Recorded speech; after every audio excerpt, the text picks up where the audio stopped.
So let's dive in. Let's go. It puts at 5, turnabout ablaze. Lightning's match. 2 cards. 1 of the Black Raven and 1 of the White Raven. A country torn in 2. 1 to the west and 1 to the east. When those which were split are made whole again,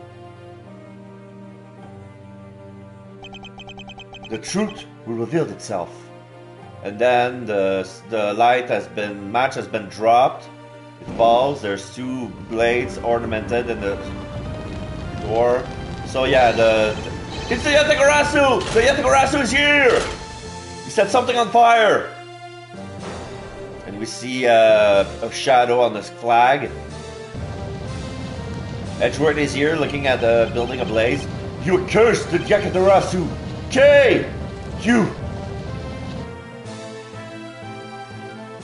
8 hours earlier.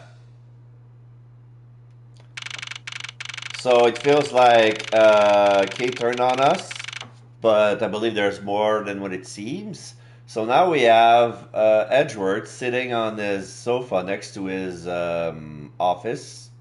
In his office next to his desk, enjoying a cup of tea. March 14, 10:17 a.m. High Prosecutor's Office, room 1202. It's so nice, almost dreamlike, to finally have the chance to relax and sip some tea. Especially after what a whirlwind of the past few days have been. So yeah. On my return flight, I was dragged into a case involving an Interpol agent's murder. The next day, I investigated a kidnapping and a murder at the Gatewaterland theme park. And later that night, the detective's dead body welcomed me back into my office.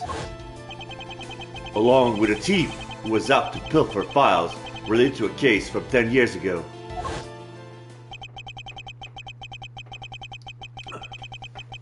How did I manage to find myself in the middle of so many cases back to back?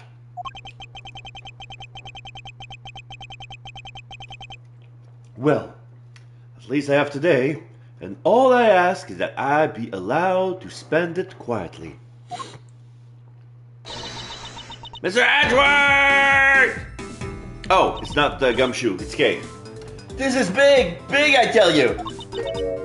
Hey, what's wrong with you? I'm trying to have some peace and quiet. Where's your enthusiasm? At the door? And suddenly the phrase, the fragility of dreams, comes to mind. What are you talking about, fragile dreams? Come on, let's go! The fake Yatagarasu isn't going to just find herself, you know. Well, if you must know, it's possible that I was paid a visit last night by your fake. Say what? ... Edgeworth. Unfortunately for us, the thief managed to escape. But even now, we're still looking for this criminal. However, I must warn you that we've only had a few hours to search so far. So I must insist that you be patient on this one, Kay. What's with you today? Are you sure you aren't sleep-talking to me right now? Anyway, I've got something much more important that I want you to see. Oh, and that is... let me pick it up. Take a look at this! The Mercurial News. Yatagarasu sends card to embassy again. On March 14, I will be there to steal your dirtiest secret. That's quite a bold declaration to send to an embassy. I suppose it was inevitable that a newspaper would catch wind of this. And then we see the black card with the white card with the black raven on it. The date the card mentioned is today. Today, huh? Come on, we gotta hurry. The embassy awaits. I suppose it is quite an urgent matter. However, do you know which country has embassy we should be investigating? Well, it's some really special country and I'm actually really fuzzy on the details. But never mind that. Where's all your energy? Why are you all lackadaisical today? Lackadaisical today. I'm not, Kay. You're just too wound up. Well, then you should get too wound up too. Because this just might be our chance to catch that woman. You mean Monsieur? The woman who killed Kay's father, Bern Faraday, 7 years ago.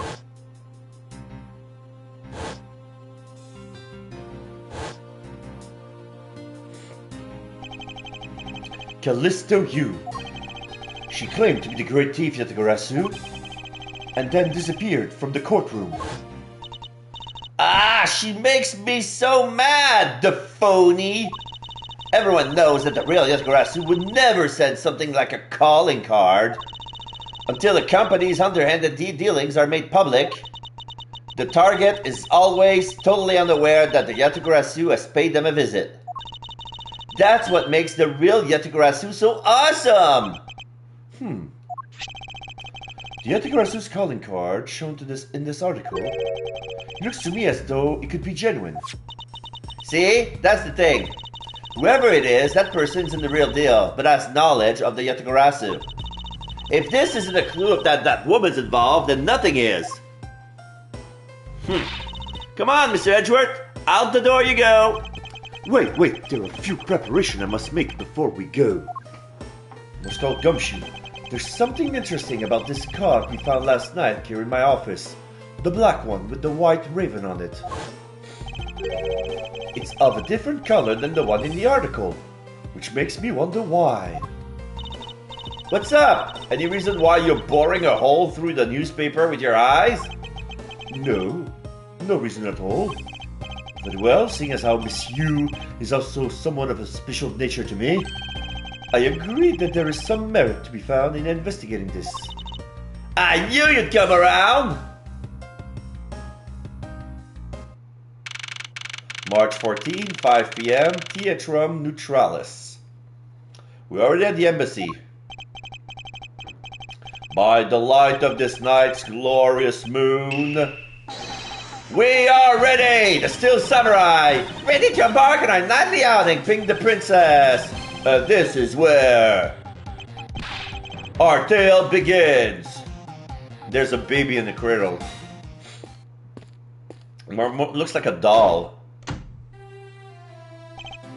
Oh, there's a lot of journalists, little children, and a cameraman, and some customers. Huh, what a coincidence. Who would have thought that the Steel Samurai stage show would ever be held at such an elegant theater inside a foreign embassy? Yeah, the climax was really awesome.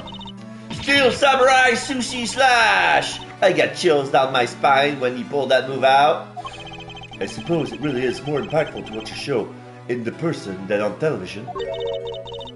I have to say though, this embassy is set up kind of funny. I mean, they have two countries sharing the same building. Well, as you said yourself, this place and the countries it houses are very special. Even this theater is special in that it is a neutral zone shared by the two countries. So let me get this straight. The Steel Samurai show just now is being sponsored by one of the two countries.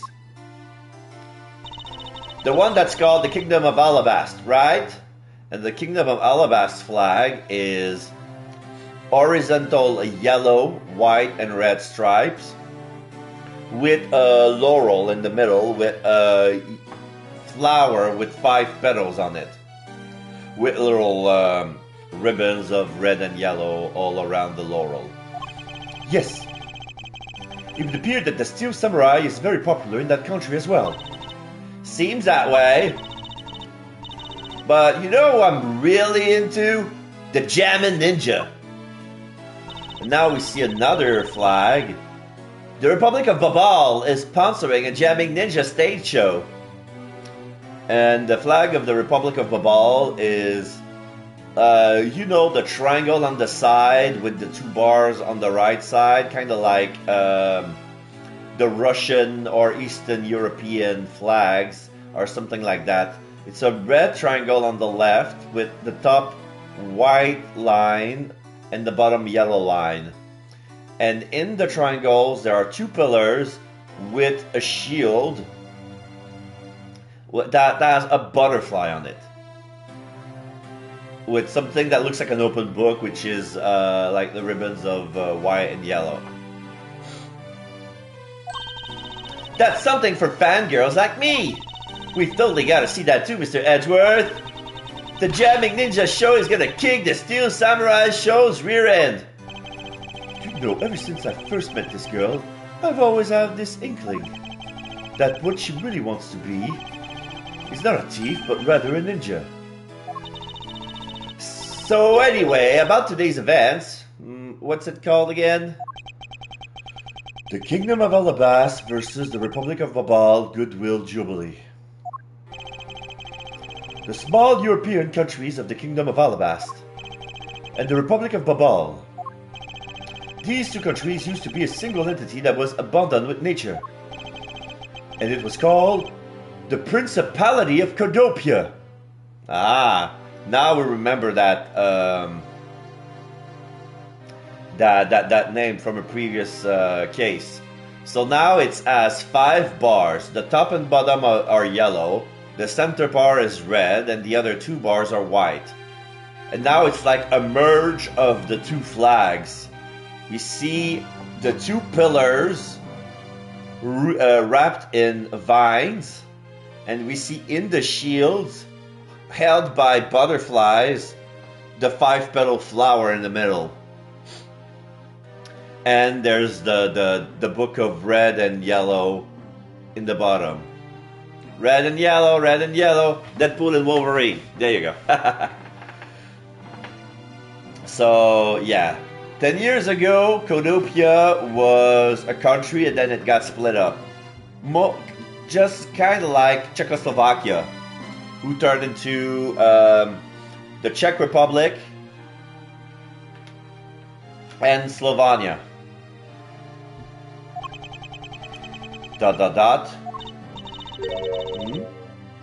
Is everything alright, Mr. Edgeworth?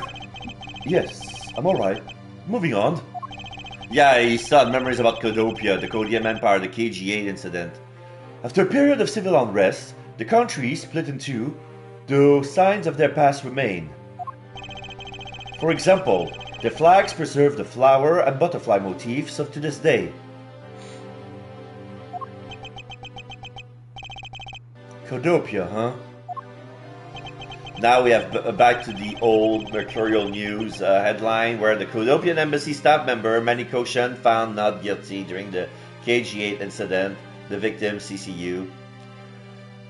The KG8 incident, what was referred to as the second KG8 incident, in which an embassy staff member was murdered. Both of these cases were related to the Principality of Codopia.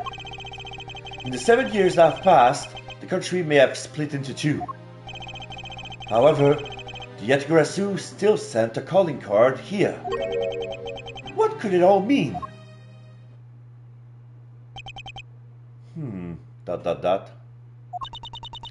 Mr. Edgeworth, I know you're thinking about something. Oh, excuse me. What were we talking about again? The Jamming Ninja! Come on, focus! If you could please stop spacing out on me. Anyway, we're talking about the Alabast versus Babal Goodwill Jubilee. Oh, that too. The two countries have had a pretty bad relationship with each other, but supposedly they've been trying really hard to make up recently. That's why they decided to hold this event.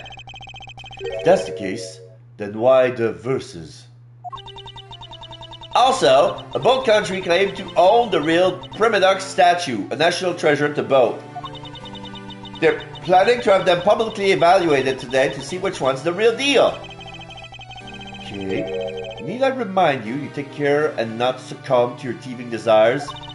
Well, when it comes to treasure, I can't help myself. You know that. Should better be saying that in jest. Hey, I can read your body language, you know, and you've got it all wrong. Look, I'm here to do some investigating. Investigating, I tell you. I know.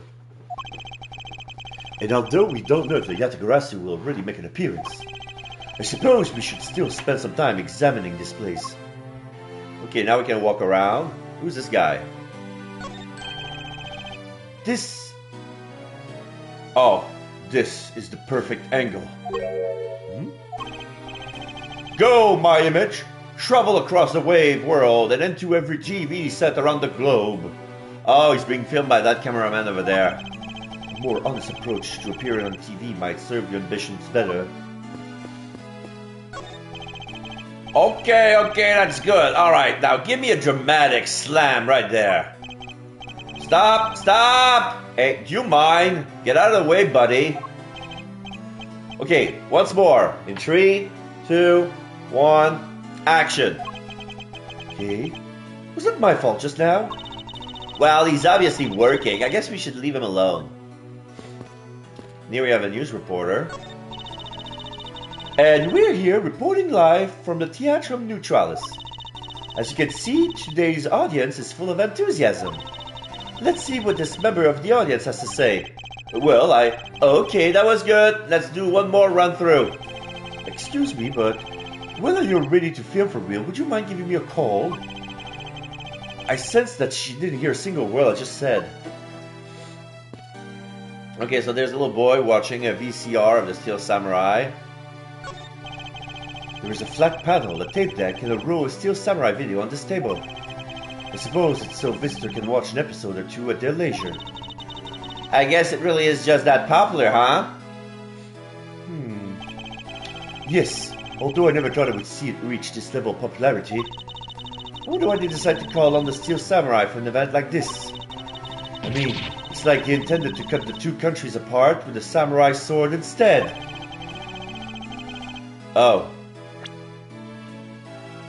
Why they decided to call on the Steel Samurai for an event like this? I mean, it's like they intended to cut the two countries apart with a samurai sword instead. Well, wouldn't that go against the whole point of this event?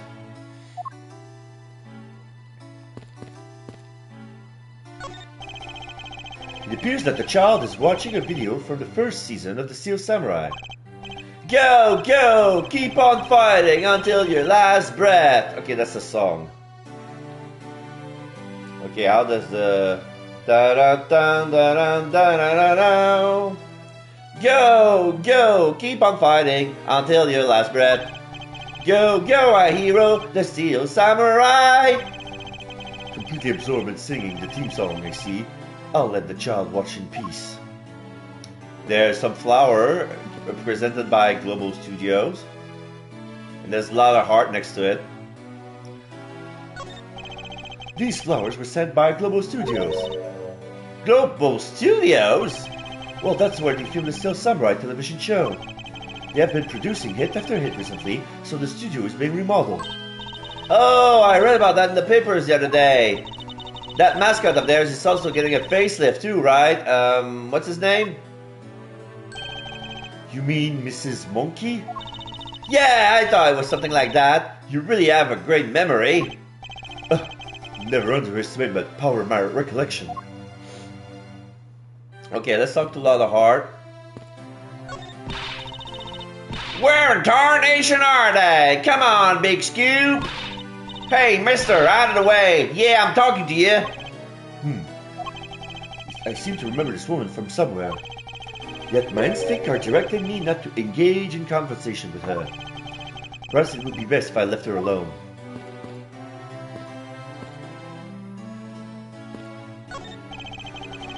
The national flag of the Republic of Babal is on display here. The crest on it features a butterfly. It was really rare to see a national flag featuring an animal on it. It's really rare, huh? Not really. I can list at least a few off of for you that do. Okay, then are there any flags with really chic things on them? Chic things? That's pretty vague, eh? Although by my definition, there aren't really any flags that feature a chic object. Oh, that's too bad, because if there was, I was thinking about stealing it. And what exactly would you do with a stolen national flag, Kay? So this is the guard. Probably we cannot enter the Republic of Babal. Is there something I can help you with? I was wondering what is beyond these doors. The Bobolese embassy is just beyond this door, sir. Do you have some business with the embassy? Do you require immediate access? No, that's quite alright. Are you sure, sir? Because anyone and everyone is always welcome in the Republic of Babal. Well then, since we're here... An embassy's in some sort of theme park, Kay. Shh, you're such a buzzkill. Let me guess. Yeah, so here we have a guard for Alabasta. So the Babal's uniform for guards are very typical green with the cap. There's a silver badge on their chest. Whereas the Alabastians are red and with a white helmet.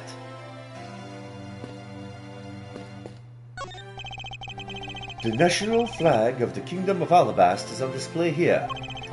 The crest on it features a flower. Flowers and butterfly are kind of a rare motif for flags, don't you think?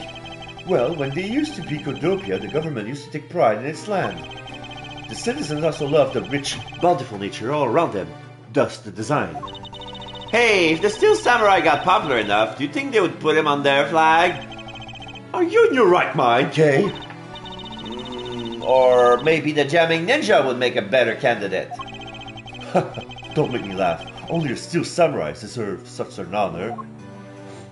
Yeah, closet fan, that Edgeworth. Okay, so what are those? There are pamphlets about the two embassies here on this table. Okay, so here we have... This looks weird to me. Yeah, it used to be one building. So here we have a gate that surrounds the whole building. In the middle, we see the Theatrum Neutralis.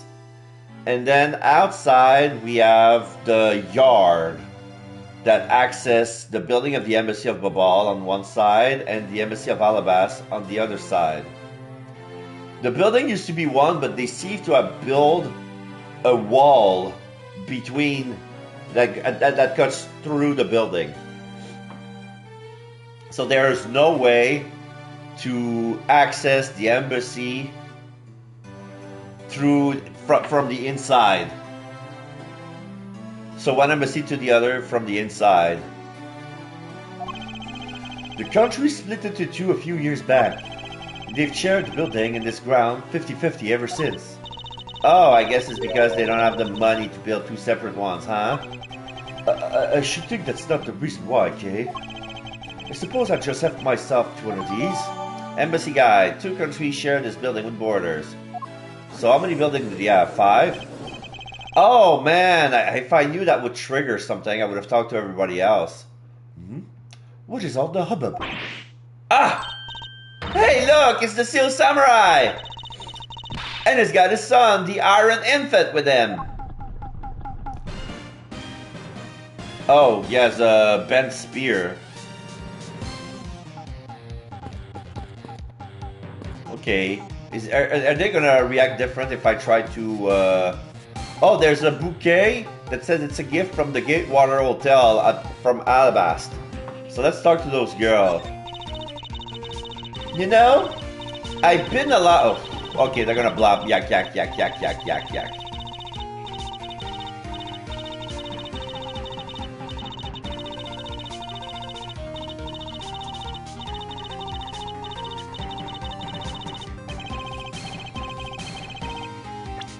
Yeah. There's... You know, I've seen a lot of these shows in a bunch of other places, but today's show, it was like, they went for a complete comedy, you know what I mean? Oh yeah, and that last move, the Steel Samurai Sushi Slash, I couldn't help but laugh. I know, right? And that Pink Princess movement were really stiff. In the middle of the show, I could swear that I heard her hip crack. Oh, I know, I totally thought that too. The Pink Princess had a bad hip? Seriously? Just what were they thinking, you know? I suppose there's no graceful way to enter this conversation. So yeah, let them talk. There's a chubby guy in the corner who's looking at his watch. 10 more minutes. No, we have 5 more minutes. But isn't it really bad for me to spend time doing this? It's no use. Would someone please just tell me what I should do? You appear to be troubled by something, sir. May I be of any assistance? Leave me alone! I'm trying to figure out just the right time to talk to that girl over there. And if I mess up, it'll be because I'm talking to you right now. Somehow I get the feeling he's about to fall flat on his face. Well, let's just do as he wishes and leave him alone.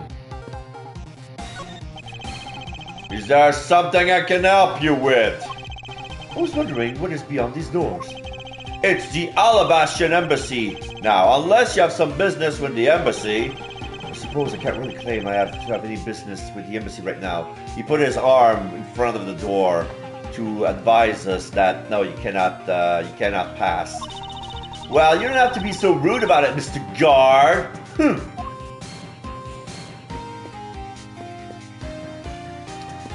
So here's the samurai. Can we interact with him directly? Yes. May I speak with you for a second? It's the Steel Samurai, in the flesh. Steel Samurai, Edgeworth, Staring contest! Mr. Edgeworth, what are you glaring at him for? Please excuse me. It's just that I've never seen a superhero up close before. He nods and he picks up a card and he says to Mr. Edgeworth, Steel Samurai, Daddy, Wayne Man of Neo Old Tokyo, and there's a drawing of the Steel Samurai face with a lance, which is straight. It looks like he's written something down on for you. To Edgeworth, from Steel Samurai Daddy, married man of Neo Old Tokyo. Wow, an autograph! Pretty cool that you got one, huh, Mr. Edgeworth?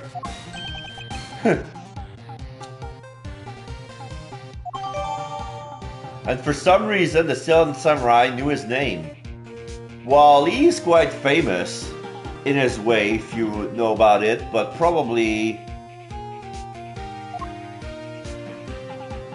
Okay, Mr. Steel Samurai, Ambassador Alba is waiting for you. This is the Alabastian Guard who is greeting the Steel Samurai, so they're gonna go in. Yeah. And now the Steel Samurai will proceed to enter the Kingdom of Alabast to shake the hand of the ambassador. The Steel Samurai isn't only here for the two countries tonight, but rather can be thought of as a goodwill ambassador from all country as well. There he goes, off to spread goodwill to the world. He really does seem like a goodwill ambassador, doesn't he? Okay, we're shooting the next segment now. Cue camera. In just a few seconds, the Jamming Ninja stage show is set to begin. After the show, the Jamming Ninja will enter the Republic of Babal. He is set to meet with the ambassador of Babal at that time. The Jamming Ninja show's about to start! We gotta get back to our seats! Regrettably, I don't have much of an interest in ninjas. Well, this show will change your mind! Come on, we have to hurry! If we miss even a second of the Jamming Ninja's also playing, I will never forgive you! I suppose you're not about to give me much of a choice here, are you, Kay? And they're about to go back to their seats. Rabble, rabble, rabble, rabble.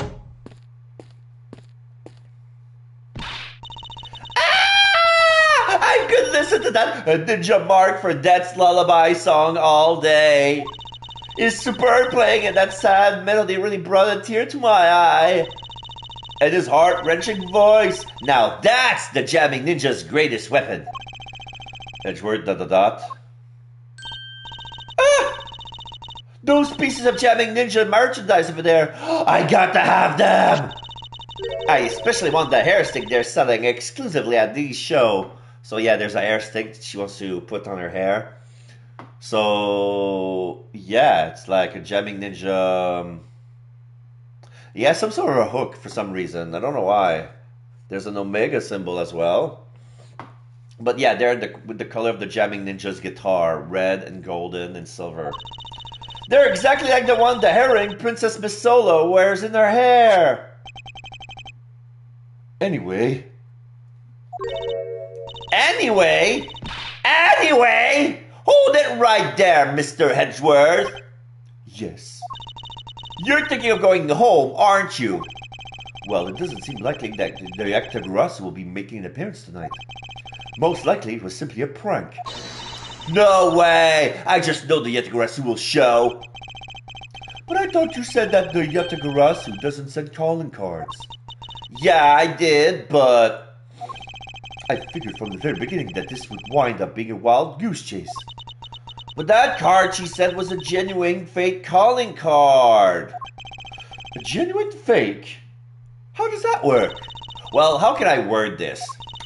The EDGEWORTH's mark that's on the calling card is exactly the same as my mark. Get it now? We got a problem! Officers are here. And now we have two police officers from Alabast who are going to see the guard from Babal saluting. One is blue, the other is black. The EDGEWORTH has been spotted in Alabast! What? You heard that, Mr. Edgeworth? Aha! So you finally decided to show yourself, you big phony. She's gonna run to Alabasta. No! Hey, what gives? None shall pass. Sorry, but I will need to search you before you may enter. What the? Hey! The Steel Samurai just walked straight on through without one. Well, he was an invited guest. You're a sus little lady. Now, if you don't hurry up and let me through, my phone is going to escape. Okay. The country's embassy is considered to be a part of the country itself. If you don't go through the proper procedures to enter the country, Mr. Edgeworth! I'm going to enter to Babal and climb over the wall into Alabast. Hold it! you would tell the prosecutor straight out that you tend to illegally enter another... And she's gone. Are you listening to me? King Faraday, I'm coming through! Yes, and welcome. Someone stop her, anyone! Oh dear. He runs after her. March 14, 6:12 p.m. open air stage. So yeah, it looks like a circus stage with a big gated fence. Construction area keep out. Side safety starts here. The building site is dangerous. Parents are advised to warn children of the dangers and consequences of entering and playing on this site. Strictly no admittance to unauthorized personnel. Safety helmets, boots, and high vis vest. High vision vest. Like, you know, fluorescent. Like that reflects the light. Must be worn at all times. All visitors and driver must report to site office.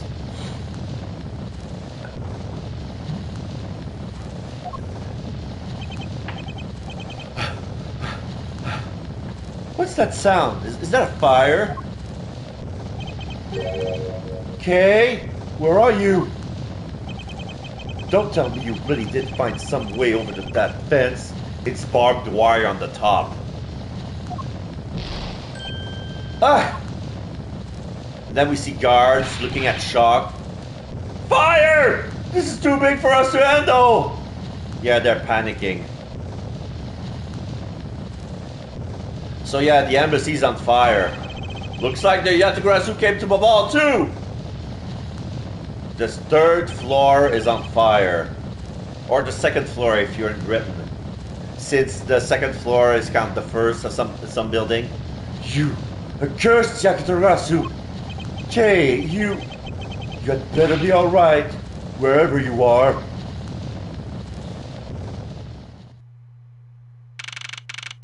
March 14, 6:45 p.m. Babalese Embassy, Secretariat's Office. There's a man on the ground. Gumshoe is on the case, along with Sheena. And Kay... Oh, Kay has been apprehended by Sheena. So she's a suspect. So there's a butterfly on the wall. There's a cowboy vest. And two knives on display. One of them is missing. And the handle on the left knife is missing. And then there's, on the corner, there's some memorabilia. There's There's the tower at Seattle, half of Statue of Liberty, the St. Louis Arc, a bold American eagle, and some sort of statue of the classic wooden sculpture of a bear eating a salmon. And there's a grandfather clock who stuck at 5:10, and it's already 6:45. And there are scorch marks on the ceiling and on the floor. There's some burnt paper, and there's soot on the safe. I told you it wasn't me! Sheena doesn't care. Hold it! Oh, and their ceiling fan just dropped. Kay, are you alright? Do I look alright to you? Now, can you do something about this woman? Mr. Edgeworth! Detective Gumshoe, what is the meaning of this? Well, sir, it's, this. A body has been discovered! He's Manny Cochin, and he's got the Yategurasuki in his pocket, and he has a blade on it. So they're accusing Kay of killing Manny Cochin? It wasn't me! He was already dead when I ran in here, hot on the heels of the fake Yategurasu. Look, I only came in because I saw a suspicious person at the open air stage. A suspicious person? A long black coat and a hood over their head. I dare you to tell me that's not sus. When I saw that person, I immediately thought that they must be the fake Yategurasu. So I chased after them into the embassy, then into here, and then lost sight of them. But I just know that person is the one who did it.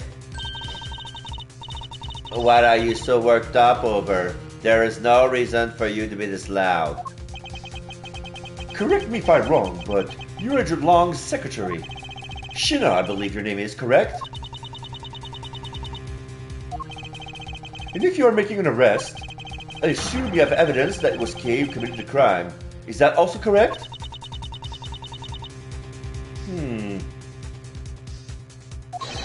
You refuse to answer? Take off her glasses. I don't need to answer. Exclamation mark. You are merely a prosecutor in this country, meaning you have no investigative authority. Hey, pal! Just what the heck does that what you just said mean? If it happens here, it's under Mr. Edgeworth's jurisdiction, the end. And seeing as how this building is sitting on our soil, we can investigate it wherever we'd like. Oh dear, we have no idea how it works, eh? Unfortunately, Detective, embassies are a different matter. Huh? This office is considered to be a part of the Republic of Babal, which means that anything that happens in here defaults to the control of the Babalese government and Babalese law, giving them exclusive extraterritorial rights. Extraterrestrial rights? So do you believe that the truth is out there? Basically, our country's law do not apply inside the embassy of another country. That's what was agreed to by our respective governments. Our authority to investigate was effectively nullified the second we enter this place, which means we can do little here in this situation. No way, sir! Please leave this matter in Interpol's hands and go home.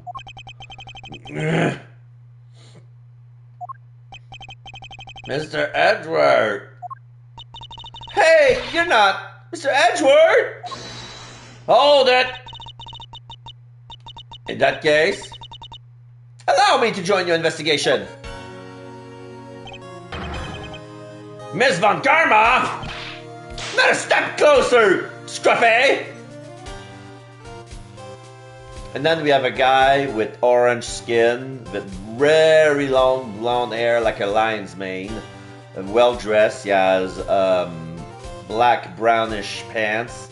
He has a sleeveless vest, some sort of like a plaid, and he has a blue necktie, well, a bow tie. Sorry.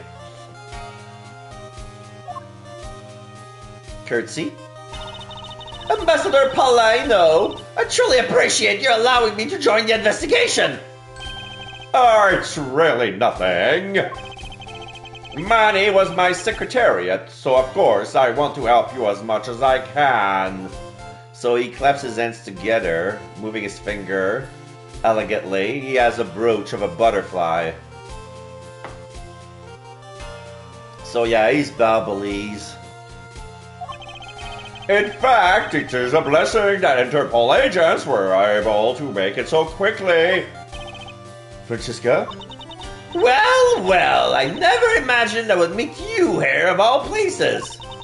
This is an embassy, meaning that you have no authority to conduct. Already? What is it? Ambassador Palino. And you are? I'm Miles Edgeworth, public prosecutor. I ask that you please allow me to investigate this case as Miss Von Karma's assistant. Assistant? Miles? What the heck you think you're doing? Please implore you, Ambassador Palino. Very well, I'll be counting on the two of you, Miss Von Karma and Mr. Edgeworth. What did you mean by you'll be Miss Von Karma's assistant, sir?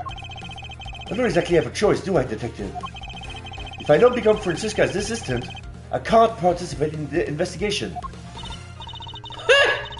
There you go again, running at the mouth with the aloof expression on your face. Francisca, please. I don't know what you're planning quite yet, but at least I do know one thing, that you are now my subordinate. Take this! Just remember that my whip is always ready to wake you should you have a brain lapse. Of course, I'll keep that in mind. If you are done playing games... Right, let's begin the investigation. Begin investigation. Oh, Sheena is holding Kay very close, like twisting her arm almost. By the way, Detective, I suppose it's a bit late to be asking, but why are you here? Well, better late than never, I guess, sir. I was placed on guard duty for the Babalese embassy today. Why are you why are our police guarding an embassy? Well, on account of the card they got from the Yatagarasu. They called us up and asked for our help, sir. Oh, and because we've been searching for the Yatagarasu these past 7 years, too. It was a more or less mutually beneficial arrangement, if you ask me. Except for how mutually unbeneficial this all turned out to be, I suppose. It looks like you failed to completely perform your guard duty yet again. Competently! It looks like you failed to competently perform your guard duty yet again. Ah! Look forward to your next salary negotiation, although it's out of my hands. But sir, if it gets caught anymore, I won't be able to buy even instant noodles anymore. Okay, so there's a dead body. Okay, so this is a window.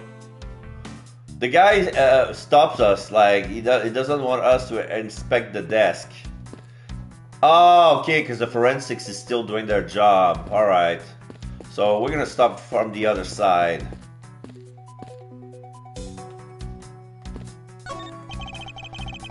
It looks like this was once a magnificent grandfather clock, but has fallen victim to the fire. Hey, Mr. Edgeworth, is it okay for me to talk about the clocks in my house, sir? If they're unrelated to the case, I hope that you will refrain from sharing, but... Well, there's this one clock that I made by myself, but the timer...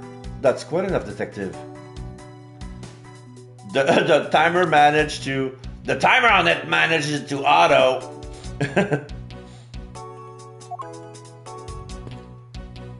And I stopped giving a fuck. These shelves are lined with American souvenirs and memorabilia. It's really strange, isn't it? I mean, I thought this was the Babalese embassy. So, why are there so many American souvenirs, sir? Perhaps the Babalese are studying American culture and our tourism industry. If they have planned to make the Babalese tourism industry truly flourish, then they would need to observe and study other countries' methods, I suppose. Speaking of tourism, I got these from the blonde guy earlier, sir. He said that if I bring these with me to Babal, I can trade them for a few buffets. A few buffets. Oh? So how do you expect to travel to Babal? With your salary? Well, the whole world is connected by the ocean, sir. And for an all-you-can-eat buffet, for an all-you-can-eat buffet, I would swim all the way to Babal if I have to. Can a few simple coupons really motivate people to do such fantastic things? Alright, so let's expect it. Mr. Edgeworth, there's still something on this display rack, sir. Knives, huh?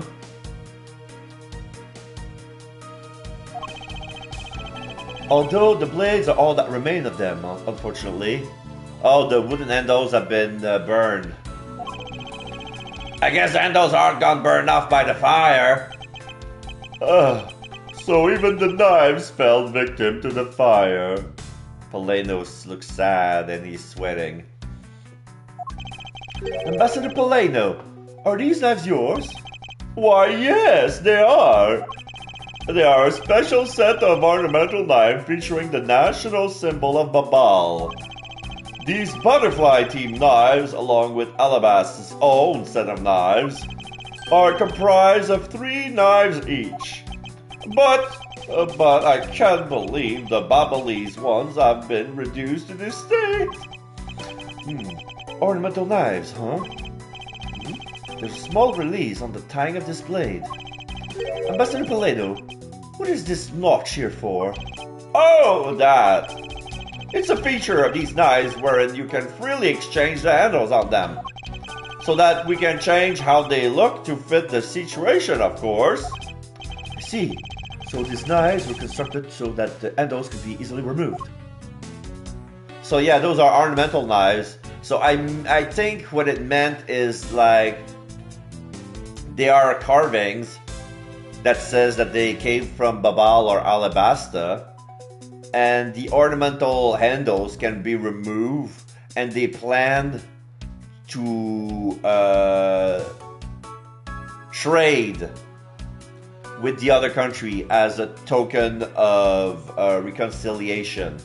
Like they will give themselves each other the handle. But that ceremony for that hasn't been done yet since there's this murder. Okay, so let's talk to Peleno since he's eager to talk. I can't believe that Manny fell among thieves tonight. Without him, I have no idea what my schedule for tonight is. Ambassador Peleno, I believe your schedule tonight will consist of listening to reports from the police. That and only that. I ask you to cooperate not only for your own sake, but for Mr. Cochin's as well. Okay, now he's looking at us with a straight face. We can see his blue eyes. You're a rather strong man, aren't you? How fascinating! Here, I know it isn't much, but I would like you to have these. Coupons. I'm sorry, but it will be against my principle to accept a bribe. Oh, no. These are simply coupons we distribute to promote Babal. Remember, we offer a large number of discounts and offers when you visit lovely Babal. Now remember, the Republic of Babal is known for its feverish tourism industry. Manny Cochin? I was wondering if you might tell me a bit about the deceased Manny Cochin. He was my secretary in the embassy secretariat, charged with running the whole place. He was an admirable man. His death is a great loss to our country. He was in charge of everything, accounting, printing, taking care of our national treasures. I'm sorry, but did you say printing? Oh yes, our country's primary source of revenue is our tourism industry. So in order for us to print the necessary pamphlets, flyers, coupons, etc., we have a printing press here at our embassy. I see. Please excuse my forwardness, however. I feel I should mention that I have the distinct impression that I have met him before. Oh, yes. Since you are of the legal profession, I suppose you just might have. After all, Manny was involved in the KG-8 incident. The KG-8 incident? The defendant who was found innocent in that case was Manny. So your Mr. Cochin is the same man as the one in that case? It's been 10 years. Manny recovered personally from that case and dove enthusiastically into his job. He was the one who planned this event and was to oversee this embassy's renovations. It really is a shame. He had such a bright future ahead of him. Renovations. What exactly did you mean earlier by renovations? Oh, we can't have tourists and visitors to our embassy think we're a poor nation, can we? So renovating the embassy is something of an investment. We may have a rather paltry budget, but we're trying our best to make do. However, I guess the only person who could have helped us do our best is no longer with us. Okay, let's see if we can embassy guide. Oh, isn't that about our great embassy? How do you like our pamphlets? I feel indifferent about them, to be honest. I'm just using that as evidence. Oh, that's too bad. In that case, I guess we'll just have to try harder to make them more charming ones. I just had a flash of inspiration. We should make them all our pamphlets into coupon books. ... His expectation of what a coupon can do is just a tad hyperinflated. Okay, let's give him the Steel Samurai autograph. Ambassador Paleno, I was wondering if you might have some thoughts on this. I think that you would know more about the case than I. So let me make it up for you, but for not knowing anything about that with these coupons. Thank you. However, I feel I must decline. Okay, so that's his negative answer. Alright, so we're done with him for the moment. Let's talk to Von Karma. Miles Edgeworth! What is it? Let me tell you something. You are currently my subordinate. And if you wish to convince everyone else of that, you will speak to me with respect. What's with the giddy glint in her eyes? I don't think that will really be necessary, Francisca.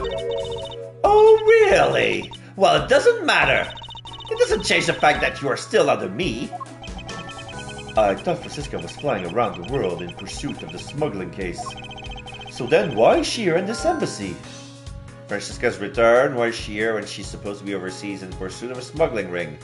In the logic box. Well, Manny-Chan is kind of involved, isn't he? I have a feeling. Like, if she's here, that means that somebody is involved. The murder. I was investigating the Alabastian embassy when I got wind of this mess. Ah, there it is. It wasn't necessarily the Babalese, but at least with Alabastian. Ah, that's right. Yatagarasu was due to appear at the embassy as well. Yes, but the difference is that we didn't have a fire over there. Although there was an incident at the Alabastian embassy as well. But I left Agent Lang in charge of that case and came over to the Babalese embassy. Ah, so Agent Long is here as well, huh? I see you've met. Well, isn't the Alabastian embassy acting as a bodyguard for Ambassador Alba? However, he seems to have a different reason for being there. Yatagarasu. So, the suspect in the murder that occurred in this office is that little girl I see. Is she perhaps trying to be the Yatagarasu? Kay would never harm a soul, sir! Kay? Remember, do you not? About the case we investigated together 7 years ago? That girl is the daughter of the victim in that case, Mr. Faraday. Oh, so she's that feisty little girl that kicked you in the face. Actually, it was the tie. The back of the tie. She also blew her nose in your cravat. Kay has been on the trail of the Yatagarasu, which is how she ended up here. Looking for the one who took her father's life. I see. Kay strikes so hard, but you know what? The Yatagarasu just keep on tricking us all. How so? Well, the Yatagarasu sent a card saying I will be there to steal your dirtiest secret. Oh, they got a warning card. But all we had is an arson and a murder! The lab boys are going in circles! You know what this is, sirs? It's a breach of contract! It's going on the rap sheet. If you ask me, I'm perfectly fine with the fact that nothing was stolen tonight. I do wonder, though, if Callisto U really is the Yatagarasu. Okay, can we present her with anything? Okay, Callias Paleno, 37 years old. Ambassador of Babal will do absolutely anything for this country's tourism industry. Manny Kirchen, 31? He was 24 when he was convicted and was already an ambassador?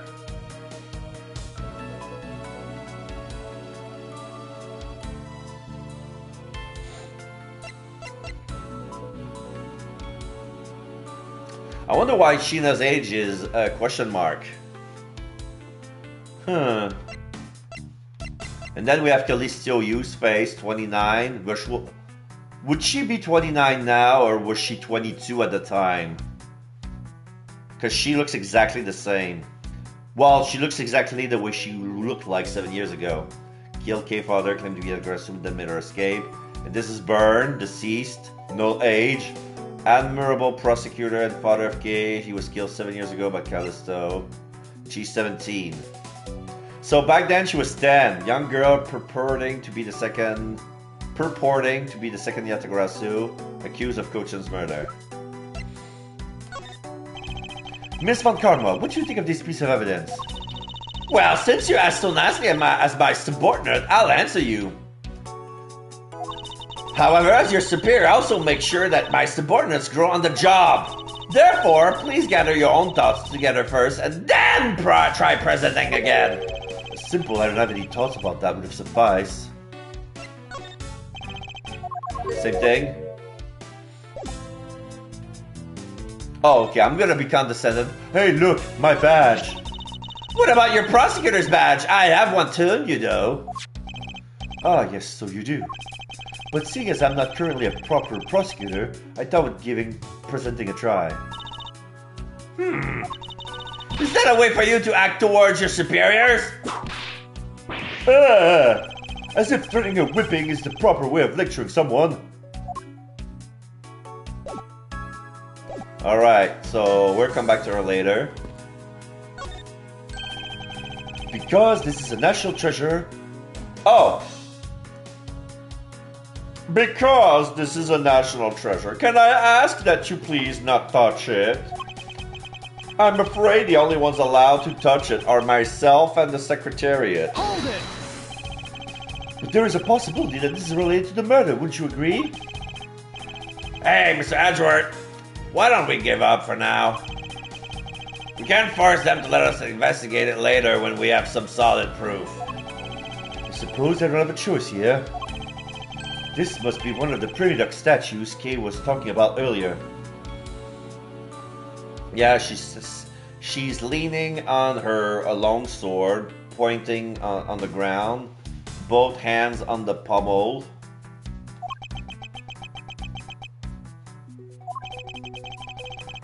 Is it just me if this man looks just like the Steel Samurai? Huh, they could be twins. Babal Pruduk statue, both countries claim to hold the real one, national treasure, only ambassador and secretary can touch. So yeah, the face kind of looked like the Steel Samurai. I wonder if it was an inspiration. This ceiling fan must have fallen from the ceiling. A ceiling fan? What does one of those do? Exactly what it sounds like it does. It's a fan that is installed on one's ceiling. Well, if I had one of those in my room, I bet I would go dizzy from staring at it as I slept. Detective Gumshoe, in the real world, we close our eyes when we sleep.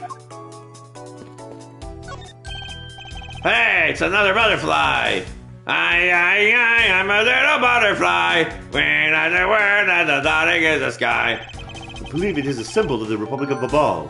National symbol that adorns the national flag, alabaster flower is its counterpart. Logic box. A drawing this big on the wall of an embassy. It definitely conveys a sense of overwhelming patriotism. Well, I've got a lot of patriotism too, sir. The reason I became a cop in the first place was because I wanted to protect our country. You may want to, Detective. However, I have yet to see the fruits of your desire. Aw, you don't have to be so blunt about it, sir.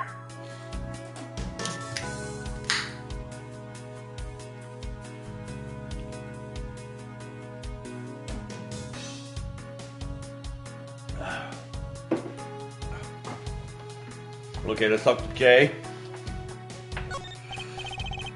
Kay, are you alright? My arm! You believe me, don't you, Edgeworth? You don't think I did it, right? Yes, of course I don't. And I promise to prove that it wasn't you. That's enough chit-chat. You can investigate all you like, but it's only a matter of time before we take her in. It would be wise of you to give up while you can. No, I don't think so. Kay isn't lying, and my investigation will prove that to be true. Go ahead and try then, if you're that confident. I can't allow this to continue this way. Let's prove her innocence post haste. Oh. I wanted to talk to the safe, but they pointed me towards Kay again. So here's the safe. A small personal safe. This was Mr. Cochin's office. So perhaps he stores his most important documents in here. Ah, of course it's locked. It appears we won't be able to open it without the key. Lock safe. The secretary office safe cannot be opened without a key. In the love. Music box. Okay, so let's look at the body. So, our victim was the secretariat of this embassy, I take it?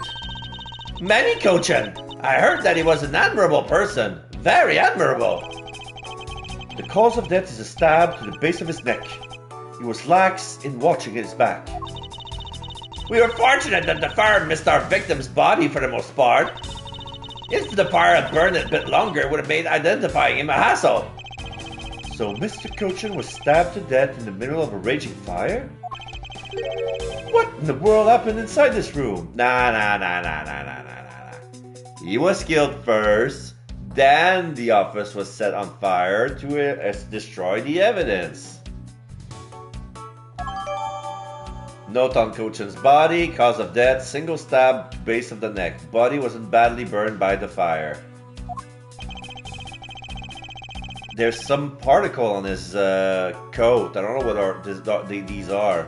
There's some water on the floor, probably the firemen or the sprinklers.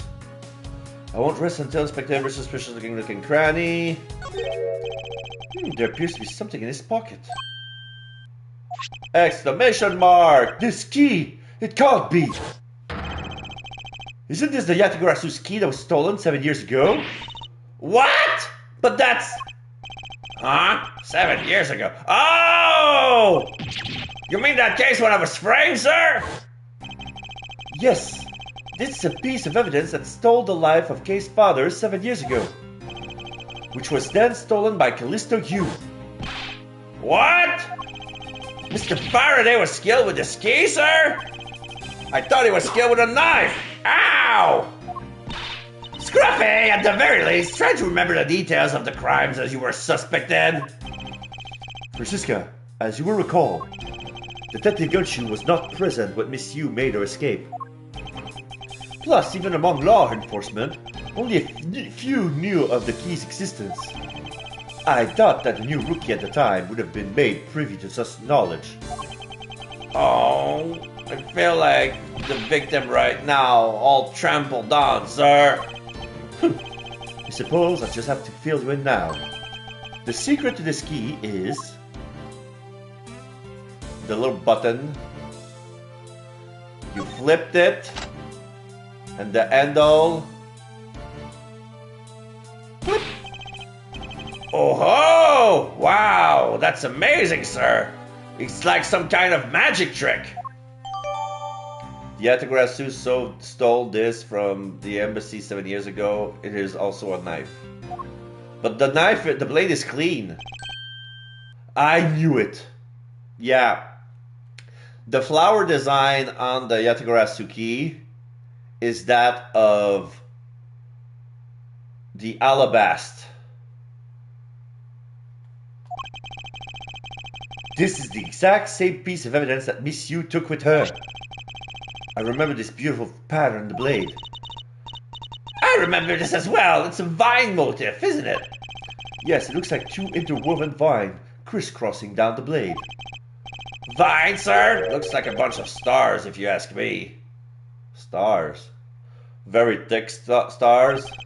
It's one of those six-sided stars, just like the police marks on our idea. I really don't think you can call these stars. To say that the detective's art sense is underdeveloped would be an understatement.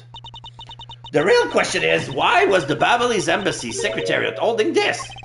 While we don't know how Mr. Cochin came to possess this key, we do know that this was stolen by the Yatagarasu from the Kodopian Embassy. That's right. Mr. Faraday had written that fact down in his organizer. I believe this means that further research is required into the country of Kodopia. Why don't you ask Ambassador Polano about what he knows? Supposedly he was a candidate to be the next Kodopian ambassador once long ago. He should be able to answer any specific questions you may have. Okay, so I'm gonna ask Peleno later. So let's see. Manny Cochin, I've seen him before. He was the suspect in the KG8 incident.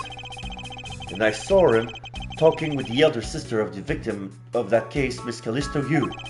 I wonder if there's a connection between his murder and the KG8 incident. Okay. Let's see the wound. It's a knife wound. It's obvious that he was killed with, but I wonder if it's consistent with the wound. Indeed. Here's the blade. Is this knife the murder weapon? Yeah, there's blood all the way to the end of the blade. The handle is clean though. Some preliminary testing has been conducted. According to the result, the blood on that matches the victim's blood. The blade shape was also found to be consistent with the stab wound. I suppose this means that we now know that the crime was committed with this knife. This knife's got some really fancy ornaments going on, huh, sir? This thing's probably screaming artsy at me, too. Although it's also covered in blood, just like the last thing that I said was artsy. But the handle is pristine. There's not a single drop of blood on it. Speaking of the handle, I believe it was a butterfly motif. Very beautiful. Knife covered in blood, the blade matches the wound, butterfly motif, noteworthy. Alright, let's logic. Butterfly motif. Butterfly of Babal.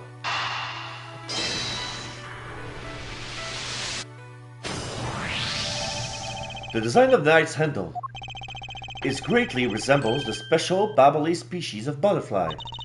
It does, doesn't it? It says right here. This knife is probably of the Republic of Babal. Perhaps this means that the knife used in the crime was found right in this room. Lock safe, stealing of secret, Francisca's return.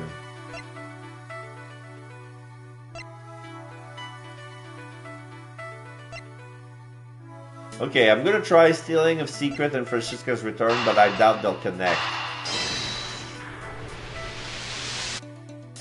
Oh, they do! To steal your dirtiest secret? Is it possible that the dirty secret that Yatagarasu was out to steal is in this very room? Dirty secret? Francisca, you're in pursuit of some dirty, underhanded dealings yourself, are you not? Something tells me that this is no coincidence. In that case, then, the person I'm looking for is here in the Babalese embassy, huh? The head of the smuggling operation. I think I just might need to ask Francisca about her smuggling case in more depth. Alright.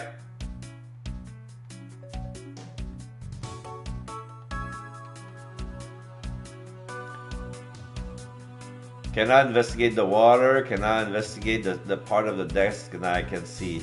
So basically I was here to identify the body, inspect the stab wound, and look at the pockets to reveal the key and see the murder weapon. That's all there is to it. So we're done with the body.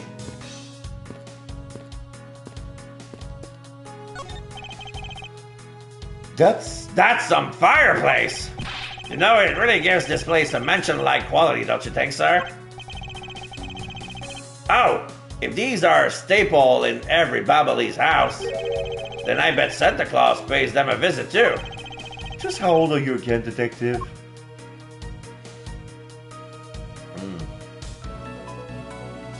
So yeah, the curtains have been burned. The windows is open to vent some air. Sorry, but Interpol is still conducting its investigation beyond this point.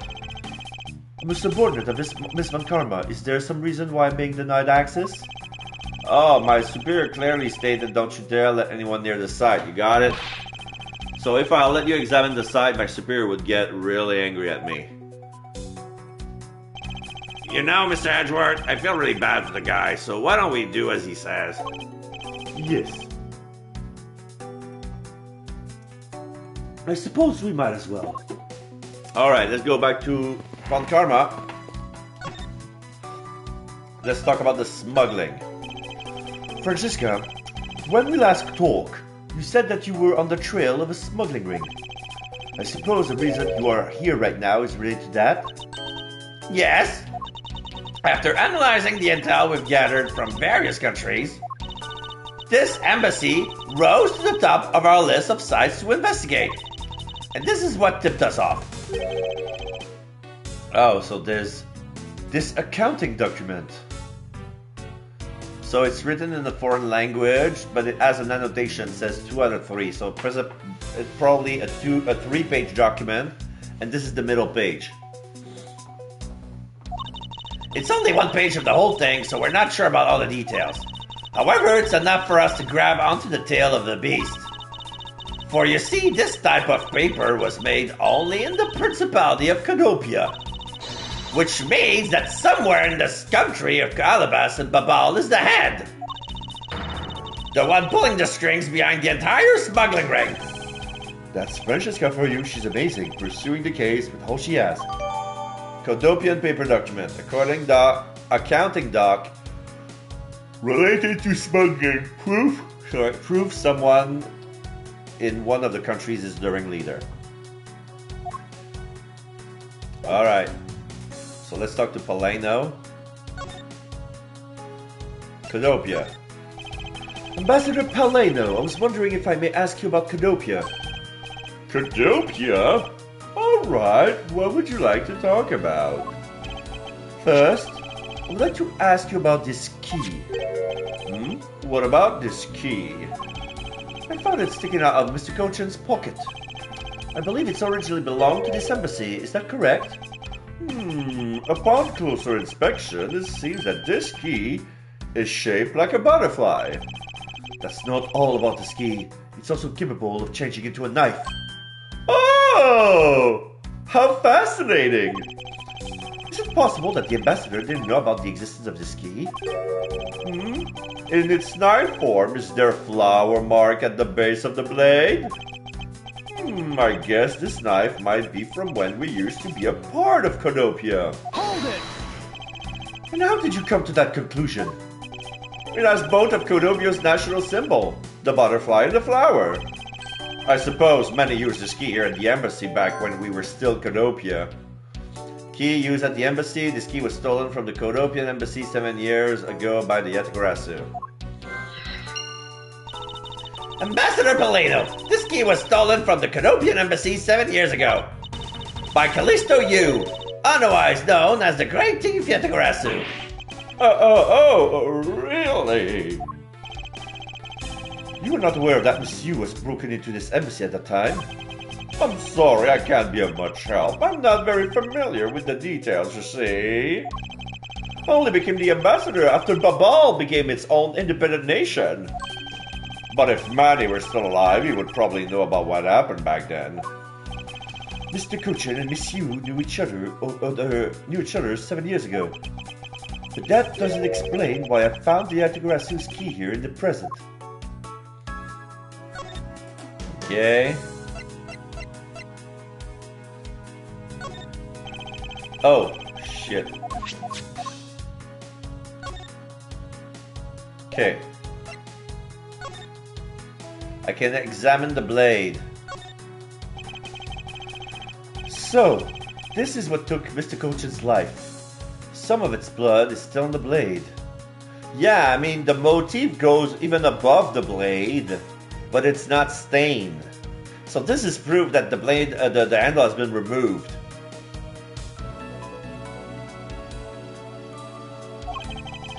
Wow, I've been detective for 7 years already. I've seen a lot of weapons in my days. But knives that were used to kill are always the hardest for me to bear. Yes, unlike guns, this is one weapon where you're likely to find the victim's blood on it. Yeah, just like how this one is particularly drenched in its answer. Despite that, it looks like the blood managed to miss the handle somehow.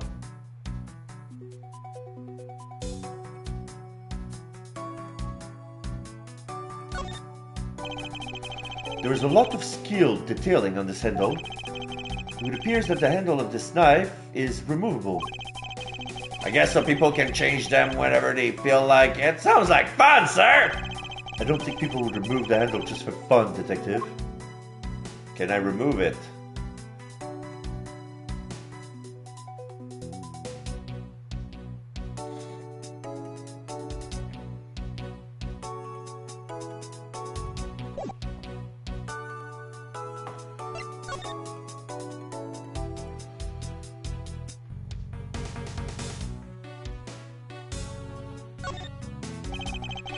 There is a vine motif in the ornamentation of this blade. Even if Detective Gumshoe claims to see a star motif in it, between the blade and the handle there is a flower and the key itself is a butterfly. This key was stolen by the EDGEWORTH 7 years ago from the Codopian embassy, which suggests that this was made while Codopia still existed as a country. And it's funny how it's a butterfly knife, get it? Switch! Clip! We discovered this trick 7 years ago, and with it, we were able to corner Monsieur. But who would have thought that I would see this key again after all this time? It's not that far-fetched to think that the end of this key was meant to be a butterfly. And we see butterfly on the blade.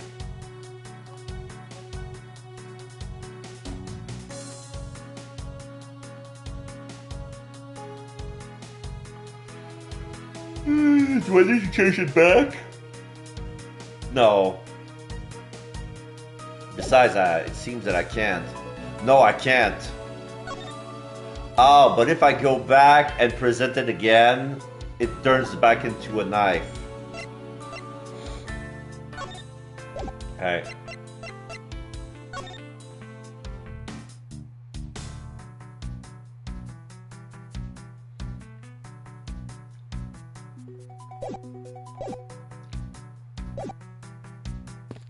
What am I missing? Can I talk to... No.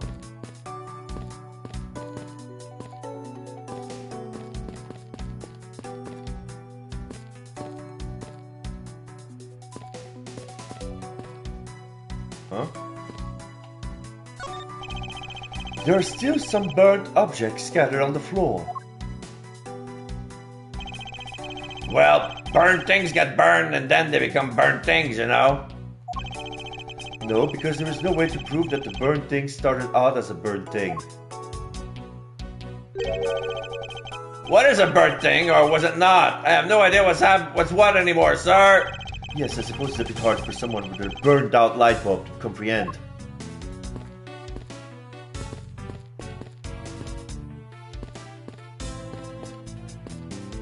Okay.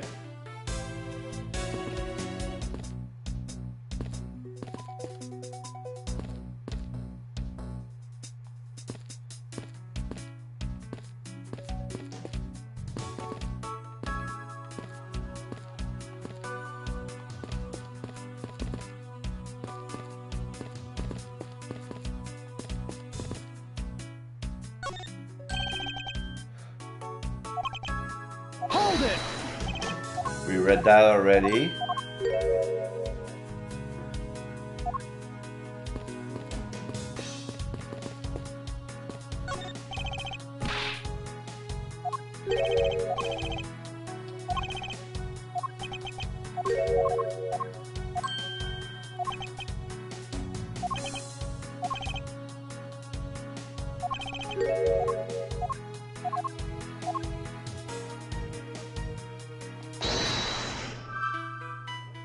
Oh, the lock safe and the key used at the embassy.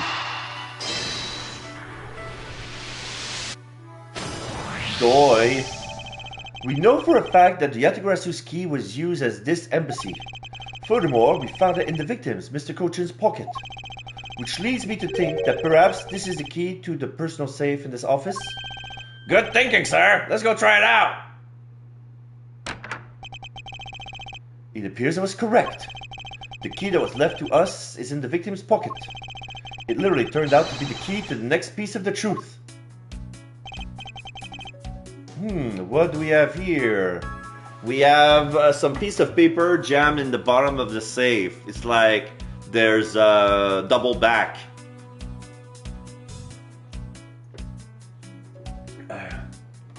Oh, I see.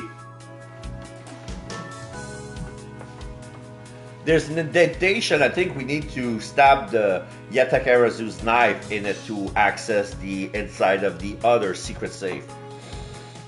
What do we have here? Hey, there's nothing inside. You would think the Yatakarazu made off with everything, sir? No, Detective. I believe all we need is a closer look. I won't rest until I inspect every suspicious-looking cranny. So yeah, there's some holes in it. What is this here? It looks like the ripped corner of a piece of paper, sir. No, I don't think it's ripped. It seemed more to me like it's stuck in the safe. Yeah, you're right. It won't budge an inch, not even when I dug on it. But I don't think I ever seen paper stuck on the inside of a safe before. Hold it! Detective, I think you have it backwards. It's not the paper that's strange. It's the safe. What do you mean?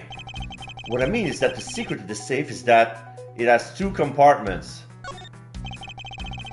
It's not completely empty. It doesn't have a crack. even just eyeballing it, you can see that the inside is a bit too shallow.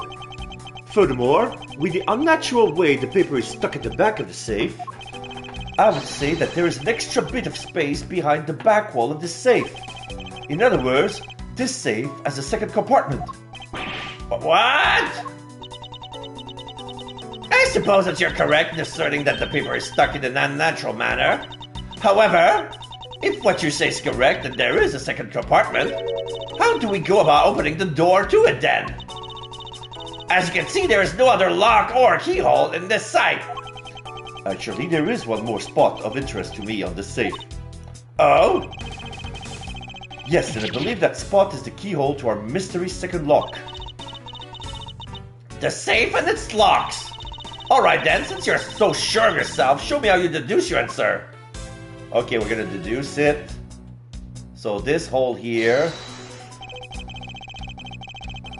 And we're gonna present the knife. And here's the reason why. You see the shape of the blade? Try to get it right. See? There's some weird indentation. It's the same shape as this. Eureka! Doesn't the shape of this keyhole remind you of something, Francesca? The shape? It does look very familiar. However, I believe it's simply a latch hole for the safe lock mechanism. It's just for keeping the door shut, nothing more. Hold it! Is that so?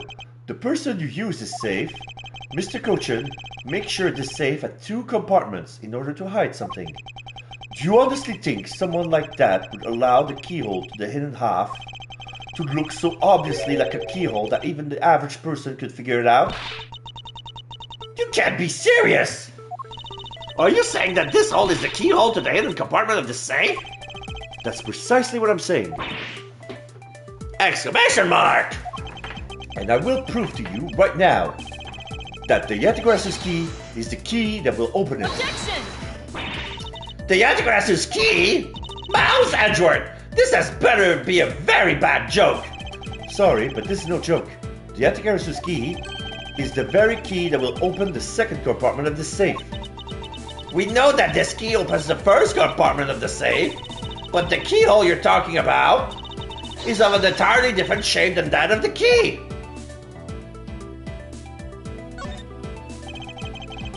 Let's go over this again, shall we? The Edgar's key was originally made to open Mr. Cochin's safe in the Canopian embassy. We confirmed that as fact by opening the door to his safe with it. Now, let's take a look at the back end of the key. Looking at the knife portion head on, what do you see? What are you talking? Ah! It appears that you've come to understand what I'm talking about. When viewed head on, the knife's blade is the exact same shape as the keyhole. The real function of the knife portion is to act as the key to the hidden portion of the safe. But that's preposterous! Because it looks like a knife that was used like one of kill. Because it looks like a knife and was used like one to kill Mr. Faraday 7 years ago, we fell under the misconception that it was always meant to be a knife. But for both the safe and its key to conceal such clever tricks, whatever is hidden inside the secret section must be of incredible importance. Then it's even possible that what I've been searching for is inside! Scruffy! Hurry up and open that safe! Yeah! Yes, sir! Opening it now, sir! These items, there's the piece of paper, there's a golden statue of a sphinx or a jaguar or jackal, I don't know. There's some sort of gourd with a dragon coiled all around it, and there's some sort of plate with the Mount Fuji on it. So they look like pieces of art. These items, they're... It's a bunch of funny shaped things. I guess they're pieces of art. Ah, you in the way! Move, Scruffy! I didn't think I was in the way. Oh. These pieces of art, they're identical to ones we have been stolen from various countries around the world. I figure as much. These are the treasure this section of the safe was to hide from view. I believe a more thorough examination is required. Okay, so let's examine the dragon. These are pieces of stolen art from around the world. I wonder how much they're worth, especially this one. Ah! Scruffy! Don't touch those valuable pieces of art with your filthy hands!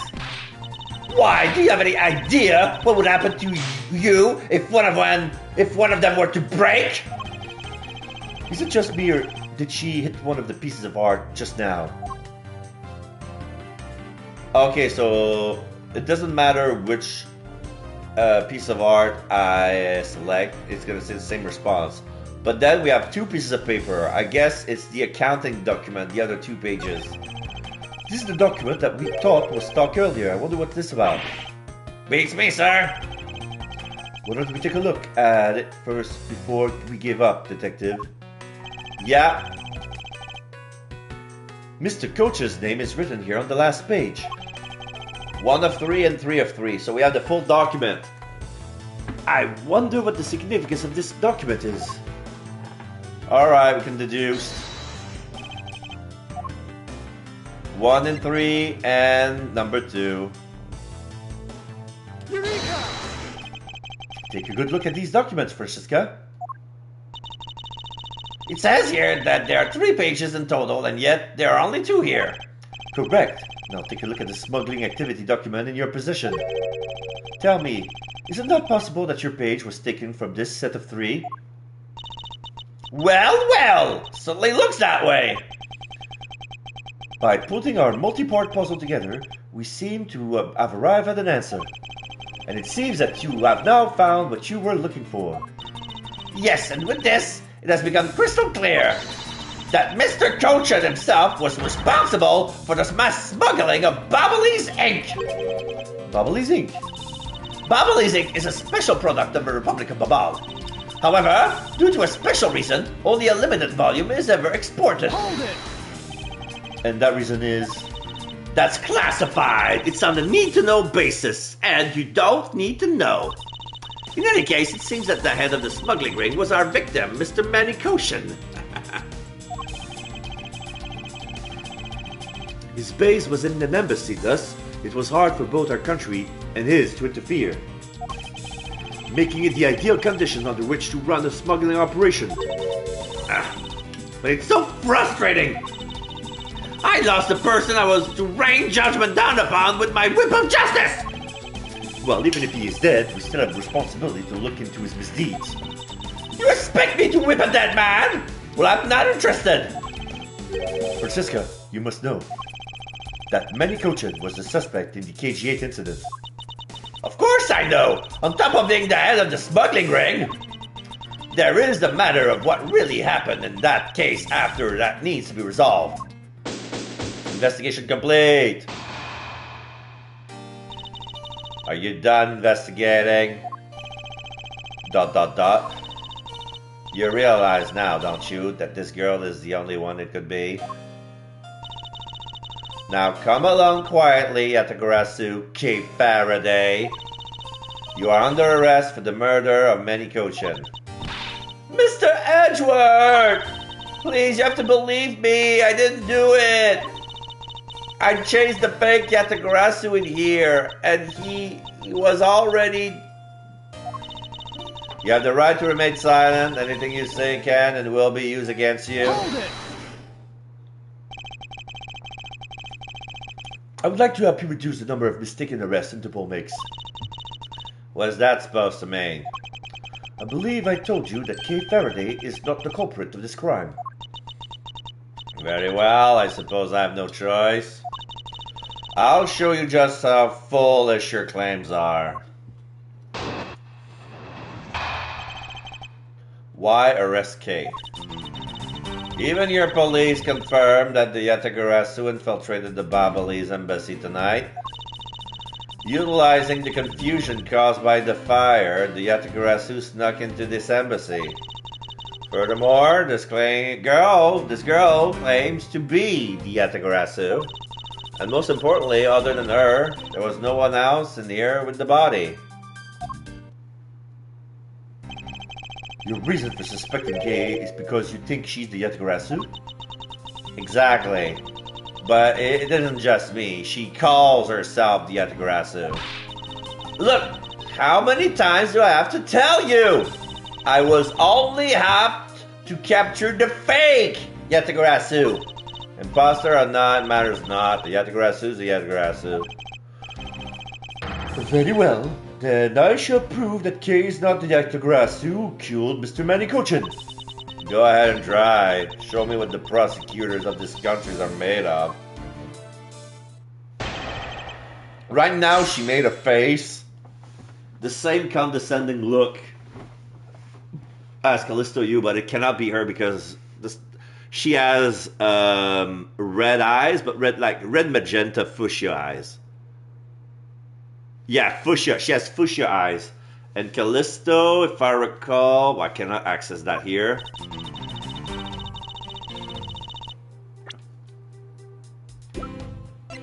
Yeah, her eyes are black.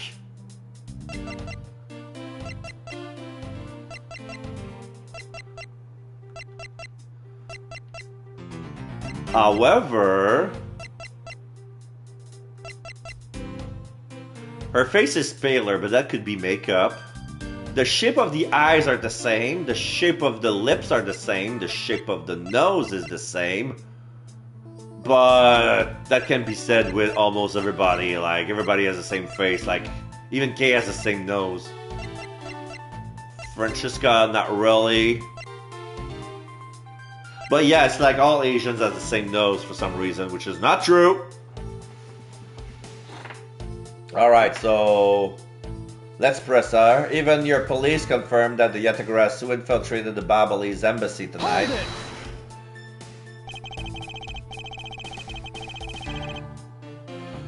They may have confirmed it, but are you telling me that no one could catch the thief?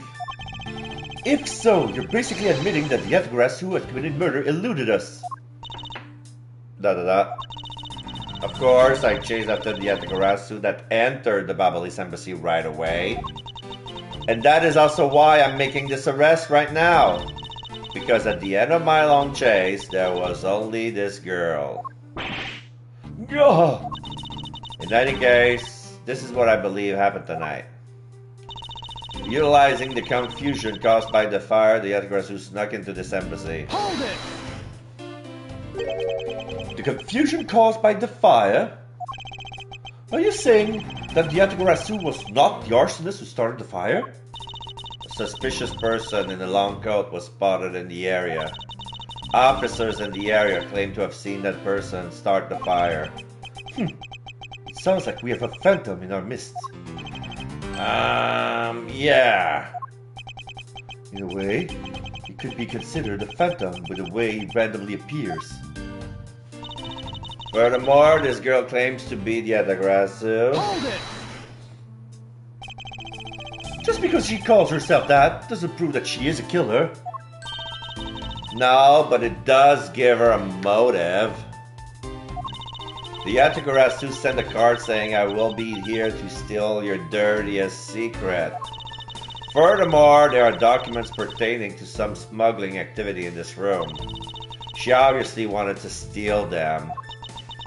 So she killed Mr. Kochan for the key. I see. Her logic is very sound. I expected nothing less of Agent Long's secretary. However, that statement just now didn't sound right. It might just be the opening I need. She wanted to steal documents regarding smuggling, so she killed Mr. Kochan for the key. Hold it! So you're claiming that Cade knew that the foreign country's embassy had such documents? As stated in the calling card, the Yatagarasu was out to steal a dirty secret. Which means that the goal tonight was to steal those smuggling activity documents. You have it all wrong! It was a fake that sent that card! Your words are meaningless. If you are truly innocent, then let's see some proof. Hey, Mr. Edgeworth, I leave it to you to handle this. Yes, I'd rather you did. The Yatagara's goal, huh? You can claim she's innocent, but you can't change the fact I've already outlined. Most importantly, other than her, there was no one else in here with the body. I cannot contradict that, but let's see, the opening would be line number 3. She claims to be the Yatagarasu. But what would be the evidence?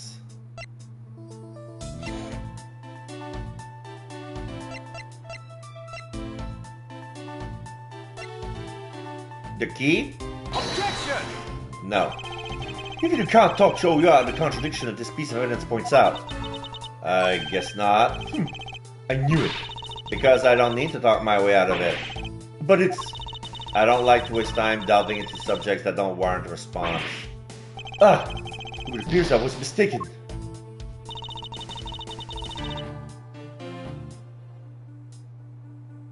I'm going to present another thing.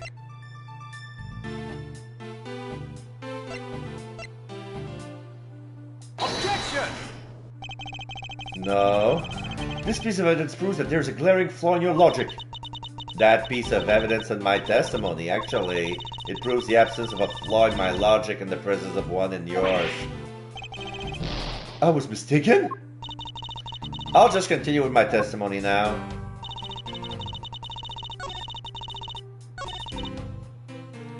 Hold it! I really don't think that being the first to discover the body makes her the killer by default. No, but if you saw the self-purported Yatagarasu standing in front of a body, wouldn't you get a little suspicious yourself? Gah, even so, still listen to what that person has to say before I pass judgment. Ha! Are you talking about yourself and those times when you were under suspicion? I think the pain of being falsely accused is something you really should experience. I personally know that feeling really well, sir. And given my situation, I know exactly what it's like too. I'm fine with never experiencing it, ever. Are you done with your little group conference? So Agent Shina suspects Kay of murder simply because Kay is the Yatagarasu? But if I can prove that the Yatagarasu's goal is not related to murder, then I may be able to begin to reason with her. Okay. So you have to press the third statement again?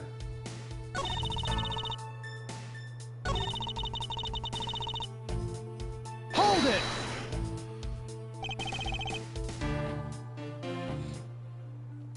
Just because she calls herself that doesn't prove she's a killer.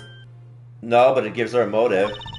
The other person sent a card saying I will be there, still do the circuit, the documents, obviously want to steal them, shield for the key.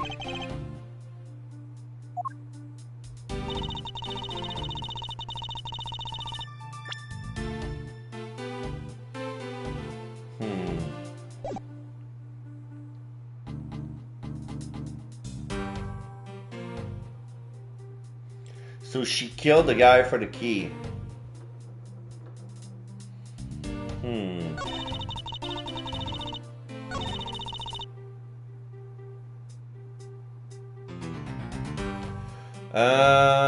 Let's see.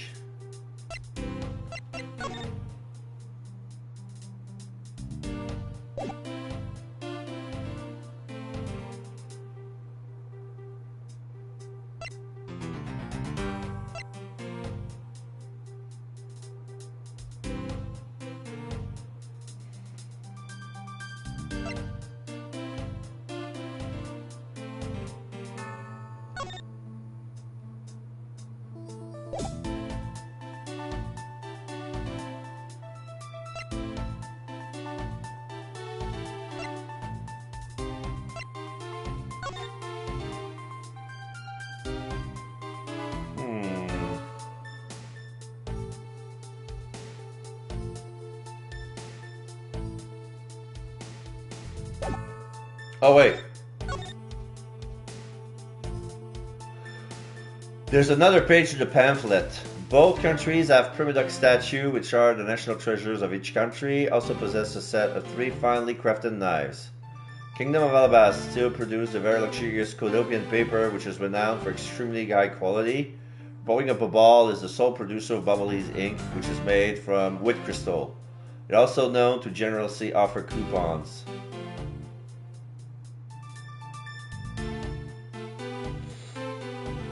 Okay.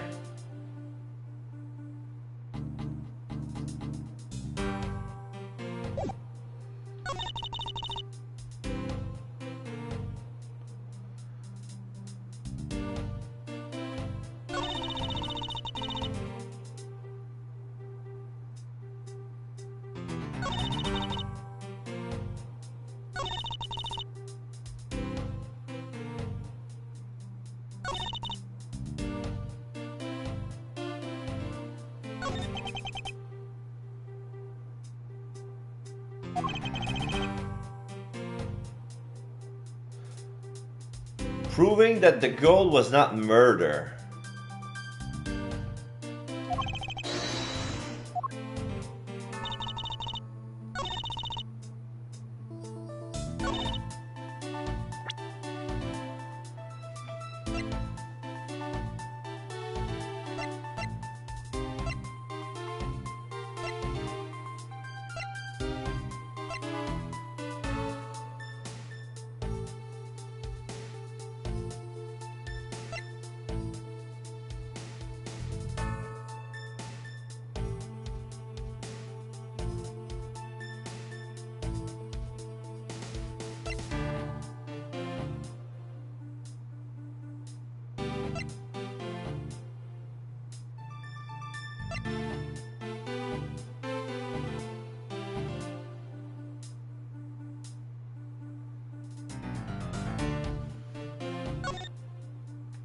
No.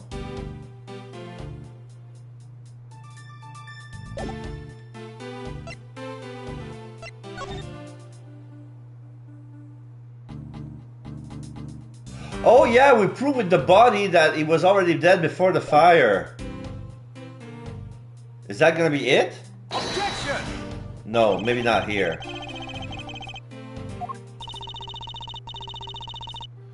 This piece of evidence showed the contradiction in the testimony, ... By your silence, I see you agree with my conclusion.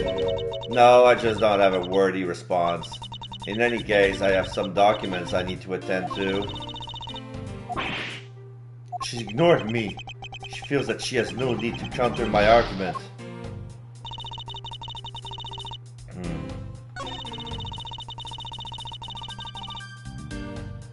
Maybe this is here. Objection! No.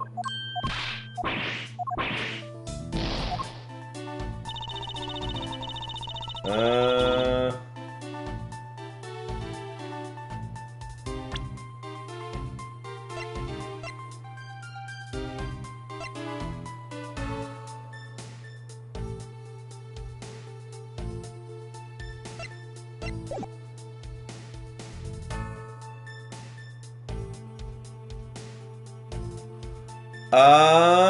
Okay.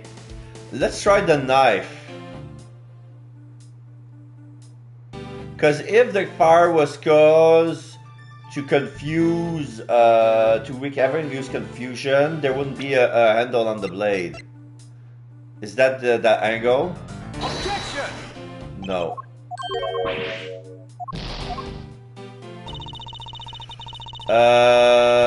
Am I gonna fuck up and then go back to the last autosave? Can I,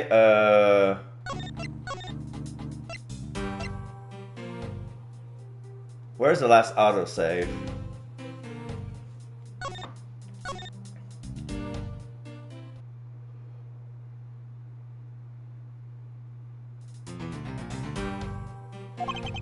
Ah, here.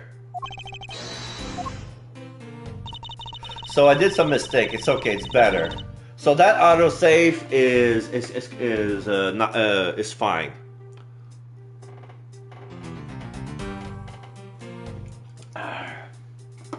I don't mind losing 2 health. Okay, so I don't want to use story mode.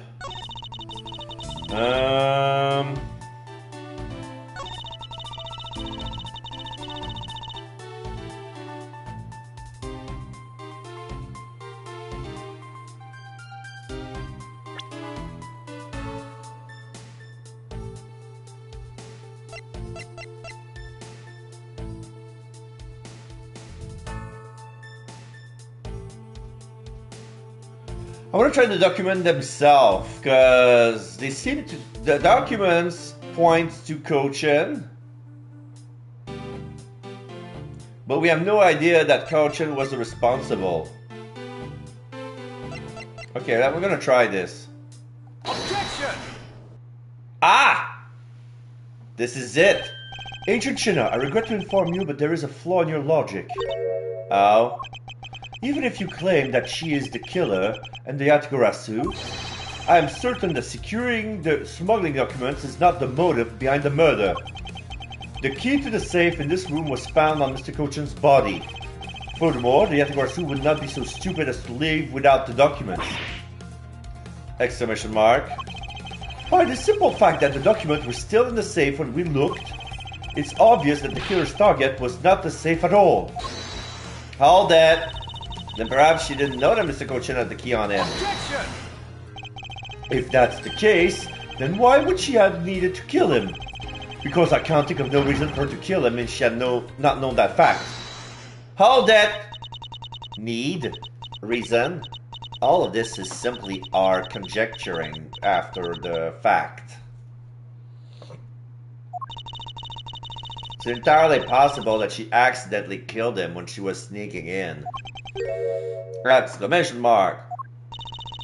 Perhaps she didn't notice the safe's second compartment before returning the key. Ah!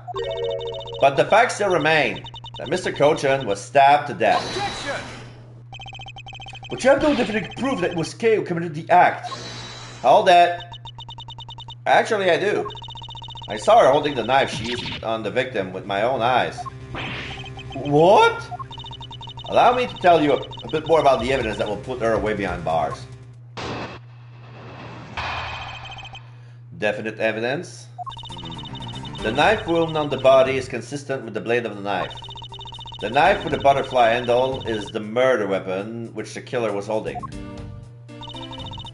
I assume she obtained the knife from the display rack and used it on the victim. The knife is a part of a special 3-piece set which has a design like no other. The evidence and testimony all points to the girl. There is no counter-argument. Yeah. That is your definite evidence, huh? You see now that she is definitely the killer, right? No! Mr. Edgeworth, you gotta believe me! I saw a suspicious person in a long black coat outside the embassy, I swear. And you came in here because you were chasing this suspicious person. That's right. I ran into this office only because I was chasing after that person. But when I entered the room, it was pitch black. I couldn't see a thing. I felt something on the ground next to my foot, so I turned on the light, but then... Ah! Who's there? This is... I came out to this room upon hearing the girl scream. And when I saw her holding the knife, I immediately restrained her.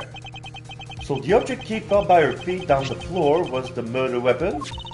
I had the knife analyzed right away, but we failed to find anyone's prints on it, because she's wearing gloves. But the suspicious person in the black coat who came into this room before me, Paul that continued to insist there was such a person, but if there was, where did they go? I don't know, but I know they came in here. All that sounds like the desperate excuse of a suspected killer and not a trustworthy testimony. You understand, don't you? We can't trust this girl's words, Mr. Edgeworth. Yeah, she has a point. Even if Kay's words are the truth, they must show that they are with some solid evidence. Mr. Edgeworth, I really did. Okay, don't worry. If you didn't do it, then there must exist a way for me to prove that. All that. Still not giving up, huh? See? In that case, try to counter my argument if you can. Don't worry, I can, and I will. Definite evidence. The knife wound on the body is consistent with the blade of the knife. Hold it! Does this mean that you already have the result back? We have confirmed that the shape of the Babalese knife blades matches the wound. Please don't confuse the efficiency of Interpol's forensics team with your own. Objection! I won't if you don't underestimate our police force. And so we're clear, I would hardly say your logic is sound, which you will see in a bit. If you can prove me wrong, please by all means go ahead. That has been my intention all along. Now let us return to your testimony. The knife with the butterfly handle in the murder weapon which the killer was holding. Hold it! You mean to say that you saw Kay holding the murder weapon with your own eyes? I was also on search for the Yatagarasu. When I heard that girl scream coming from this room, I rushed over straight away. When I arrived, I saw that girl standing there, motionless, with a knife in her hands. But I already told you I only came in here because I was also after the Yatagarasu. The suspicious person I saw came into this room. But when I entered, it was pitch dark. I felt something by my foot on the floor, so I turned on the lights, and then... You found out that it was the murder weapon at your feet. How many times do I have to tell you? We can't trust the word of a suspect. The only thing you accept is evidence, is it? That's the only acceptable way to counter an argument of Interpol on the scene of the crime. Mr. Edgeworth, do you have some kind of evidence that can prove me innocent? I think I do, because there is one piece of evidence I find to be a bit interesting. I think I need to carefully examine that piece of evidence again.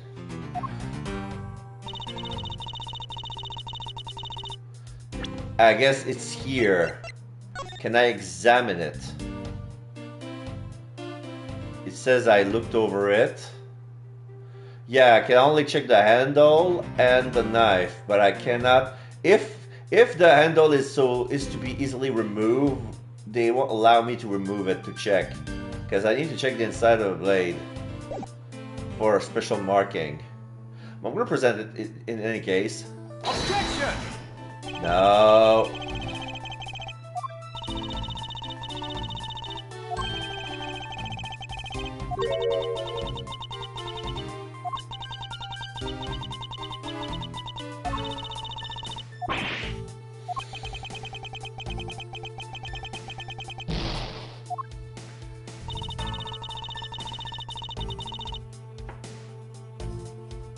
Hold it!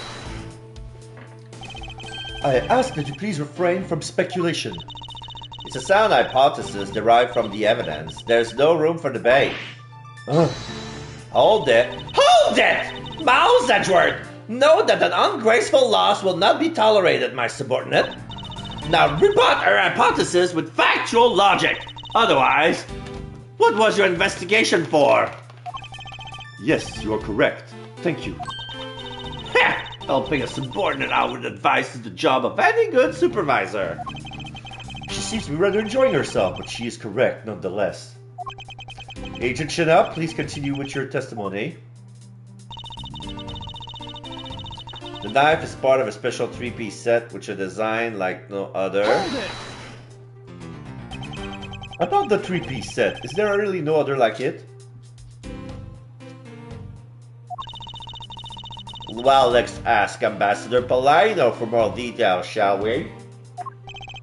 The knives are indeed special. They have the butterfly, the symbol of the Republic of Babal, engraved on them.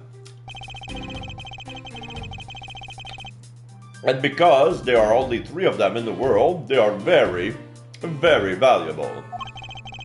The national symbol, huh? Well, the knives are covered in the butterfly design.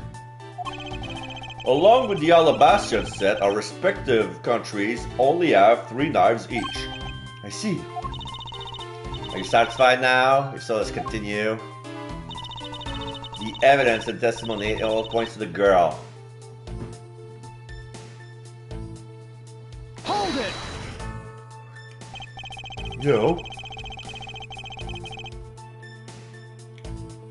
I believe there's still room for debate, and I'll thank you not to decide that for me. I didn't decide anything for you. I'm merely looking at reality the way it is. Objection! Are you sure you're not just viewing the facts through rose-colored glasses? My glasses are not rose-tinted, they're black, sir. Mr. Edgeworth, I think she's mad at you. Perhaps, but our definitions of reality are a tad different. Are the 2 of you done chatting? Agent Shina's proof is the Babalese knife that Kay was allegedly holding. Yeah, so are you going to prove that Kay didn't do it, sir? If Agent Shina wants to suspect Kay merely because she was the only one here, then I must show with evidence that Kay couldn't have committed the murder. Do you have such evidence, sir? Yes, there is one piece of evidence that seems very unnatural to me, and I believe this is my duty to point that out to Agent Shina. Okay.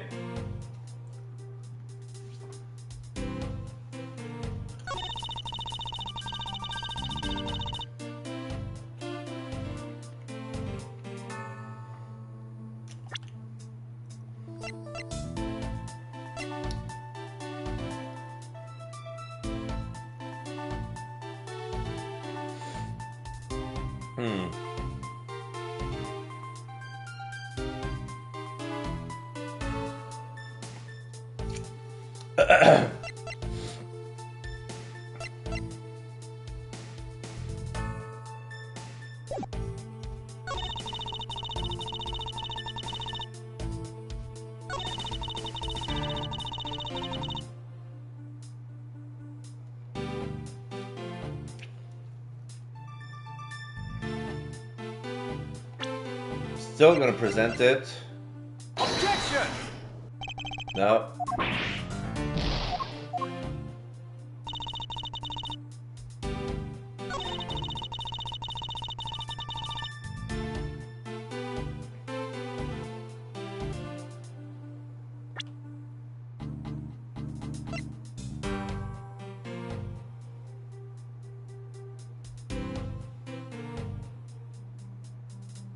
Objection! No.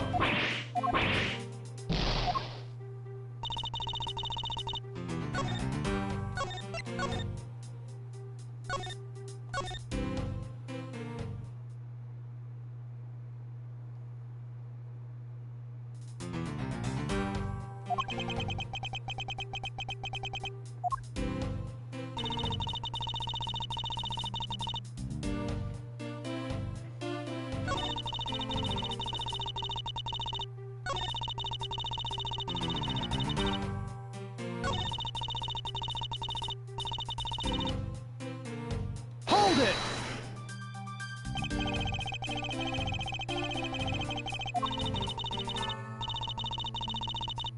Objection!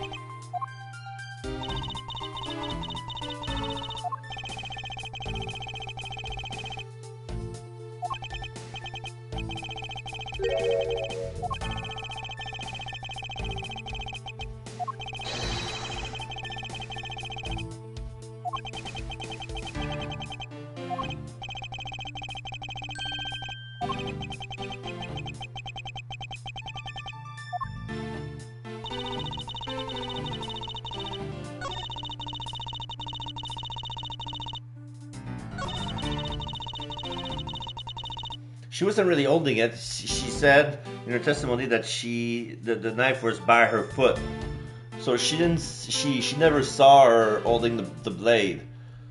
But it's how to present it properly that's gonna be tough.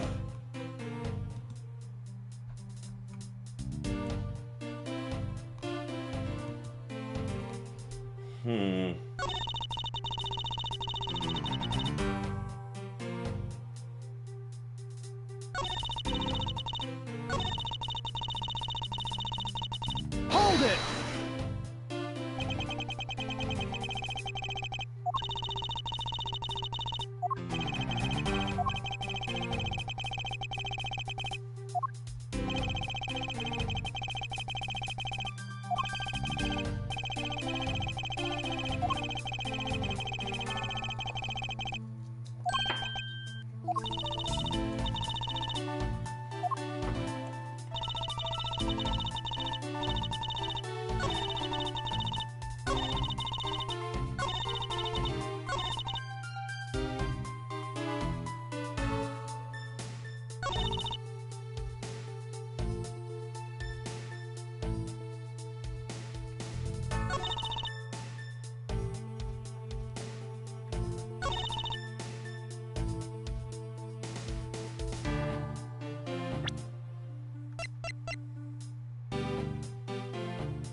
Did I presented the body here? I'm not sure. Objection! Okay, now I'm sure. Knife. Objection!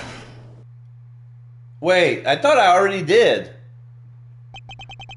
So the murder weapon was the knife with the butterfly design on it. But is that really the truth? What are you getting at? I'd like for you to take a look at this. There is blood on the blade, and yet there's not a speck of blood on the handle. This signifies at the time of the crime a different handle was attached to this blade. The knife that Kay was holding had its handle switch. In fact, it was in fact not the real murder weapon. It wasn't the real murder weapon. This knife can be taken apart. Shall we give it a go? Yes. There you go. As you can see, the Babyliss knife has now been disassembled in two parts. And on the blade we see a flower. So this is an alabaster blade. The killer must have pulled the murder weapon out of the victim's body and proceeded to swap the knife's original handle with the butterfly one. It was all to create the illusion that Mr. Cochin was killed with the butterfly team knife. This should clear up any and all suspicions surrounding Kay. Babyliss knife handle data jot down my organizer. Swap with the real murder weapon's handle. Its blade has yet to be found. Your argument isn't airtight yet. How so? It's possible that the girl herself is the one who switched the handles. Hold it! Don't be ridiculous. For what purpose would she do such a thing? I don't care to know how a criminal thinks. The way they view the world is beyond the comprehension of a normal person like myself. Therefore, I wouldn't put anything past them, no matter how odd it may seem. Objection! The truth is right there in front of you, and this knife will show you the way. You will come to see that Kay is not and could not have been Mr. Cochin's killer. the flower, because that means that the killer must have come from Alabast, and Kate never been to Alabast. What is this mark on here? It's the mark of a flower. I assume you know what this means. No, not really. Butterflies rest on flowers all the time to drink their sweet nectar. And so they do. However, would this butterfly really drink the nectar of this flower? The answer is clearly not a chance. Now to prove the relationship between the butterfly and the flower with this. The embassy guide. Take that! You can't be serious. It appears that you've made the connection. The flower on this blade is designed after a certain country's national symbol. That's right, the Kingdom of Alabast. In other words, this blade is from one of Alabast's ornamental knives. Ah! This part of the knife handle has Babal's national symbol and the butterfly on it. Therefore, it is undeniably Babalese in origin. But as we both know, you can't kill someone with just a knife handle. Incidentally, when exactly did the murder occur again, Agent Shina? After the fire had broken out? That's right. Kay entered the Babalese embassy after the fire had taken place. Furthermore, she had not been to the Alabastian side of the building before then. On top of that, not a single person passed between the two countries during the fire. Which means that Kay could not have transported an Alabastian object over here. This makes it impossible for her to be the true killer. Question mark. No, ... exclamation mark. Woo! Way to go, Mr. Edgeworth, sir! That was a great victory. Francisca ... Sheena ... Hey, why is everyone so quiet? I'm happy you got this far in Claire Clay's name. But what worries me now is that what will happen next. Objection! What is the meaning of this? An Alabastian knife here? Do you mean, how did this find its way to the Republic of Babal? It didn't just find its way over here. Rather, we should focus on how it was smuggled over. You know what? My brain hurts thinking about it while we were just standing around. Thinking while you're on the run? Now that's the way a great thief operates. Okay. Oh, thanks a bunch, Mr. Edgeworth, for proving me innocent, I mean. You believe in me the whole time, right? Tell me you did. Not really, but... Haha, come on, you don't have to be shy about it. Hold it. Your argument is still not airtight. Would you care to elaborate? I understand now that the girl didn't commit the murder. However, there is still the possibility that she is the Yatagarasu. That again? Look, how many times do I have to explain it to you? I am the real Yatagarasu! I'm not like that fake one that goes around setting fires, okay? Whether you're the real deal or a fake, it doesn't really matter. All I have to say is this. I have my suspicions that this girl is the one who started the fire. Objection! Preposterous! On what grounds do you suspect her of such a thing? The fact that she calls herself the Yatagarasu, that itself is the most elegant proof. Miss Shina! Yes? I have no intention of taking back any of what I've said. Question mark. I am the great thief Yatagarasu, and I refuse to allow some imposter to claim that name as their own. The path of justice that my father pointed me towards, I will walk it the best I can. It's not good to be so stubborn. I hope you can understand that. Thanks a lot for concern, Miss Shina. Let me share something with you two as a token of my appreciation. Those sunglasses totally do nothing for you, so I'll steal them from you next time, okay? Well, I guess we gotta get going. Going? To where? Well, to the Kingdom of Alabast. If we don't go, we won't know for sure, right? I suppose not. We won't get anywhere simply by standing here thinking. To see where the Alabastian knife came from. we'll have to pay the Alabastian Embassy a visit. Let's go, Miles Edgeworth! As you are my subordinate, I will not tolerate you bringing the investigation to a halt. Understood. And they're leaving. Why is Kay leading the way? To be continued. Alright. So I got through that. Woo! Save your progress. Yes.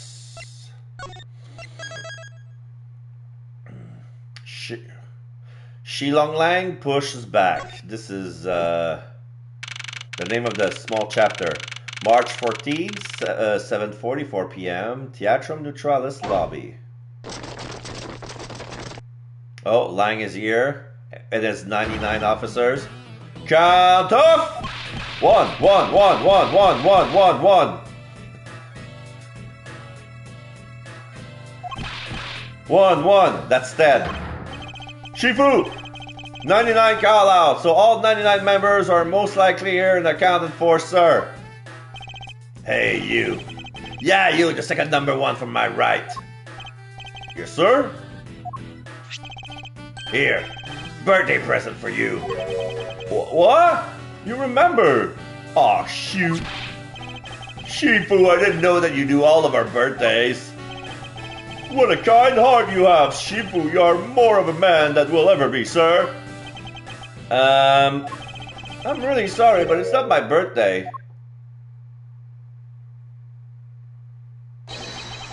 Lang Ji says, a cop who disrespects others soon feels the disciplinary bite of an elder. That present isn't for you. It's for your younger brother's wife's younger brother. Okay. So the younger brother of his younger brother's wife has his birthday today. How does he know that? Tell him I say hi and happy birthday, won't you? Yes, sir! Shifu, I can't believe you remember that much about each of us.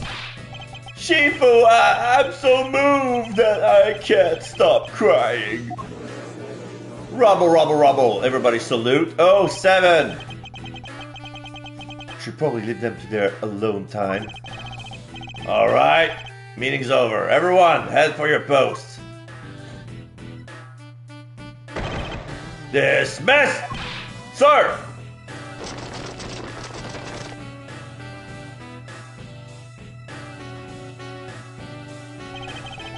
Yo, were you guys there the whole time? I got a call from Shina and she's already filled me in. It sounds like you're out to get in my way again. I have absolutely no intention of interrupting your investigation. I simply request that you grant me permission to inspect the Alabastian Embassy. And what if I say no? Objection! Agent Lang, this man is my subordinate. As I have received permission from the ambassador, he is to be extended the same rights. Sorry, sis, but it's not that simple. Yeah, because she got the authorization from Paleno. Now she has got the authorization from Ambassador Alba. Alabas has the strictest immigration regulation in the world, or didn't you know? Even among my elite men, about only half of them were admitted into the country. Besides, any more cooks in the kitchen, and we might spoil the soup if you get what I mean. Too many cooks. How dare you make such a meme? Don't take this the wrong way, but I thought I was funny. I thought I was in charge of Alabas, Miss Von Karma. Look, try to understand, okay? Things over in Alabas are a bit of a mess right now. What do you mean by a bit of a mess? No one told you? We had an incident in Alabas as well. This is what we called a decision based on the investigation, Miss Prosecutor. Look, Wolfie, just let us in already. Somebody says, hold it. Hold it! Hold it! Is there a problem here, Agent Lang? So there's an old man coming in with a cane. Oh, not really. Just having a discussion about whether or not to let these guys in. Ambassador Alba, I ask that you please allow these people to join the investigation. I'm having a debate because of my country.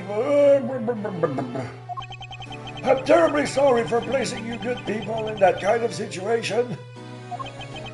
It is all because I lack the strength to govern well. Please, it is nothing of the sort, Ambassador. You weakling, Quirkus! Curse your frailty and inability to affect change in your country. What are you? My name is not Quirkus. The thing is, investigation conducted in my country have been under Agent Lang. And it is my judgment that in order to minimize disruption in investigation, I should leave everything up to Agent Lang. There, you see? No way! Hold it! Hold it! Paleno comes here. Ambassador Alba, I ask you to please reconsider letting them into Alabas. Yes? What's that? My very own secretary has been murdered in the Babalese embassy. And he was apparently caught up in some very shady dealings completely unbeknownst to me. So I ask for cooperation in our investigation, see? These aren't much, but I hope they can cover your travel expenses to Babal someday. Have some coupons. Alright, I get it. Sheesh. Even if you beg Ambassador Alba, I still have to give the final okay anyway. Alright, hear that, Mr. Edgeworth? We're in! Not so fast, my little crow girl. You're still a witness in the Babal murder. So I'd like you to please stay in the Republic of Babal. Detective Gumshoe, please take good care of Kay for me. Yes, sir! Sounds good to me. The fewer troublemakers, the better. K ...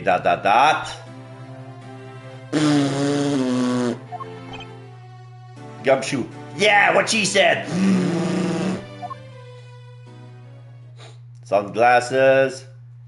And Lang and Alba goes back to Alabast. Hey, Mr. Edgeworth. Yes? So I wanted to ask for a while now, but that lady over there, is she who I think she is? Oh, that's right. I didn't introduce the two of you yet. Francisca Valcarma, the prosecutorial prodigy. It's nice to see you again. Oh, I knew it! You're the whip lady! It was a crop back then, but yeah. You may address me as Miss Von Karma. Okay, whip lady. Miss Von Karma, I'll leave the investigation of Alabas in your hands. Thanks. Rest assured, I will outsmart both the smuggling ring and the Yatagarasu. The smuggling ring, eh? Perhaps I should ask Francisca a bit more about them before I head into Alabast. Ah, and I mustn't forget to thank Ambassador Paleno for all he has done for me. Alright, we have to thank everybody. Actually, we can talk to everybody before moving out. So all the guests of the theater have gone. So here's Gumshoe. Detective Gumshoe, I'm counting on you to keep Kay safe. Yes, sir. You just leave everything to me, sir. Don't worry, I'll take good care of Gummy for you. We'll go investigate to the Babal side of things together. Right, Kay? That's right, Gummy. All they're missing is the last Stooges. Ambassador Paleno, I am in your debt. No, it's nothing. Because it's all about all I can do for you, I'm afraid. I only ask that you please bring Manny's killer to justice. I will, Ambassador, on my honor. Wow, you're so sensational! You've really piqued my curiosity. I know they aren't much, but know that I'm giving them to you wholeheartedly. I don't want more of your goddamn coupons. No, that's quite all right. Oh well, how about this then? Oh, a jar of ink. What exactly is this? It's a fountain pen ink, known as Babalese ink. It's made exclusively in Babal. So this is Bobbly's ink, eh? We make it from wit crystal oil, which is mined through our mineral mines. Please accept this ink. One dip of your fountain pen in this, and you can write for hours in your organizer. How fortunate for me, this ink in my pen just happened to have run out. I gladly accept your gracious gift. Special with crystal oil based ink. Limited export because of some specific reason that's classified. Bobbly's ink data jotted down in my organizer. Yeah, that was useful. More useful than stupid coupons. Great! Wonderful!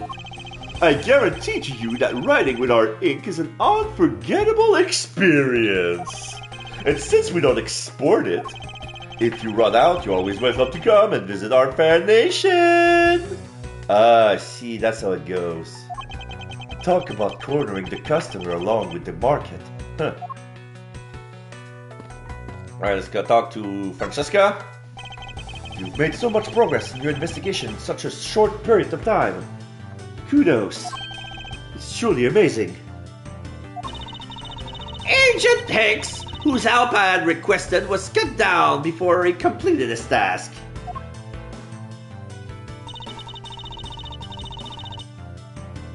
There is no room for further failure in my perfect investigation. ... In spite of that, I believe you were able to obtain some insight into the ring, correct? It was nothing. I simply made some deduction based on the smuggling item I was following. You mean the Bobbly's ink. But why are there restrictions on the export of Bobbly's ink to begin with? That's classified to Poland for... Hold it! Francesca, as your subordinate, I'm a part of your investigation now. Don't you think it would be beneficial if I was as well informed as you? Point taken. Very well. I'll fill you in. Recently, we discovered some very well-made counterfeit bills circulating in Zhengfa. Counterfeit bills? Yes, as you may have deduced, the counterfeits are being made with Babal's special Bobbly's ink. And it's virtually impossible to distinguish bill made with Bobbly's ink from the real ones. Thus, it was only natural for Interpol to keep an eye on the Republic of Babal. Bobbly's ink data updated in my organizer. Limited export because it's used in counterfeit. So that's where this document comes into play, correct? Correct, Mr. Cochin was smuggling large amount of Bobbly's ink. Furthermore, he was charged with running the embassy's printing equipment. Yeah, so he could have printed money. That's all the evidence I need to know that he was the head of the smuggling ring. However, there remains one tiny problem. The fact that he's dead. Let me guess, you still have yet to find the counterfeit bills or the smuggled ink. Yes, and while we're listing things, I might as well add the counterfeit plates to the pile. Yeah, you need the plates to print the money. You need the plates, you need the paper, you need the ink, and you need the final result. Since we haven't been able to locate any of these items in the Babalese embassy, we're looking into the Alabastian embassy next. It doesn't matter where they're hidden, mark my words, I will find them. Counterfeit bills made with Babalese ink. They are in circulation in Zhengfa. Hard to tell they're fake. So we're looking for Zhengfa bills? Yeah, because that's the national bird of Zhengfa on the pictures of the counterfeit bills. The 100 something something. There's a feather. Maybe they're called feathers. Well, Shall we get going? hold it! What's wrong, Kay? I didn't get permission to enter Alabast. So we're going to gather whatever info we can over on the Babbly side, okay? Alright, I'm counting on you two. Right, and I'm counting on you and Ms. Von Karma to not kiss and make out. Shut up! Shh. Sniff out clues in Alabast, I meant. And Mr. Edgeworth, if you happen to come across my phony, you let me know, okay? If you tell me, I'll rush over on straight away no matter where you are. You still don't have clearance for Alabas, you dumb nitwit. Numbnut. Edgeworth, dot dot dot. I'll let you know when the time comes.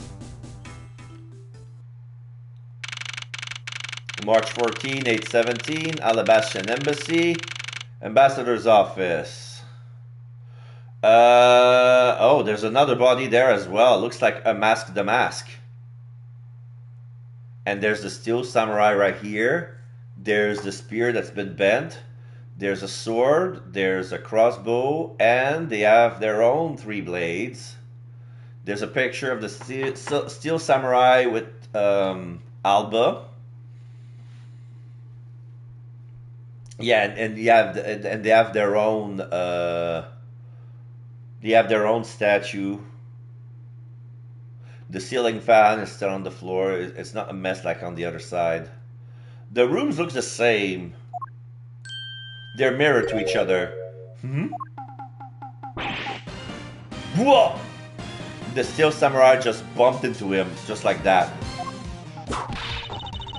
What do you think you're doing to my subordinate? Whoa! She whipped the head of the Steel Samurai. Yeah, she whipped the helmet of the Steel Samurai and just spilled over on his head. And now he's about to remove his head, remove his helmet to reveal his face. You're Edgy! Oh, thank the heavens you're here! Of course, I was wondering why that guy knows my name. It's fucking Larry Butts. I'm in a really, really big pickle, your lordship! The raven, it appeared and then poof, and then disappeared, swoosh! And though I am the Steel Samurai, my sword, I'm so confused, I don't know what anything means anymore! Who's this fruitcake? I am Larry of the House of Butts, married man of Neo Old Tokyo, milady. Thumbs up with a weird, funny, weird smile and smiley face. Now I remember! This person is one of your friends, isn't he, Miles? Yes, frighteningly enough, he is. Hey, what's up with that answer? Your best bud is in a bind and you act like it's no big deal? What sort of bind are we talking about here? The suspect kind! I accidentally became a suspect in a murder! Accidentally? I see.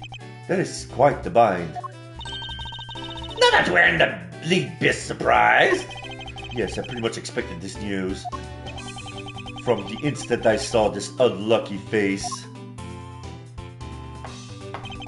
His name is Larry Butts. I've known him since grade school, and for as long as I've known him, he has been the world's largest source of trouble with a capital T. Hey, what kind of introduction is that? You're so mean, Edgy. If you're not careful, you might find your tiny number of friends go down by 1. That was uncalled for. Besides, you're... Wait, hold on. Larry, it was you! You're the one who wrote my Steel Samurai autograph. Oh, you didn't notice earlier? I even winked at you through my headpiece. I didn't see nothing. Francisca, ... What's going on? Why are you beet red? Sorry, but could you not speak to me right now? My doofus of a friend is the Steel Samurai, my childhood hero. Ugh. Hold it! Hold it! Sorry, am I interrupting your comical yet melodramatic play? Edgeworth! Exclamation mark. Aha! So, this is the incident you mentioned earlier. Mr. Prosecutor, this man, this childhood friend of yours, is our prime suspect. Of what you ask? Of the murder of a man who has snuck into this embassy. Mask the Mask the Second! Mask the Mask the Second? Oh. Yeah, he has the suit of Mask the Mask, but he's too short to be him. and he's holding something in his hand, some sort of piece of paper. He has a sword. Oh, it's probably... Oh, okay. So this is the steel samurai sword. And yeah, it's drenched with blood. But the blow seems to be made at the head.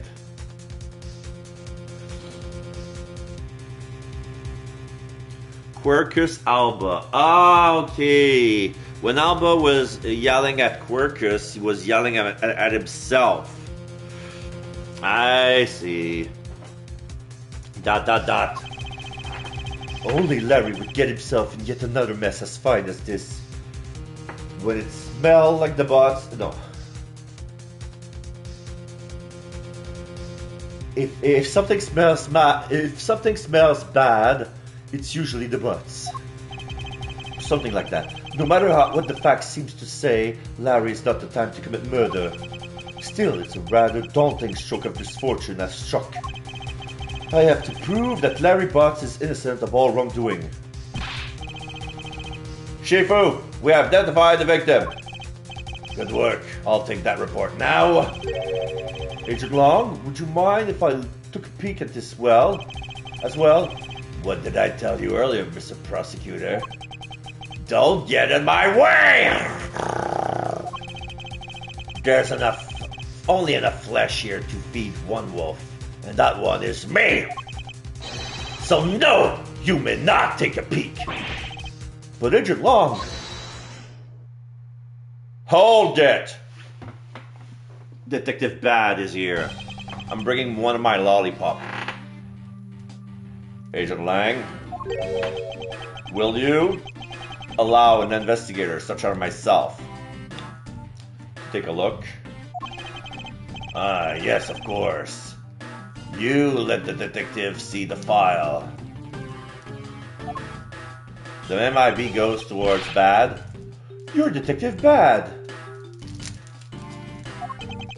You're the prosecutor, Mr. Edgeworth, right? Fancy meeting you here, Detective. Ah. Well, you weren't expecting me, huh? Ever since that day 7 years ago, I've chased after the Yatigarasu non-stop. I run pressure Interpol into keeping me in the loop in case a card was ever found. What incredible dedication to the case. Detective Bad knows about the Yatagarasu's MOs very well, and his passion for the chase hasn't died down in these 7 long years. It's something I can respect.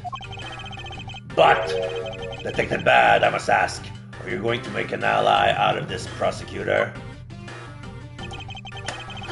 My only goal is to arrest the Yatagarasu. I swear on this lollipop. If you can get to the bottom of this case, then I'm willing to share info with him. I am here to that, Detective Bad. Initial investigation. About the murder of the Mask II. Would you be willing to fill me in on a few of the details? When the Yatagarasu showed up, Agent Lang and I took ourselves off guard duty and put ourselves in charge of directing things at this crime scene. Mirror. Taking advantage of the chaos, the Mask II, he broke into this embassy. Probably to steal some treasure or another. And I suppose he lost his life when he was forced to fight someone else in this room. Suspect. Why exactly was that man placed under arrest, Detective? Well, that samurai. I know he was born looking suspicious, but not for the reason you suspect, I assure you. As you can clearly see, he is completely harmless. Well, it was just a random guess. It's not like he's actually under arrest. Tonight, here all at the Alabastian embassy, Ambassador Alba was to give a commemorative speech. And that's when the Yatagarasu showed. But keep in mind, the Yatagarasu isn't who I'm talking about right now. Those seats for the guests who had been called to sit in them, they were empty. A no-show? Who was it that failed to take their seat? The Steel Samurai. Until the speech was to begin, each member of the entire Steel Samurai family was to wait in a separate room. However, for some weird reason, that man was spawned in a different location than his assigned room at that time. And where was he? Well, he was on the roof, with one of his legs down the chimney. The suit next to the chimney. That chimney that leads directly into this room.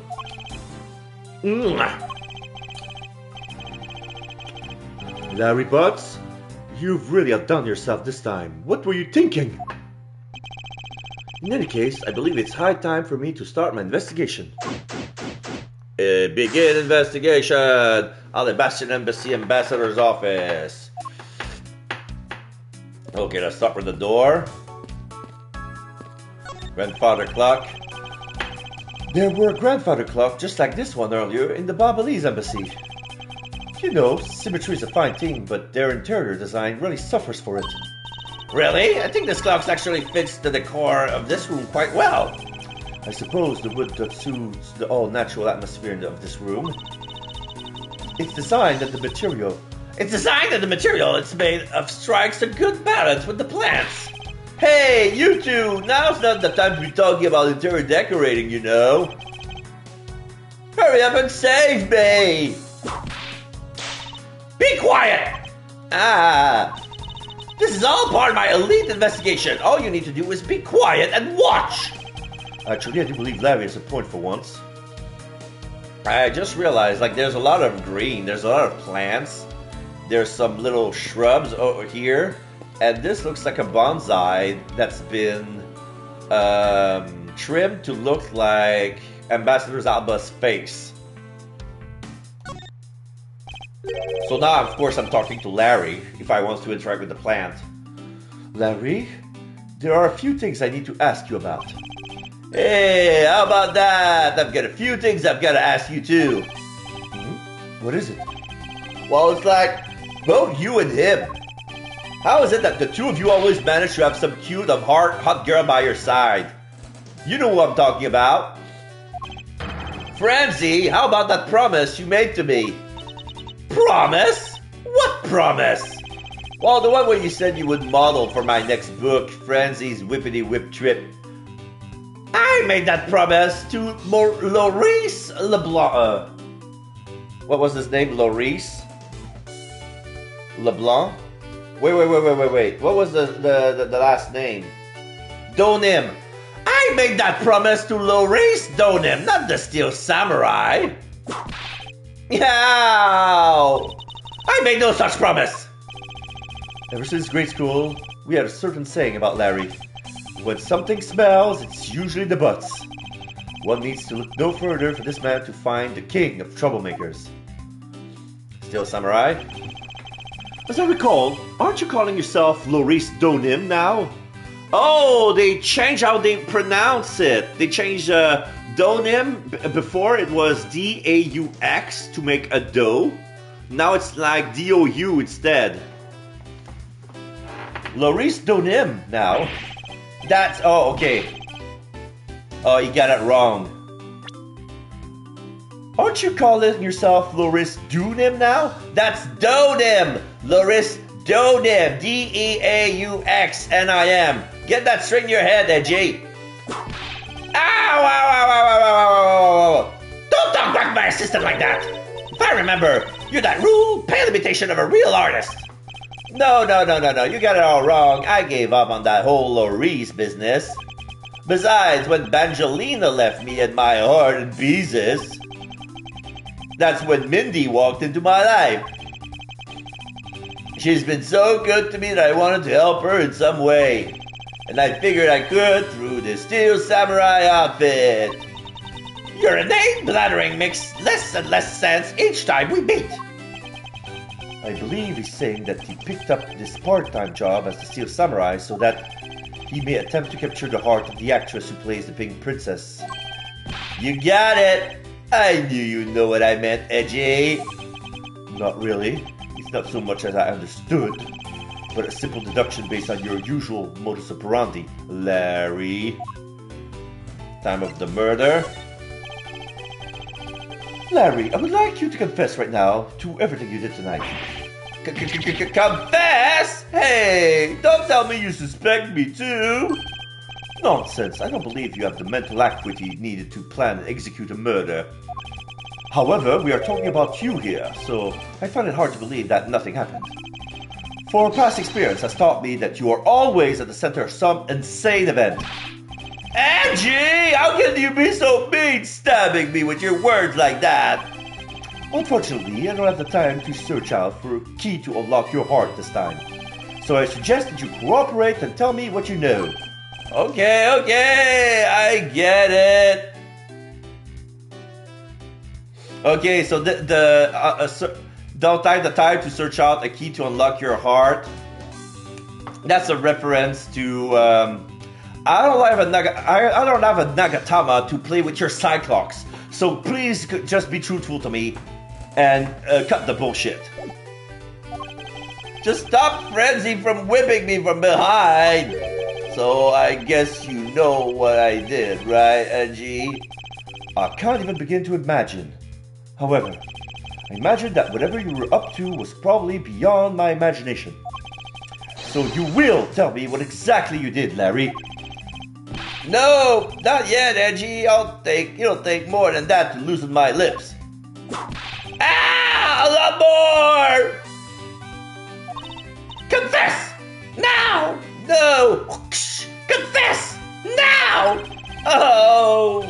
Okay, well, I was up on the roof. And why exactly were you up there? Oh, you know, that wintry costume and the legendary hero. Legendary? Hero? Santa Claus! Santa? Claus. I wanted to do that thing he does, so I climbed up to one of the chimneys. But when I got in here, there was smoke pouring out of the chimney. Smoke was pouring out of the chimney when Larry thought to climb down it. And? Well, I couldn't go down the chimney with smoke coming up, right? So I gave up. Objection! Larry, you do realize that Santa Claus does not exist, right? Of course I know. I didn't graduate from junior high, you know. Then you should also understand this. If Santa was real, he would be the biggest unlawful trespasser in history. Oh, crud. It is your attempt to imitate Santa that's landing you as prime suspect in this murder. Come on, man. What's so wrong with pretending to be Santa Claus? Let's start with the fact that it will be the Ides of March in a matter of hours. Santa only visit homes on December the 24th. That's in December, you nitwit! No! Hey, wait a second. We're not in court.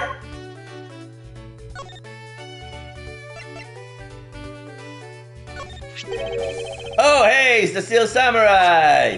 I want you to answer this for me, Larry, and depending on the answer, I may let you live. The Steel Samurai that was up there on that stage, was that really you? Yup, sure was. Larry! You! Steel Samurai Sushi Slash! He puts his helmet and does the move. Ugh! I was moved by the performance of this man. This completely useless, worthless bum. I fear I may never recover from this. Alright, I'm gonna do the little thingy. He said the word. He said the word. So let's put the bomb, where is it?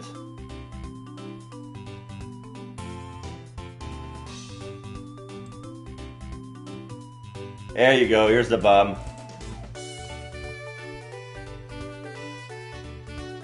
Eh? Okay.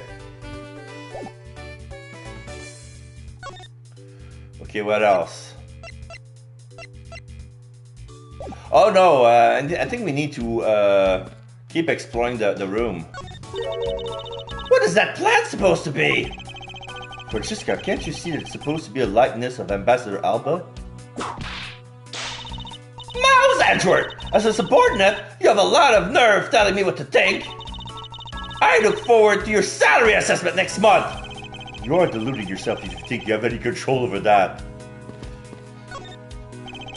There are some weapons on display on this wall. A crossbow, and under that, a set of knives bearing a flower motif. They must be the counterparts to the Babylonis knives, which means that the blades inside these scabbards should match the blade that was used to kill Mr. Cochin. I won't rest until I inspect every suspicious looking nook and cranny. Okay, so here's the Alba plant.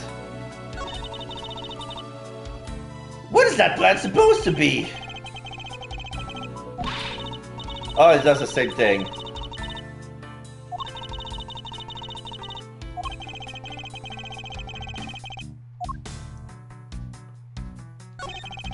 It's the Steel Samurai's primary weapon, the Samurai Spear. Isn't it awesome? I totally felt for this thing. It's sleek and shiny, just like my heart. It comes at you like whoosh. When you hold it, you just want to live like life like BAM! You'll do well to watch what you say, Larry. Although, it is just as Larry says, the spear is quite a symbol of valor. However, speaking of spears, aren't you supposed to use them by thrusting the point straight into your opponent? So yeah, the way it's bent, it's like it was used to slash and then it curved. I'm not entirely convinced the spear is up to the task. What's wrong, Edgy? You're just staring off into the distance. Oh, I get it. Tell you what, I'll tell the studio to make you one, okay? But this one's mine. Did I say something about wanting one? Maybe I can't shut him up if I show him the piece of evidence that will point something off about this spear. Okay, something's off about the spear. Okay, I can deduce this. So the bented spear doesn't look like the one he drew. Eureka! Larry, about the spears. Oh, are you feeling it? BAM! I thought there was something strange about this spear. Tell me, Larry, is it just me or is the spear a bit bent? What? No way! It's exactly as it should be, yo! I have here the autograph you wrote for me earlier. Now take a good look at this, which you drew in with your own hands. You can see that the spear is clearly of a different shape. Ah!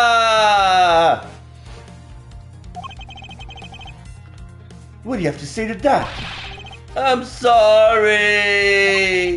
When I hold the spear in my hands, all of a sudden I feel super powerful.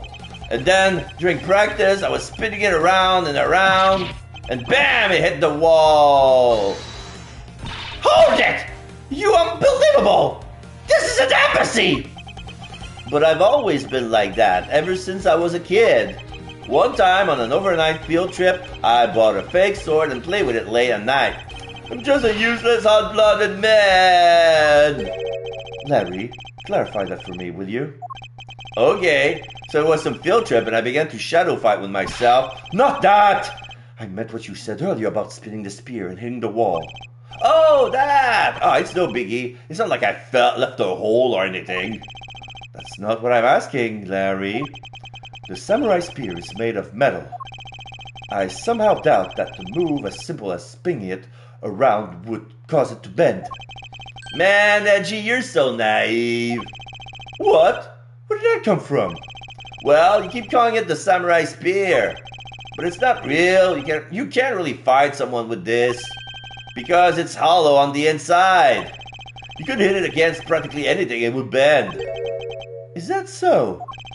Don't tell me you thought it was a real weapon. I mean, what deranged individual would let me with a real spear inside of an embassy? Think about it, Edgy. Don't think it the wrong way, I just think that part of your personality is cute. I see, your friendship truly is something special, Miles Edgeworth. Ah, that's not friendship, it's utter humiliation. Samurai spear. Weapon that's used on stage. Larry hit it against the wall and bent it, because it's hollow. Samurai spear data jotted down in my organizer. Why is there a weapon on display in a place like this? I wonder what there are no whips on display here. Okay, so here's the blade. Knives adorned with flowers are on display here. I suspect that these are the counterparts to the Babalese knives. The blades of these knives should match the blade of the knife that killed Mr. Cochin.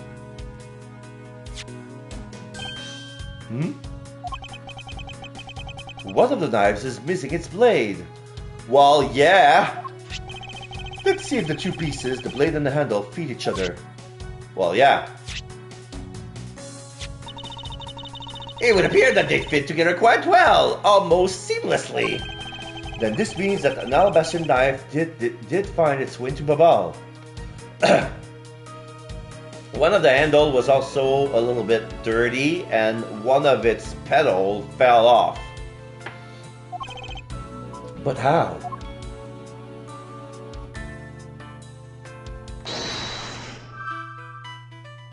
Nope. So if I check my evidence, yeah, I can check the blade. I can check the handle. Like, there's no fluff around the handle, so there's not even blood on that handle as well.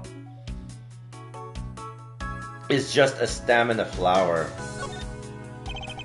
There is a striking flower ornament on the handle of this knife. Compared to the Babalese knife's handle, this larger one gives Alabast more presence.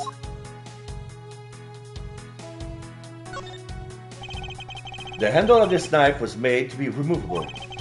The killer tried to make this look like a Babalese knife by switching the two handles, which means that there must be some reason behind that action.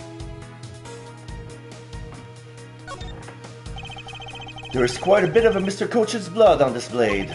Thanks to being a prosecutor, I guess I've become accustomed to seeing blood.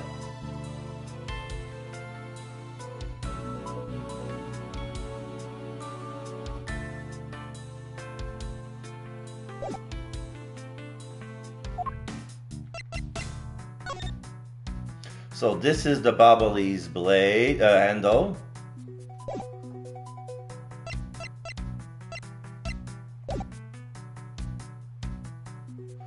And here's the statue. I can spot absolutely no difference between this Primadoc statue and Babal's. The statue's face looks a bit like that costume hero you like so very much.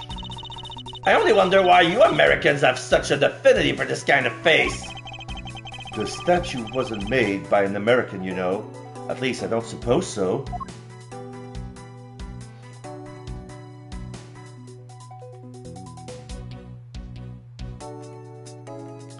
So what else is there?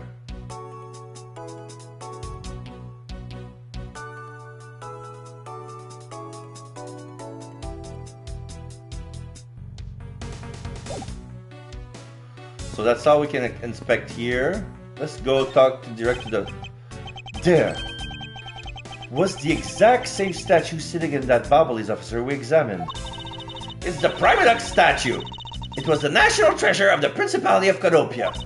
There was only one of these statues, meaning that one of the two is a replica. But both Alabast and Babal claim to have the real thing. What an incredibly childish fight to have. Babal, Alabast, Primadoc statue, both countries claim to hold the real one, national treasure, only ambassador and secretariat can touch. I won't rest until I inspect every suspicious looking nook and cranny.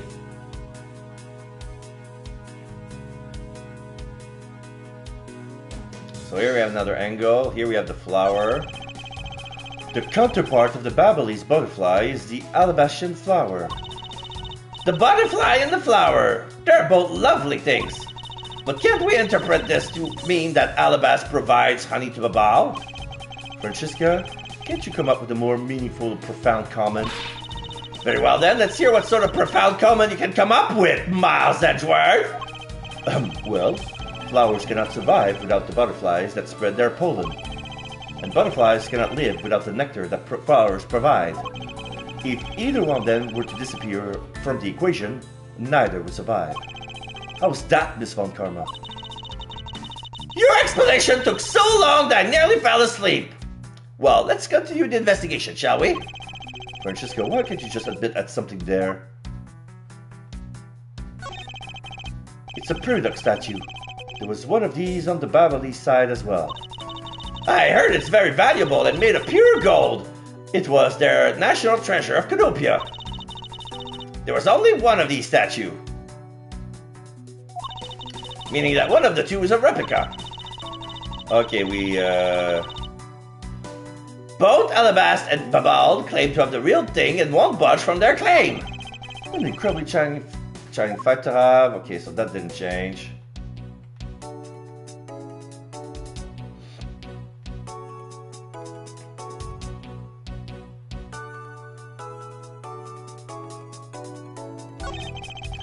There was almost exact same of wall amount for the knives on the Babalese side.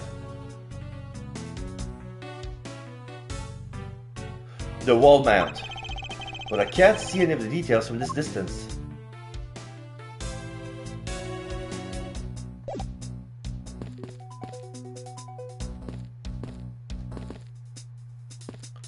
Check that. The counterpart to the Babalese butterfly is the Alabastian flower. The butterfly and the flower, they're both lovely things. Okay.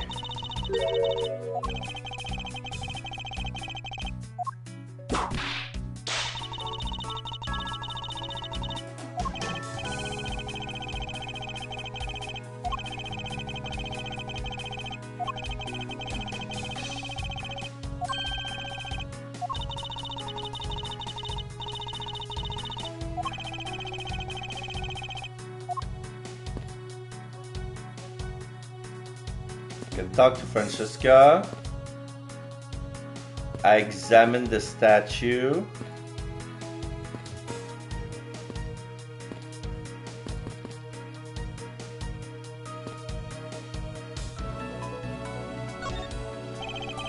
The person shaking hands with the steel samurai in this picture is Ambassador Alba.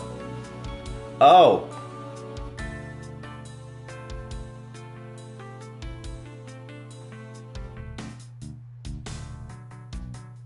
Trying to see if anything different changed from that moment. Like they shake hands next to the Peridoc statue. It was taken just before the murder. The steel samurai must be very popular. They're even using the national treasure as backdrop. I just don't understand. What exactly is so great about Top Knot there? Clearly there's a depth to show that a young person like you cannot fathom. Speaking of young people, aren't young children the target audience of this show of costume actors? Photo with still samurai jotted down in my organizer.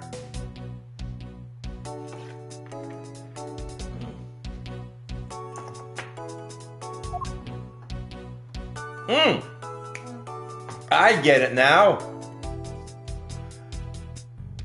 The wall where the mounted knives are on the back. Yet the statue was tilted to the side, so that statue moved.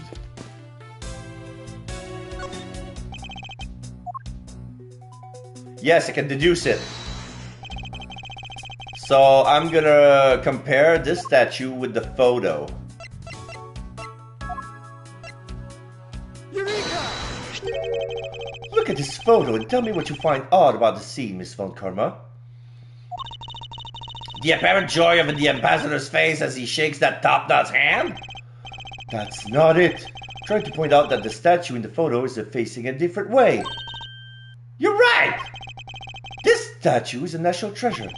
As such, only an ambassador and a secretarial level person is allowed to handle it. The fact that the statue is facing one way in this photo, and now it's facing a different direction in this preserved crime scene, is proof that someone touched this statue around the time of the crime. Alabasta Primitive statue. Both countries claim to own the real one. National treasure. Sign was moved during the murder.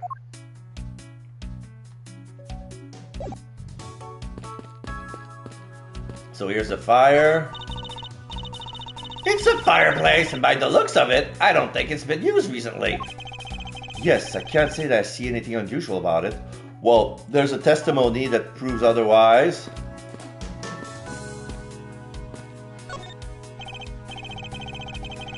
Two gorgeous flowers are in full bloom here. And they have a little tutors, and they look exactly like the air, the air stick that Kay has about the jamming ninja. I'm sure flowers are as lovely as these must have an equally as lovely name. Miles Edgeworth, are you done staring? I should hardly think passion flowers are all that rare. Passion flowers. That's a rather unusual name. It was named by priests of the 15th century for the Passion of Christ. Huh. As they say, you learn something new every day. The more you know. Passion flower data jotted down in my organizer so that I may remember the name. Two large flowers in bloom. Vines are supported by stakes are still growing.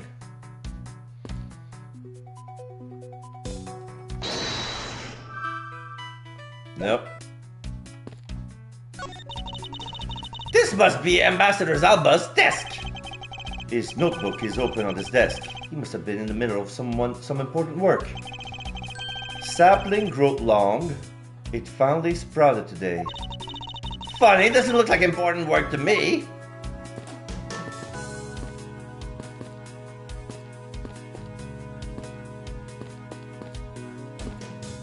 Alright, let's check the body.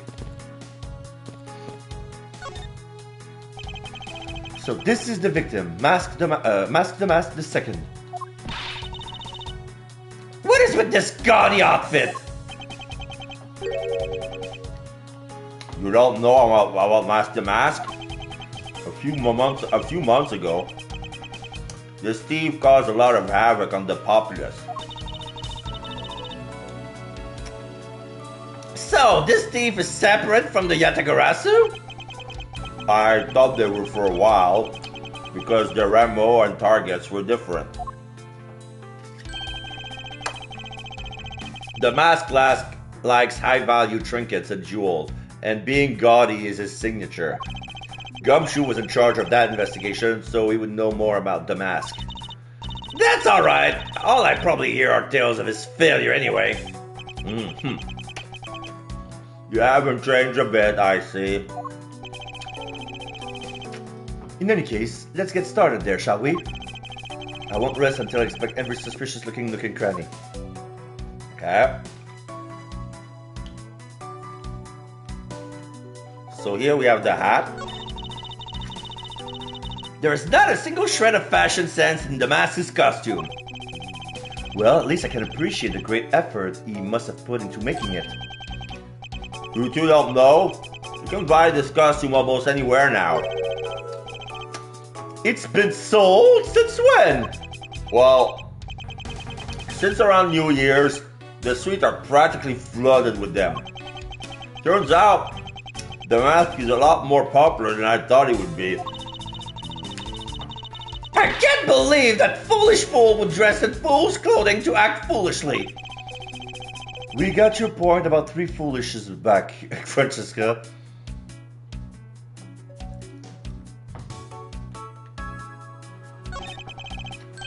What is he holding? Looks like a piece of paper from a notepad. Alabas, bring the statue, 5th floor ambassador's office. It would appear that direction on how to reach this room were written by hand. There's something written on the back as well. I would like you to steal the Primidoc statue in this room. What's that supposed to mean? Who writes a note to themselves like that? No, this was given to him. If I had to guess from the text, I would say that this is actually a request from someone about what to steal. Just who is the person that requested the theft of the Primidoc statue? The Mask the Second's note. Request for the theft of the Primi Duck statue with a map to where the statue is. The Mask the Second's note data jotted down in my organizer.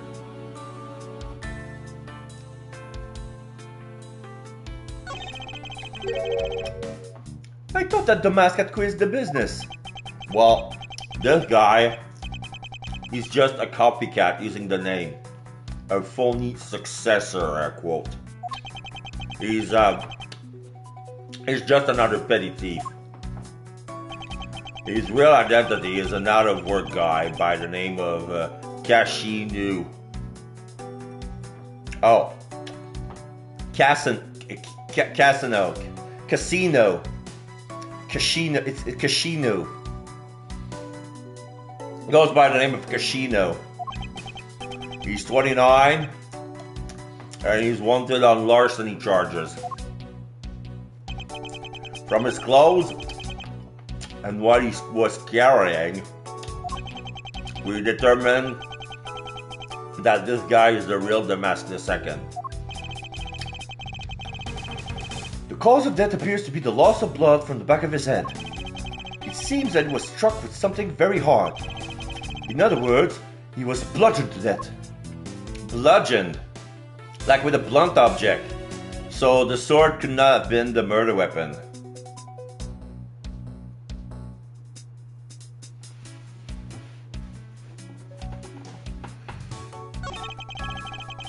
So, this is the murder weapon in this case? There's blood on the blade. It's a rather sweeping sword, isn't it? What did you expect? It's still Samurai Daddy's secondary weapon. I only call it his secondary because although he uses his sword in most of his battles, it's his trusty samurai spear that he turns to into a real fight. You sure know quite a bit about the Steel Samurai. That's simply because I saw the stage show earlier. The owner of this sword is the Steel Samurai, or in other words, Larry. Should probably ask him about it, as detrimental as it to proving him innocent. Samurai sword, weapon that's used on stage. It is thought to be what killed Damask II. But that doesn't make any sense. I guess that's about wraps up my investigation. That's the Pink Princess.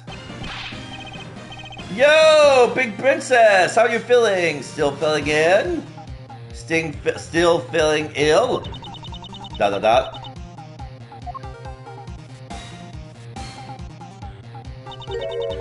And yet another strange character comes out of the woodwork.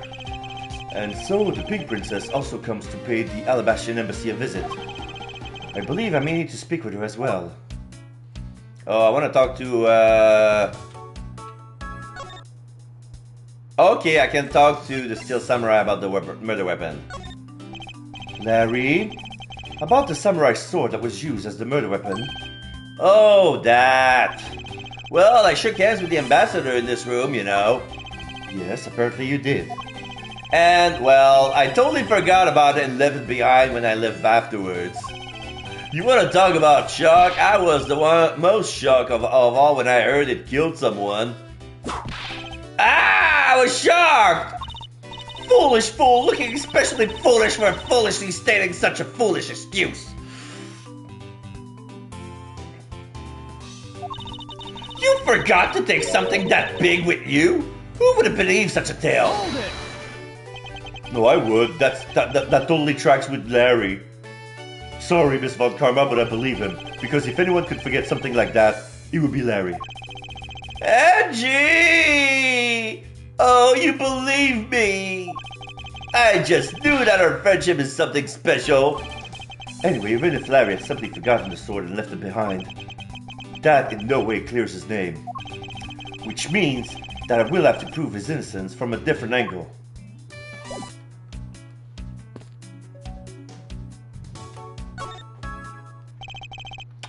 Miss Pink Princess, I have a few questions for you I'd like to ask you. Miss Pink Princess, if you please answer. She removes the helmet. Hey! This must be what they call fate! How could this happen 2 days in a Oh! EDGEWORTH! What the? Aren't you Miss Oldbag? Why are you so surprised? Ah, so you're the one they got to play the Steel Samurai. It's too bad I didn't realize that until now. You are acquaintances with Larry? Well, yeah, we used to be security guards together. And during the second game, you weren't there. You were flying abroad. Why, yes, we work at the same company for a little while, you know. That's why it's okay, my EDGEWORTH. You don't need to be jealous. Oh, that never crossed my mind. I was in the next room, you know, trying to get in some beauty sleep. But it was so noisy here that I couldn't fall asleep, so I came over to complain. So imagine my shock when I saw my precious EDGEWORTH waiting here for me. I mean, who could have imagined he would ever come to a show like this? I guess I misjudged you, EDGEWORTH. You misjudge him? I thought he was trying to avoid me, you know. That was no misjudging on your part. That was precisely what I was trying to do. But it looks like the winds have shifted and he's now willing to be chased after. I'm simply overwhelmed. Don't you worry, EDGEWORTH. I will chase you forever to the ends of the earth. Isn't that just peachy? This is one of the rare times when Francisca and I actually see eye to eye. Pink Princess? She's holding a rapier for some reason. Now then, what are you doing here? I thought you were working at Gatewater Land as the Pink Badger. What are you talking about? That was ages ago! That was 2 days ago? That was yesterday! Look, I worked at Global Studios before, a long time ago, right? Well, they called me up this morning, kind of out of the blue, actually. They called you? Apparently the girl who plays the Pink Princess collapsed from a bad cold. It happened so suddenly, so they called in to be the last-minute replacement. Let me guess, she didn't want to be next to Larry more than she should, so she asked Wendy to replace her, so she pretended to have a cold. Do they not have enough people on staff at that studio? I really couldn't say no, so here I am, playing the role of the heroine. Instead of that Mindy girl, I mean. But the poor girl, I feel bad for her. Because they left me standing for her. She's going to have a terrible time when she returns. I mean, that's not a great time.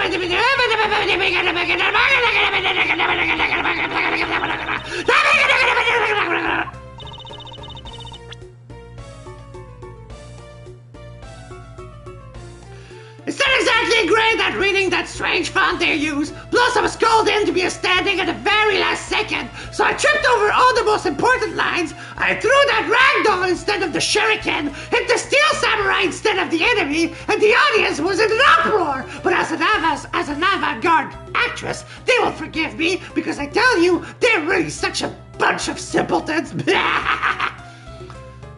You're a rather lively old lady. So basically you received a standing request this morning, correct? You got it! If you need to see it, I got it right here, look! It appears that she is telling the truth. Standing request from Miss Oldbag to stand in for Mindy, the Pink Princess actress who fell ill. I tell you, my fine acting moved the entire audience to tears. You sure? Alright. Oh, I cannot read. Because this document looks like it's been written in the same language as the Cadopian paper document. But not really. Okay.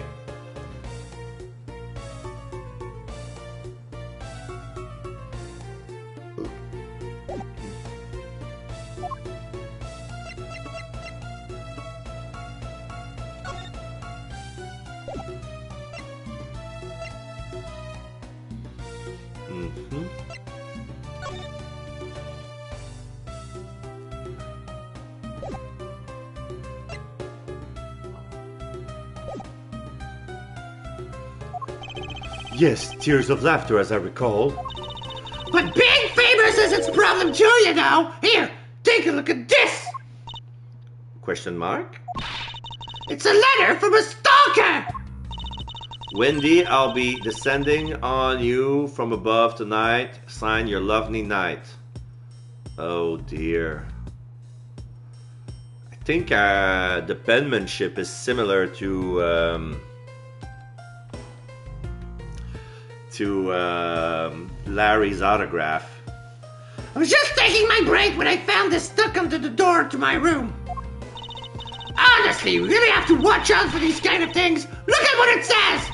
Wendy, I'll be descending on you from above tonight, your loving night. It's not, it doesn't say Wendy, it says Mindy. It's just the penmanship is terrible. Like even here, like the M looks like W. It's supposed to be married, but it looks like worried.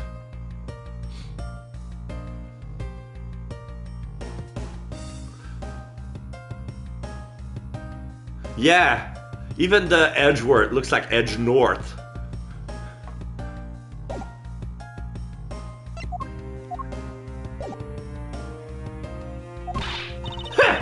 Oh, absolutely revolting. I mean, you would think you would get my name right. There's no accent in my name. Wait, this horrible handwriting. Where have I seen this before? Ah, but now that you're here, Edgy Poo, I feel 100% safe. Where do I factor into this? You'd bust that evil stalker man for my sake, wouldn't you, Edgy Poo? Well, if you allow me the liberty to handle this in my own way, I'll gladly dispatch a detective to your house later.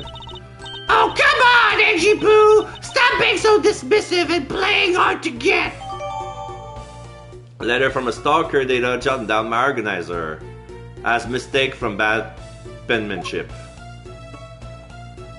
I want to check the thing, but it won't let me. What were you doing at the time of the crime? Okay, now I can. Yeah. It's a Mindy. It's not a Wendy.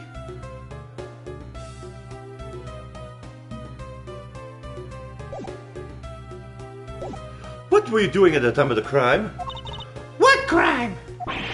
What? After the show was over, I had nothing but free time on my hands. So I used the fireplace in the room next door to keep my bad hip warm. Use the fireplace. At the time of the crime, Miss Oldbags was warming her hip in the room next door. Oh! So there's another fireplace in the room next door. So that would explain the contradiction that this fireplace has not been used, but the other one is. Well, a murder occurred in the room right next to yours. Is that right?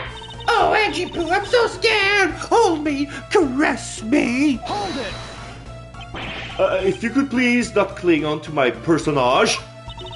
In any case, I'll take it then that you failed to show up at Ambassador Albo's speech. Oh, that! No, I didn't go. I mean, I may have the heart of a young tender maiden, but my body just refuses to cooperate at times. As soon as the show ended, my hips started acting up and got stiff. I couldn't move at all.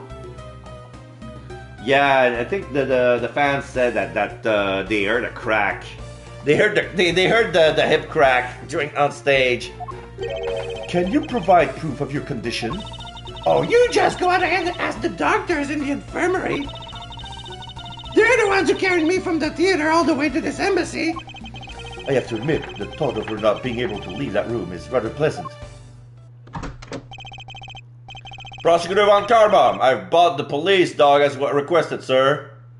Is that Missile? No, it's not Missile. Good work. You may leave now, officer. This dog. I requested the assistance of a dog in our search for the Yatagarasu. Looks like you guys have some pretty bright dogs in this country, too. Hey, you're a real cutie, aren't you? Yeah. Who's a good boy? That's a good boy. Oh, it is Missile. It's just like the picture when it up close looks exactly like Missile, but the sprite doesn't look much like it. Like they tried to reproduce it but it feels like it didn't look as much as a Shiba Inu I was supposed to be.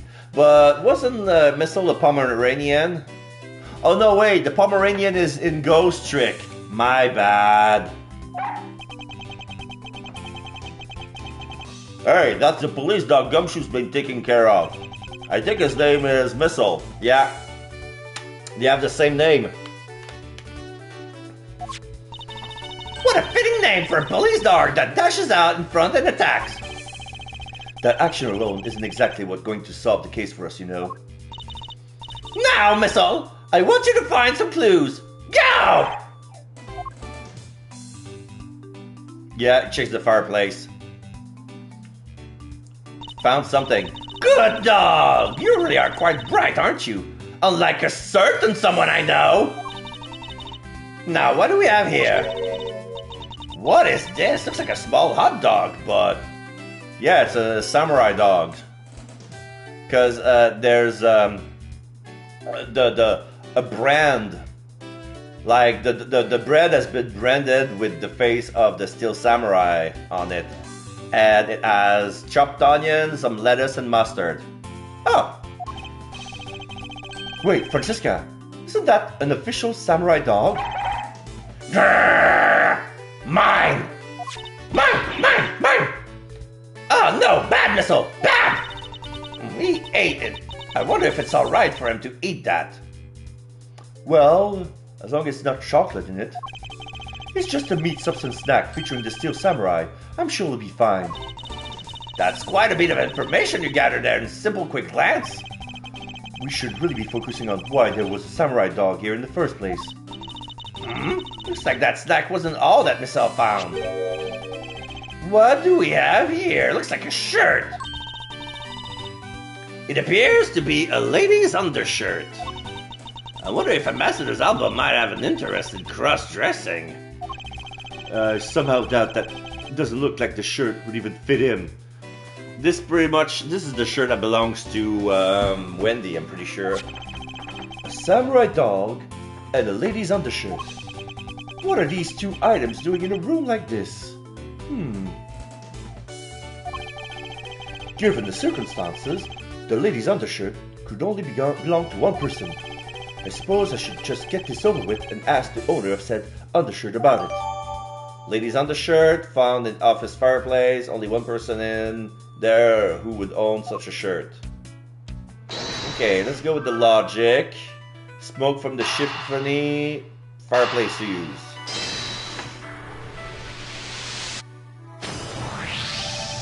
There is no trace of this room's fireplace being used. And your point is? Smoke was supposedly pouring out of the chimney connected to this fireplace. At least according to Larry. This is a contradiction of the facts, is it not? Are you sure he wasn't just disoriented or something up on that roof? There is testimony from an investigator that puts Larry at this particular chimney. So no, I don't think it was a mistaken impression on Larry's part. On the other hand, the fireplace in the next room was being used at the time. Where do you suppose the smoke from that fireplace went? Ah, I see. So what you're proposing is this. The smoke that came out of the chimney was actually from Mrs. Oldbag's fire. So the two fireplaces share one chimney. Like the wall is right next to another. So basically the fireplaces of neighboring rooms share one chimney. Is that what you're implying? The office fireplace and the one in Miss Oldbag's room share the same chimney. Shim shiminy, shim shiminy, shim shim sheree. Precisely. Alright. So... He was a much bigger help than I thought he would be. Yes, however, there are a few aspects I don't understand about what he found. In that case, you should keep on investigating until you do understand. Now, my subordinate, continue with the investigation. Alright, I will. It is with great dread that I proceed and do what I must to solve the case. Yeah.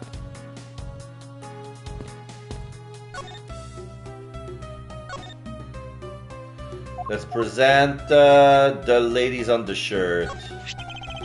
if you could please take a look at this brown color undershirt. Oh, Angie Poo, what is the meaning of this? Why did you steal that thing from my bags? All you had to do was ask, and I would have gladly given you as many as you'd like. Thanks, but no thanks. This shirt was found here at this crime scene. What? Come now, why don't you just confess and explain what's it doing here? I know nothing! Nothing, I tell you! What? Oh, I admit that I used the fireplace to dry that shirt, but I can't really help the fact that I had to, you know? Wearing that pink princess costume was like being in a sauna! And on top of that, I get fingered as a suspect! You're too cruel, Angie Poo! Are you claiming that you never once set foot inside this room? Of course I am! If I had been the one to find the body, do you think I'd be as calm as relaxed as I am? I tell you, it's always like this. It's always like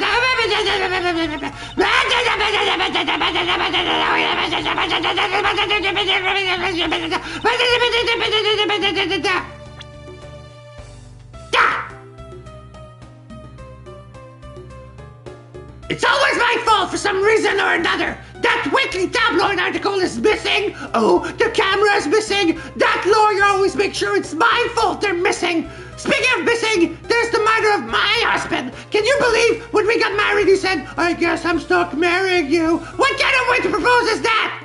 What he should have done is, he should have whispered in my ears, I don't deserve you, but I cannot help it. Will you marry me? Honestly, men these days. Well, I don't believe she's lying about her action. So I can't simply assume she really was drying her shirt by the fireplace on her break. And somehow the undershirt managed to move from the next room into this one. Undershirt from next door. The undershirt was found in the office fireplace. How did it get here? In the logic box. I assume the samurai dog was also yours? Ah, that brilliant mind of yours. You really can't see through everything about me. And so the feeling of dread continues. But I suppose I should ask for more details. Okay, samurai dogs. That samurai dog was yours, wasn't it? Oh, of course, I'm forever yours, my wedgie boo. Hold it! If you could just stick to what I ask you. Edgy, are you and Miss Oldbag, Harold and Maude? No! You really don't change, do you? When will you learn how to take a joke? Anyway, that samurai dog wasn't mine. Those things are present from the studio to the embassy. A present? Yeah, the studio's bigwigs basically told us to play delivery boys. We were supposed to hand the dogs off to the embassy people and tell them hi. I had to pile them all into the pushcart just to move them all. Those studio guys should have delivered those things by themselves, right, Edgy? So, did you deliver the samurai dogs to the embassy staff as per your instruction? Hey, Edgy, don't just ignore me and my question. Aren't you going to stick up for me? About that, see, after the show, I went to rest a spell in the dressing room. Because of my bad hip, you know. And there they were. The samurai dogs were just sitting on the dressing room floor. Here's a box of Neo Old Tokyo samurai dogs. I suppose you have to make preparation for distributing them after the show. Well, if by preparation you mean sampling them as well. Excuse me? Oh, I tried one and I thought they were actually quite good. Sorry, but I just had to find out. I know it was silly of me to think this, but I figured that since they're for a kids show, their taste was probably for kids too. But they were so good that I couldn't stop. Before I went back to my room, I just had to help myself to half a dozen or so boxes. Whoa! As I sat there by the roaring fire, worming them and eating them, I thought, this is... Francesca ... Edgeworth ... Huh, what is it now? Oh, I know, I bet you want a box too, don't you, my Angie Poo? I'll take one just for reference, but yeah, I will not eat it. Who am I to say no to you? But I'll give you one, the rest are all for me. Samurai dogs present for embassy staff. Missile bags took and ate a few from the dressing room. Yeah, there's a fan on it. And there's the top knot of the Steel Samurai next to a stamp. Neo Old Tokyo Special Samurai dogs. Are there one in each boxes? Looks like the lesson for today is that when the Steel Samurai and the Pink Princess take off their masks, they transform into a pair of annoying troublemakers. Okay, let's see. Can I consult the dogs? Yeah, there's a fan. Yeah, it's like a traditional fan with a circle in it, probably representing the country flag.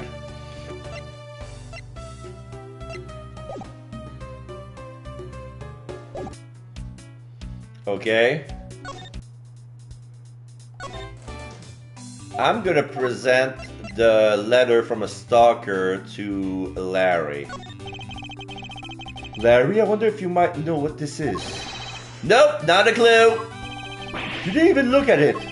Nah, that's because the only thing I can see right now is the form of my lovely frenzy. Oh, in that case, allow me to help you sear my form into you for all eternity. Whippity whip trip. Now, this is a trip I'm willing to endorse, especially if we can finally get some peace here. So yeah, I really enjoy getting whipped. Harder! Request from Miss Old Bag to obtain it from standing for Mindy, the Pin Princess actress who fell ill. Oh, he's gonna get whipped again. Yep.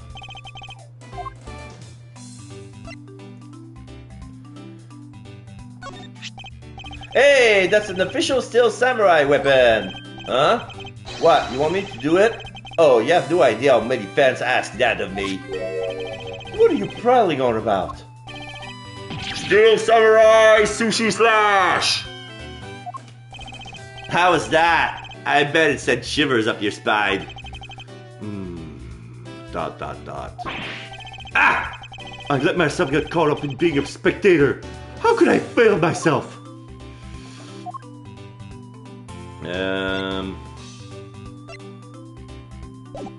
What else is there?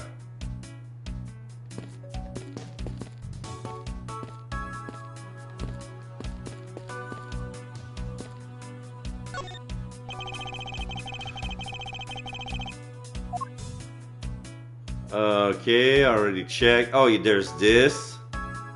Because I overlooked something, but it's of no consequence, but I'll check it anyway. Because there's some sort of cloth, and the design is made like one of those traditional thief bags. They are basically a piece of noose cloth. I suppose this was the wrapping cloth the Master II used to carry stolen goods. But there's nothing wrapping it now! Even still, it's gonna be too small to carry the statue. I guess he never did manage to get his hands on whatever it was he was out to steal.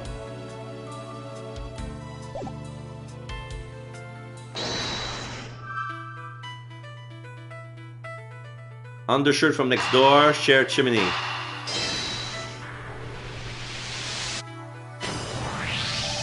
The lady's undershirt that Missile found. Ah! Why are you getting all excited over holding on a lady on? Why are you getting all excited over holding on to a lady's undergarment? Mouse Edgeworth, you uncouth sea slug! If you know the owner of said undershirt, then hurry up and return it to her already. You have it all wrong. This is evidence. And the owner of this piece of evidence was in the room next door. And yet, despite that, Missile found it in the fireplace of this room. This lady's undershirt. Are you seriously claiming that it somehow passed through a solid brick wall? Not quite. The fireplace in this room is connected to a chimney. The other fireplace in the other room is also connected to the same chimney. leading us to the possibility that the two fireplaces are connected to each other. Perhaps a closer look at the back of the fireplace is in order.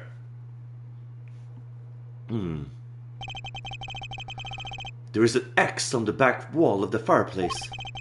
Let's see if I can get a better look at it. What in the... Yeah, the wall moves. It rotates. The wall separating this room's fireplace from the next room's fireplace apparently turns. As I suspected, this fireplace does indeed connect this room to the neighboring room. The neighboring room? There appears to be nothing particular about the next room. But the fact that there is nothing special about the next room isn't what's important. It's the fact that there is a secret passageway through this room's fireplace.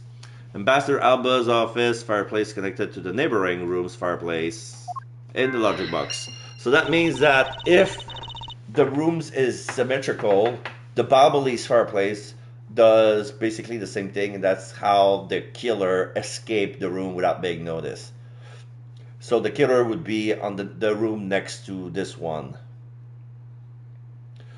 We now know that the fireplace connects the two rooms. But how exactly is that significant? You aren't going to suddenly name the old lady as the second killer now, are you? No, she couldn't move at all because of her stiff hip. So she could not have been the one. Unfortunately, I believe that this fireplace has nothing whatsoever to do with the Mask the Second's murder. Investigation complete. Full health. It would appear that the answer has made itself known. You're making quite a confident face there, Mr. Prosecutor. Bring it on! I'm all ready to counter any arguments you may have. Very well then, if you are prepared. I'll show you exactly where my deductions have led me. Good! I'm counting on you, Edgy! Leave it to me, Larry. My first attack will be to expose your lie for what it really is. My lie? I know that there's still something you are keeping from the rest of us. What's wrong with you? Why is it you won't believe me no matter what I say, Edgy? Curse you! I should just hurry up and die already if that's how it's gonna be. I'll confess to every murder in the whole world and then kill myself. And throw everything into mass confusion! You made some wonderful friends as a child, I see. Larry, I only have one thing to say to you. Even if you make that face at me, it's no use. A man who's ready to die is strong-willed, you know. Larry, it doesn't matter what sort of hair-brained trouble you've caused. I only ask that you do not lie to me. If you cause an innocent person to be judged unfairly because of some insipid lie, I will never forgive you. Gee! Although, allow me to say that I consider you to be among the innocent in this case. And that I will draw the real killer out. You can trust me on this. Alright, this time I'll tell you the whole truth, okay? What happened, what didn't happen, the works. Just what happened will do.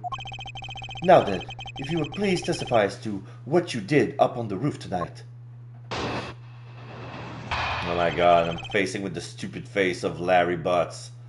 Up on the rooftop, testimony.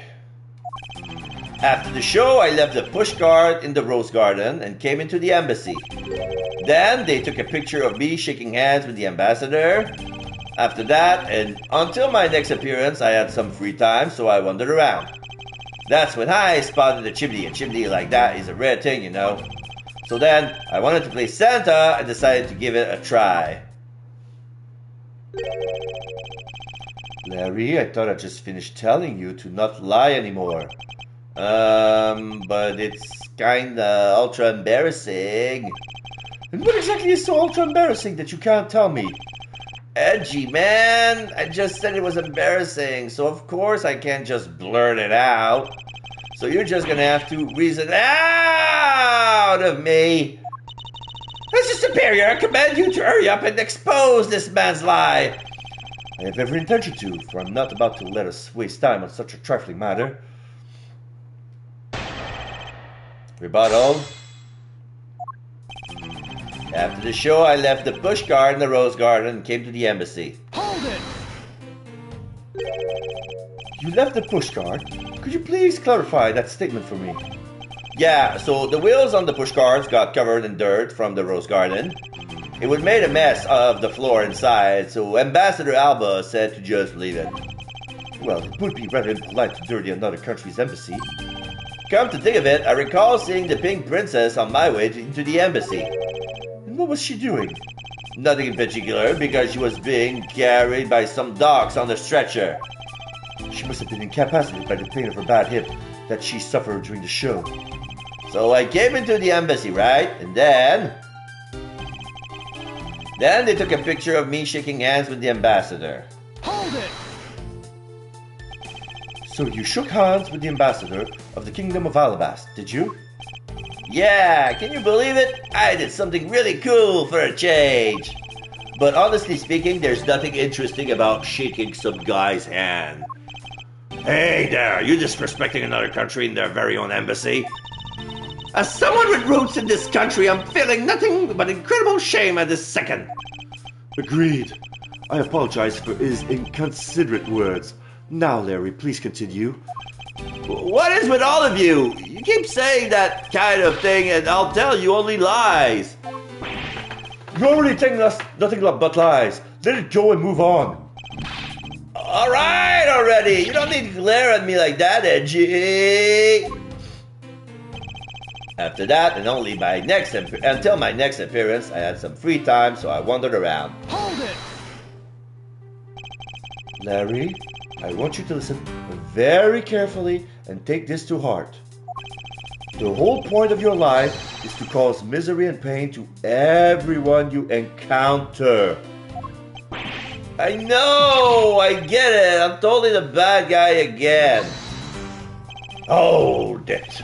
I thought you were his friend. Don't you think that was a bit harsh?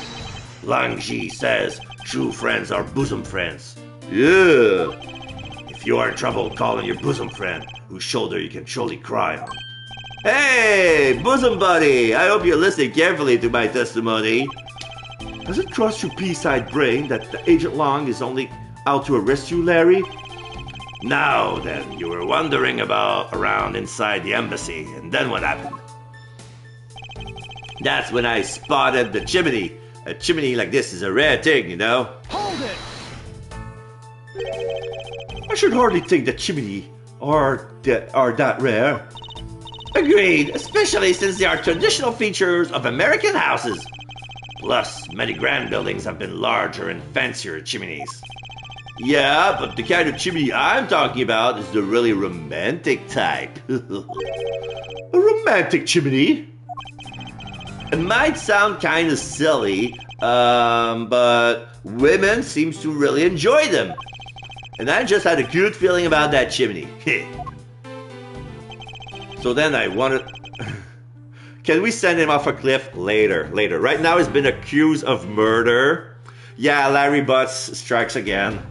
I wanted to play Santa and decided to give it a try. Hold it! You suddenly wanted to play Santa. So here's the thing. He's playing the Enjoy Prison. So yeah, he's the Steel Samurai. But the real reason he's been hired to be the Steel Samurai is because he wanted to be close to the actress playing the Steel Samurai. And he wrote her a letter. Wendy, I'll be descending on you from above tonight, your loving night.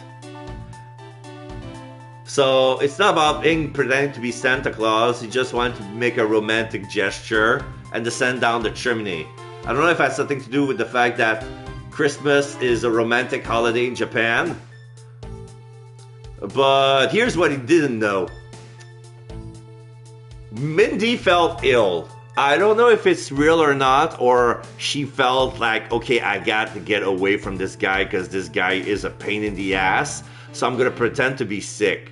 So Miss Oldbag, Wendy Oldbag, is a stand-in for Mindy. And she thinks that this letter is addressed to her, because look at the Mindy and Wendy. It's similar. And she thinks that guy can't even spell my name right. Why did he put an accent on the E of Wendy? It's not Wendy. So you know, big misunderstanding, hilarious consequences. So there you go. You suddenly wanted to play Santa. Oh, well, actually, I dressed up as Santa once before already. Yes, he did. During the first game. That was down at Gourd Lake. Yeah, I would appreciate if you wouldn't dredge up such an unnecessary memories for me. Yeah, because that was the case where he was accused of murder. Gourd Lake, the Merry Christmas incident. Sounds like you guys share a lot of history. A perk to being childhood friends, huh? Besides, it's not a felony to dress up and play Santa, you know. Santa doesn't go around killing people after he comes down the family chimney, after all. Actually, is it worth delving into whether or not playing Santa is a big deal? Yeah. Actually, I believe this is the case of... In the case of this man, playing Santa is actually quite a big deal. Are you saying that your body isn't exactly made for Santa quality stuff? Precisely. You hit the nail on the head, Agent Long. Hey, Edgy! That's so incredibly mean! Tell me something, Larry. Did you know that Santa's job is to deliver presents to people all over the world? Of course I know that. I did graduate from junior high, you know. In that case, it's your turn to tell me something. I want you to tell me to whom you were delivering a present to. I was delivering a present to a child, not basking in the warm glow of love. Objection! That must be the most elegant description of you I've ever heard, but a lie is still a lie. You sure know how to kick a guy when he's down, you know that? In any case, the person you wish to deliver a present to was most certainly this. Oh, we got a face on Mask the Mask the Second. Yeah, Casino. So that was Win the Old Bag. Oh, this is gonna be hilarious. Take that! Hey, interesting taste you have there, Mr. Suspect. Don't spread lies about me. I totally didn't want to see Miss Oldbag so much I tried to go down the chimney. Ow! I advise you to stop right here in your bashing of a lady. Well, I must admit that I myself hardly ever have the want to run into that lady. However, what if you were misinformed and under the wrong impression? Then what? Define wrong impression. I simply mean that the man before you thought to enter the old lady's room without knowing one very important fact. And that fact is best summed up with this. The standing request. Take that! This is something the old lady received from her employer for the night. The girl who normally plays the Pink Princess, Mindy, was it again? It seems that this man is quite taken with that actress. Hold it! That's not true, Edgy.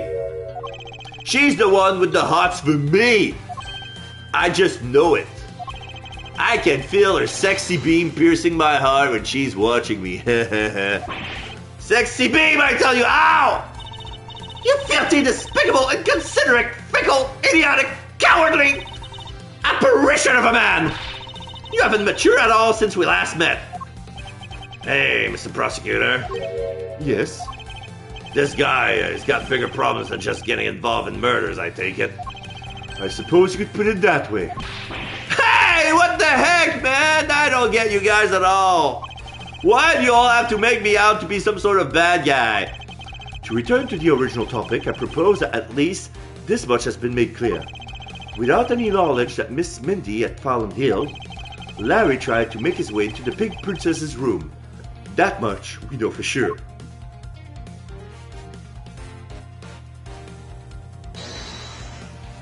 Hold it! Hey, Edgy. It looks like I've got the hand of this courting fella. Courting now. But we're not in court at the moment. Shut up! I see what's going on here, and it looks just like what you do in court.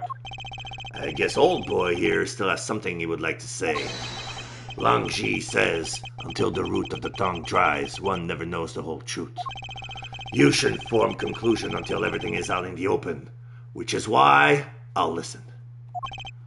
Alright, then get ready to listen to me defeat Edgy in the Battle of Wits. Larry, have you forgotten that I lose? Your victory prize will be your arrest? Larry's assertion. So you think that all I wanted to do was to go visit Mindy?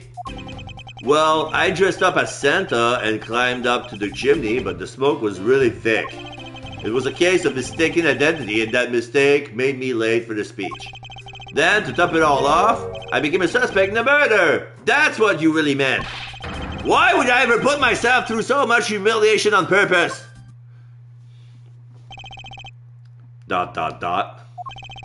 Lang ... Larry... Hey! Someone say something!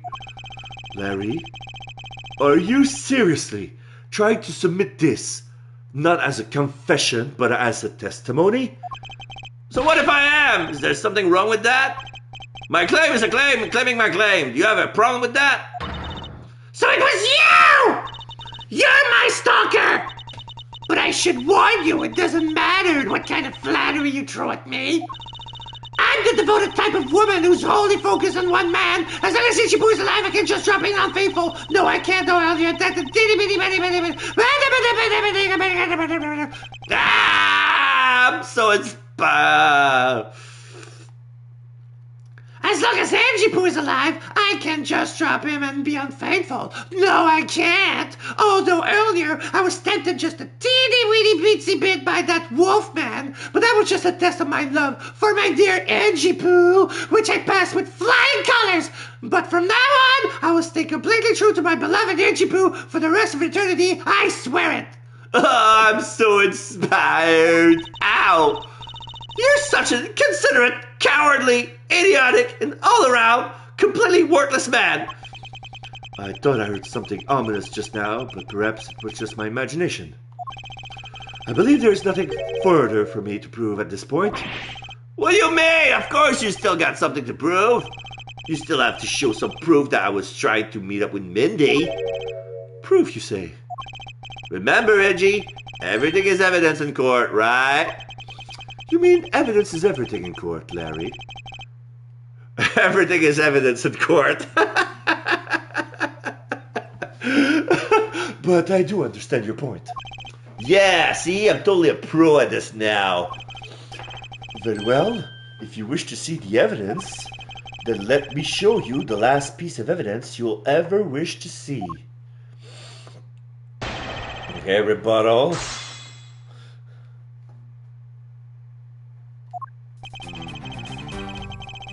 So, you think that all I wanted to do was to go visit Mindy? Hold it! Well, I've been saying that for a while now. After all, if not for that, then for what other reason did you wish to go down that chimney? Hold it! You can't say that without any evidence. That's against the rules, Edgy. Not so fast! Thanks for keeping the prosecutor in line for me, Mr. Suspect. Hold it! I have the evidence, and if you wish to see it that badly, I can introduce you to... Ah, but it's not good to keep them waiting, my subordinate. Hurry and show them already! Lies, all lies, Edgy! Well, if you wish to lie, then by all means, continue. Because I'm ready to expose your lie at a moment's notice. Ah, you won't get the better of me! Now, let's see. I dressed up as Santa and climbed up to the chimney and the smoke was really thick. No, you didn't. Hold it! Was the smoke coming from the chimney really that thick? You bet! It was so thick and tears pouring out of my eyes. It was a mess. Lang ... Francesca ... I see. You do realize that you've just confirmed for us your chimney escapade? What? That's totally unfair! You tricked me, Ajay! Hardly. You simply have to yet to master how to counter this cross-examination technique. Well, what I just say was a slip of the... No, I mean, I said the wrong thing. Besides, isn't this what you really meant to say about what I did tonight? There's a case of mistaken identity, and that mistake may be late for the speech. Hold it! Not quite sure how you could mistake that actress for this lady. Oh, EDGEWORTH, aren't you staring at me? Are you finally succumbing to my feminine charms? I should think that the Steel Samurai is the one who should know all about your charms. What? Me? Edgy, what are you trying to do to me? Nothing, simply that the Steel Samurai and the Pink Princess are husband and wife. Is my poor little EDGEWORTH jealous? No, if you could please drop that line of discussion right this instant. But Edgy, I told you I already have Mindy. Speaking of Mindy, exactly what kind of woman would you say she is? Hold it. AJ, are you seriously telling me you don't know who the Mindy is? She's just like what her name means. She's super sweet with a great smile. I don't mean to brag, but she's one of the troupe's fastest rising stars. Interesting. Hold it. Ha! So you're saying a woman like that is what made you late to the speech? Huh? Curse you two! Why is everyone out to make a suspect out of me? Look, all I can say is this. I was late to the speech. Then, to top it all off, I became a suspect in the murder. That's what you really meant. Hold it! I suppose you might be correct in a small way. What do you mean by that? Besides being a suspect in the murder, there are a few other things you are suspect of. Oh, not you too, Franzi. You tried to stop me, but I won't let you intimidate me like that. Look, I already told you, Miss Oldbag, I wasn't after you. I was trying to see Mindy. Hold it. Hey, Mr. Prosecutor, can I just arrest this guy already? Can I send him to prison? I completely understand how you feel, Agent Long. Wait, please listen to what I have to say. If you have a serious assertion to make, then I'll consider listening, however. No problemo. I'm just gonna pull all I've got into this, so listen good, okay? Why would I ever put myself through so much humiliation on purpose? Hold it! Larry, this is the final point you wish to make. You got it. I've called on the energy I have and told it to you with all my soul. In that case, allow me to take that soul and break it. Yes, we'll stamp it under our feet until it's been ground to a fine powder. A fine powder? Old bag, ... She put the helmet back on. Eek! If you really put all your soul into that, then you're ready for what's coming, right? In place of the Honorable Larry, I offer my soul to you as the Steel Samurai. Larry? Larry, come out up from behind there and face this like a man. You're scary, my liege. This whole testimony is one giant confession of all that is done tonight. He's practically begging for me to show why he bothered to put himself through all of this.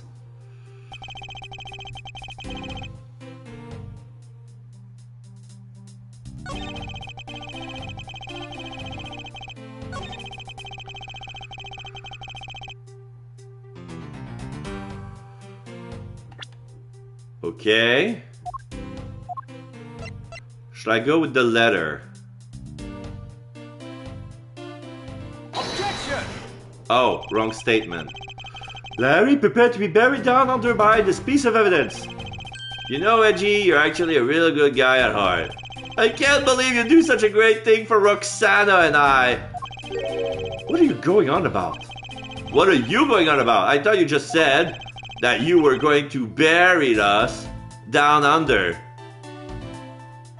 Bury? So you're gonna chase her down with me in Australia and cover us in berries, right? I said nothing of the sort. If you had been listening carefully, you would have noticed I said buried. Wait, what? Aren't they the same word? You said buried, I say buried. Tomato, tomato. Ugh! Seriously trying my patience. I don't suppose I can fool even Larry with this piece of evidence, which means that my only option is to present a more definite...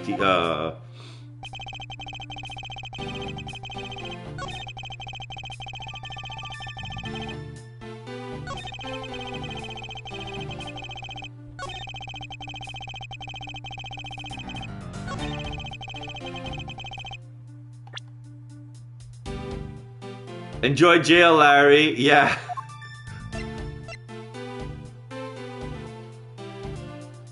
Objection! Okay, I got the right evidence, but the wrong statement. Larry, don't even think about denying that you have knowledge of this letter.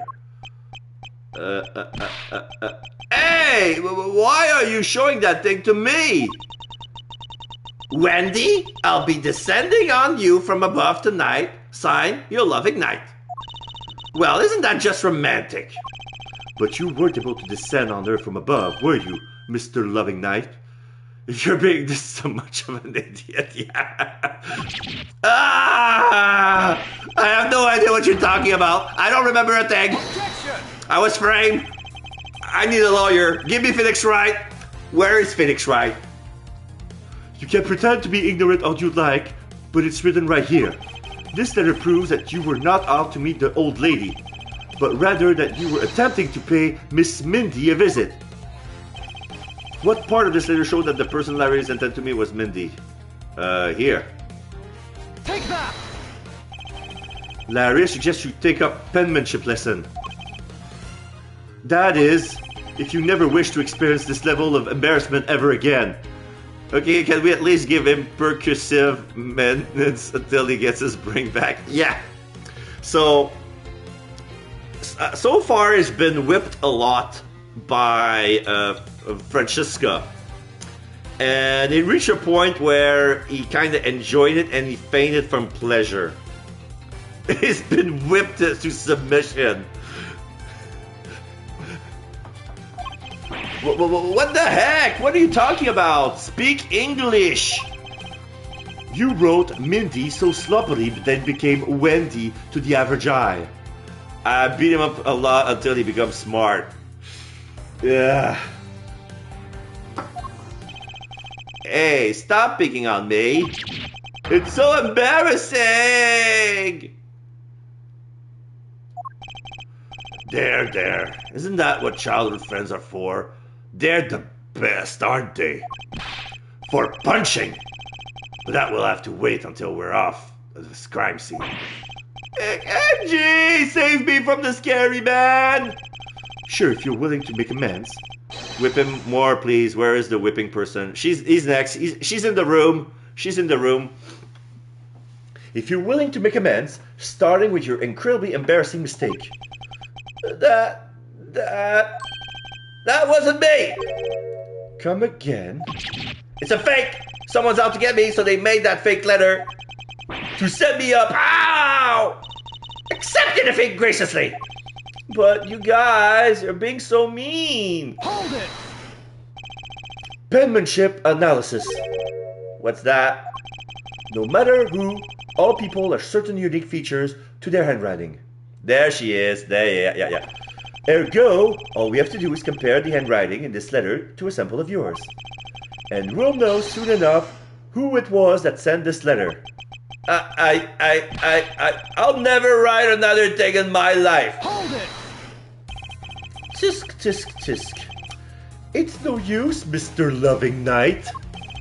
For you already graciously provided me with a sample of your handwriting. Yeah, the autograph. Take that! This autograph and our mysterious letter, if we compare the handwriting, We'll know the answer to our question soon enough. Oh, I figured it out already. As soon as I see the letter, I knew that was him because it's so sloppingly unique. confess now, Larry, to your miserable failure. I'm sorry. I did it. It was me causing trouble again. I admit it. You hit the nail right on the head, Edgy. So he finally confesses. Beat his ass more. Yeah, for good measure. I saw the pink princess being carried around in the stretcher. I got worried, alright? I wanted to go into Mina's room, but the doctors wouldn't let me in. So what choice did I have? It was the chimney or bust, Edgy. You're mind jumping from the door to the chimney? What a criminally overactive imagination. Well, at least I was honest and wrote Mindy a letter and stuck it under the door. That way she wouldn't be so shocked when I came down through the chimney. except for the fact that the letter was an utter failure at conveying said excitement. I'm really, really sorry. Larry, you may be shameful, good-for-nothing blight on the face of humanity.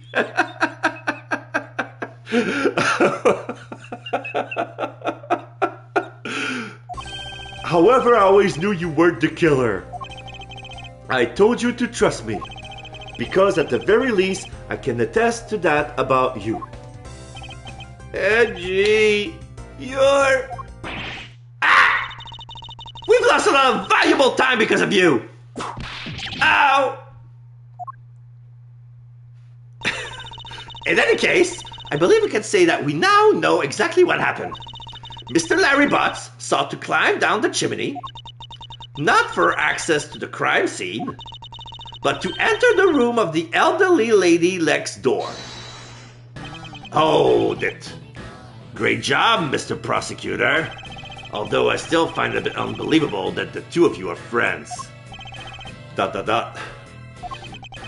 the suspicion on that guy over there isn't completely resolved yet, so don't get any funny ideas about running off, okay? Ow! What? Edgy, what does the wolfman mean when he says I'm not off the hook yet? He means the murder weapon. Larry, did you forget? There are 2 layers of suspicions hanging over your head. That's exactly what I mean. We can only rely on the words of the suspect after all. We may have figured out where he was and what he was doing all night, but the blood-stained samurai sword that was left at the crime scene, as long as there is no satisfactory explanation for that, this wolf would refuse to ease up on this bite. Gee, that guy looks like he's seriously about to take a bite out of me. Good, let him, you deserve that. I'm well aware, you should be as well, that this upcoming battle will be crucial. Thanks to the cooperation of our lovely bumbler, I've been dealt a very nice hand and a sweet trump card. Looks like we're about to enter the final bout. Now, Mr. Prosecutor, let's see what you got. I can easily point out the contradiction in the supposed murder weapon, but the real problem for me is figuring out what the real murder weapon is. This will be a high-stakes gamble, but this is one game I cannot afford to lose. Alright, round 2. Why Larry? Argument. I was the one who found the body of the victim, the mask II. Besides him was the samurai sword, glittering red and offering up the scent of blood. It was supposed to be in the Steel Samurai's dressing room, but I found it here instead. Plus, I found the murder weapon's owner, the suspect, Larry Butts, in here too. Isn't it a bit far-fetched to accuse someone simply on the basis of ownership?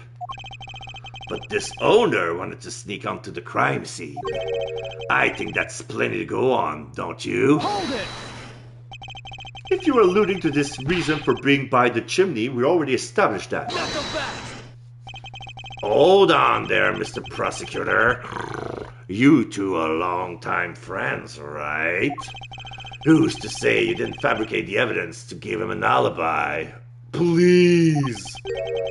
You're accusing me of fabricating evidence! You think I can believe anything you produce? Forging evidence is all you prosecutors do. Take your mentor. This man has some serious issues with prosecutors.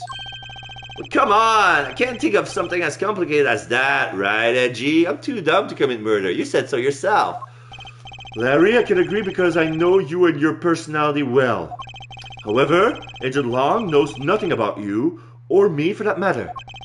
I sense his hatred for my entire profession emanating from his entire being. Meaning that the only way I can prove Larry's innocence is to present irrefutable evidence. Rebuttal. Why Larry? I was the one who found out the body of the victim, the mask II. Hold it! So you were the first to discover the body this time? This time? What's that supposed to mean? You better watch what you say. I only said this time because earlier Kay was the first to discover the body in Babal. And your secretary, Agent Shinna, was ready to accuse her of murder for that. Ha! So are you going to use that excuse to call me suspicious now? Of course not. We're simply pointing out the usual pattern between discoverers of bodies. But in the Babyliss case, there was proof that she was holding the weapon, right? No, it was there at her feet. Well, in this one, it's a bit different since we know exactly where the weapon is. Beside him was a samurai sword glittering red and offering up the scent of blood. Hold it! Excuse me, but glittering red and offering up the scent of blood? Do I have to spell it out for you? I mean the sight and smell of blood, of course. According to the test, the blood on the sword belongs to the victim. The sword was made to only be used on stage, so it's not sharp. But it's pretty weighty. It's certainly heavy enough to beat someone to death with. Which leads to me to suspect that the victim was beaten to death with the sword. Oh, if it's a prop... Okay. We know that with the spear that it's hollow, but that's not proof that just because it's a prop sword, it's hollow as well. Probably is, but yeah. Prop sword are not meant to be able to be lethal in any shape or form. Beaten to death, huh? This last statement is too important to just let it slip by. Beside him was a samurai sword covering the victim's blood. I suspect he beat the victim to death with that thing. There's only one blow, and it's to the back of the head. Where's the...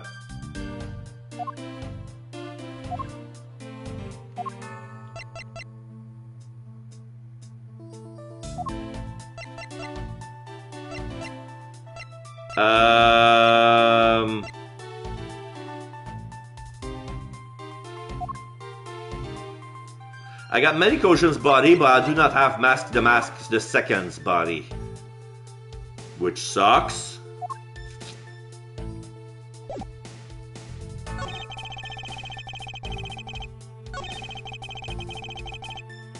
Hold it! About this samurai sword, have you received a report from forensics yet? They confirmed that the blood on the sword belongs to the victim. Alright, but have they confirmed that the outline of his wound is consistent with the weapon? Tell me something. Do you see the dead body right there in front of you? So if they were conducting the autopsy right now, shouldn't that body not be here? Well? I suppose so. I guess they must still be investigating this room. Meaning that it's possible he doesn't know about that piece of evidence true nature. Anything else you'd like to chit-chat about? No? Good, now let's continue.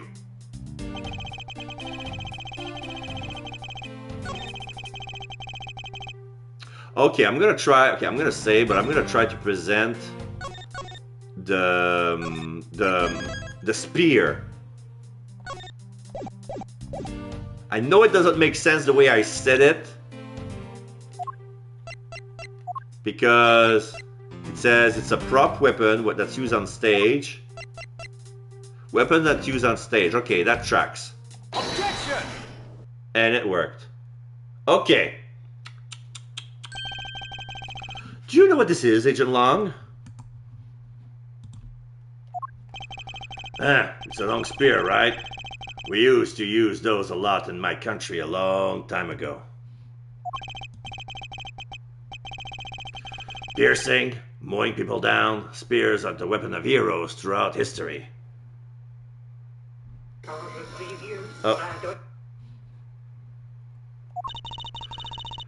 Is the next most effective weapon after the whip?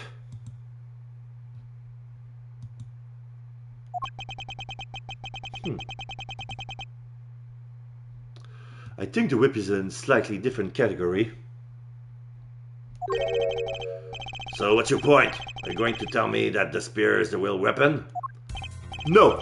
I simply want you to take a look at this section here. The way it's bent. Precisely. Apparently a certain troublemaker hit it against a wall in this embassy earlier. And as you can clearly see, the inside of the steel samurai's weapon are hollow. In other words, they are replicas that aren't strong enough to deliver a damaging blow, let alone the multiple strikes necessary to bludgeon someone to death. And yet, there is not even a dent in the samurai's sword. How do you explain that? Yeah! Oh yeah, the sword and the spear are made of the same stuff, so they bend easily. But I wish they would make them out of better stuff, because the spear got bent. I wasn't able to do my special early summer rain jab move. Man, I got such an earful from the director of the play for not doing it in the show. The Steel Samurai special move was changed tonight because of him? Samurai Spear data updated my organizer. Because he bent it, Larry couldn't do the early summer rain jab move. Yeah, he had to do the sushi slice from his secondary weapon. The main weapon is, apparently the early summer rain jab is better, does more damage. Like, he has 2 signature, and yeah, the finisher had to be changed because he bent it. I'm just gonna grab a sandwich, get something in my stomach real quick. I'll leave you with the little Miles Edgeworth music. In the meantime, won't be long, be right back.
Okay, back.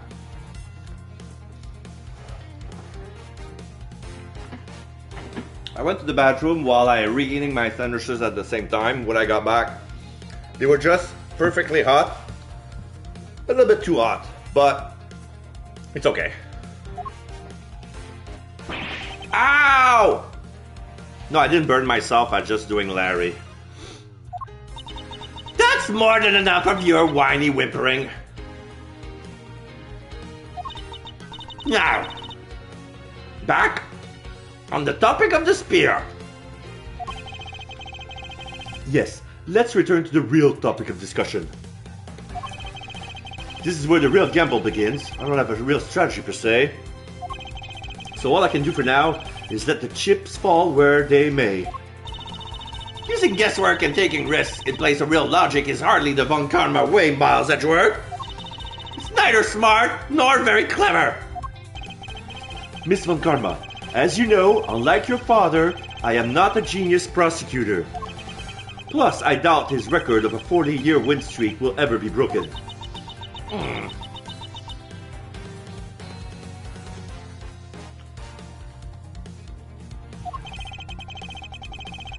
But perhaps it is best if it remains unbroken. For no one should conceive of the notion to convict all defendants in the first place.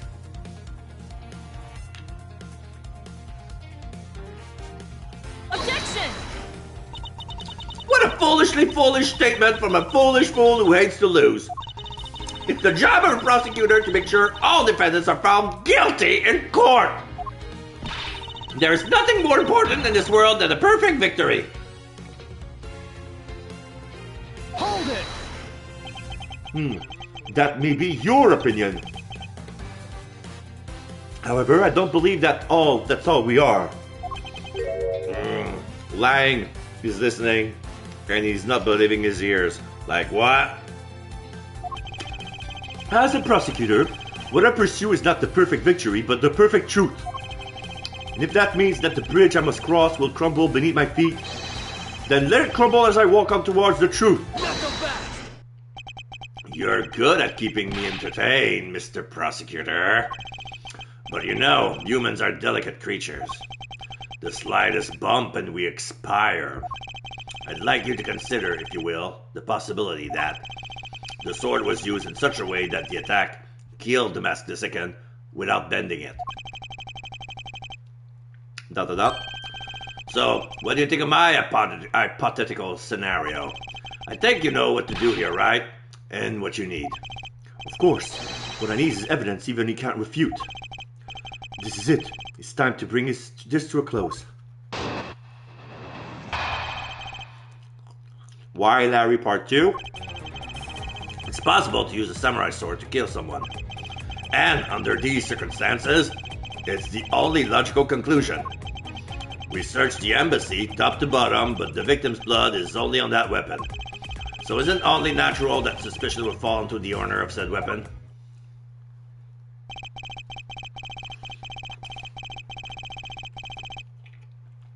How long do you intend to cling on that preposterous theory?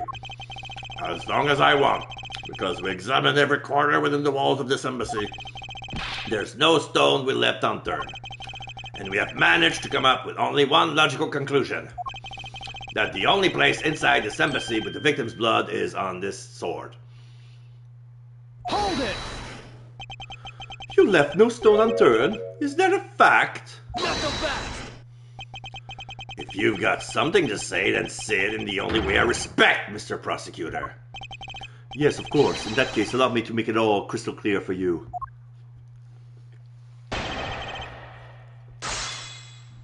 There's one thing they haven't checked is the statue itself because they're not allowed.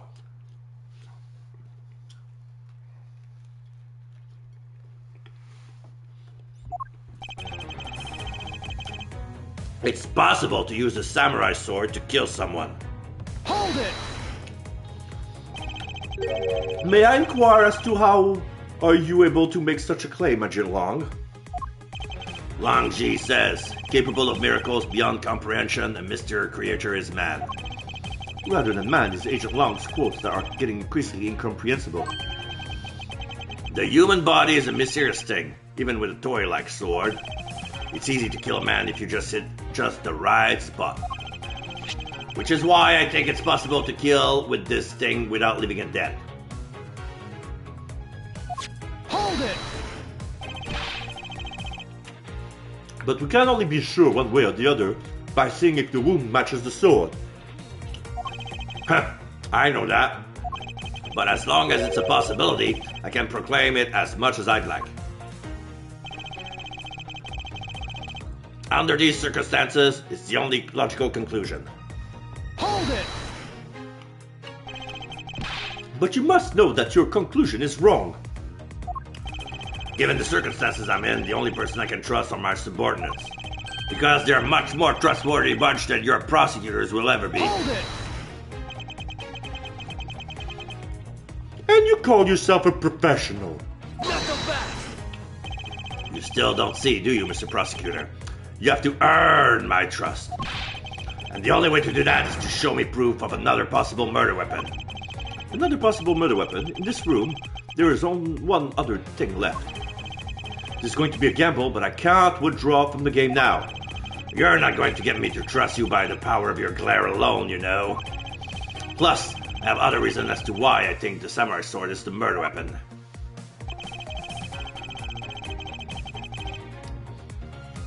We searched the embassy, top to bottom, but the victim's blood is only on that weapon. And this is where I'm gonna save.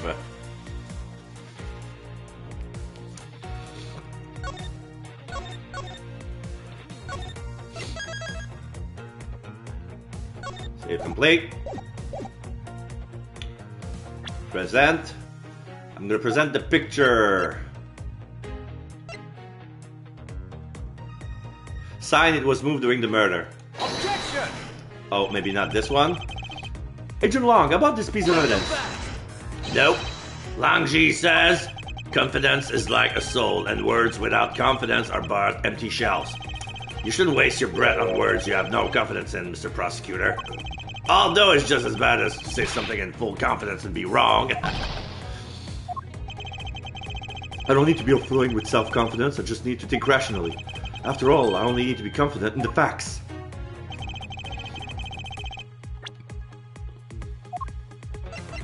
Objection! Oh, okay, so that wasn't it either.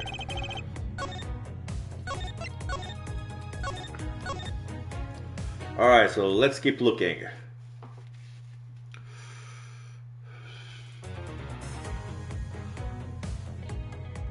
Hold it! The only place we could find blood was on the samurai sword. That's right, even with luminol. Which means that there are no other possibilities outside of what I've already outlined. Do I have a problem with Agent Lang's assertion that samurai sword is a weapon? Raise an objection. If you believe that there is no other door of possibility left to open, then allow me to force one open for you. Not so fast! Huh, and how do you plan to do that? By showing you what may possibly be the real murder weapon. Not so fast!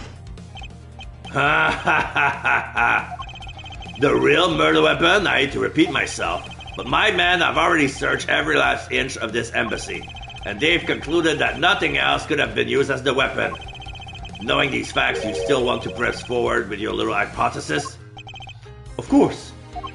Because it's not possible that you men expected everything in their investigation. Not so fast! What are you talking about? I don't appreciate mind games, and I don't appreciate when people like you slander my men. Hold it! No, I'm not slandering them, I assure you. I'm merely pointing out that their investigating dragnet has a few holes in it. Namely, that there is something your men couldn't even lay a finger on. And that item is the real murder weapon. Alright then, I'll play along for now. This real weapon that killed Damask II, what exactly is it? The real murder weapon, which not a single person has yet to touch, is this. Here. Take that! The National Treasure of Alabast. Okay, so I got it right, but I had to press and raise an objection in that regard because the way the statement was made, I couldn't object by pointing the thing. So that was kind of tricky. Hold it. You mean the Primiduc statue? Yes, and as you know, only an ambassador and his secretariat may touch it.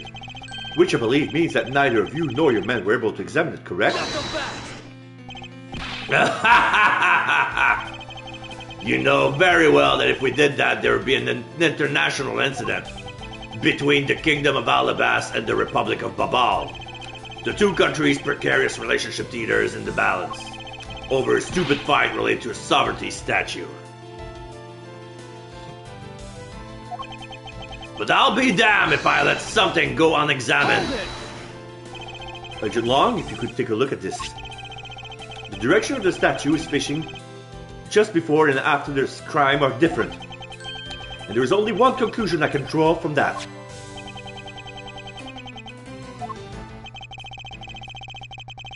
Go look for Ambassador Alpa and get him to give us the okay to examine the statue. Shifu, you can't listen to this infidel's words. He is most definitely trying to trick you. Shifu, please, let's be rational about this.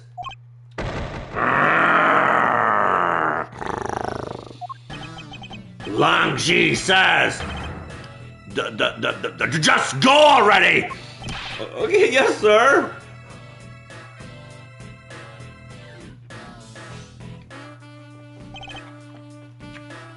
Shifu? Yeah? I'm really sorry, sir, but I was unable to convince the ambassador. I was unable to obtain permission for us to examine the primitive statue. I see. Wait! But then the investigation is at a standstill. Agent Lang, I will go and speak with the ambassador personally. Save your breath. You may act all weak and frail, but that old man's one tough cookie. But I guess you gotta be tough when you're representing a whole country, you know? Agent Long. What do you want?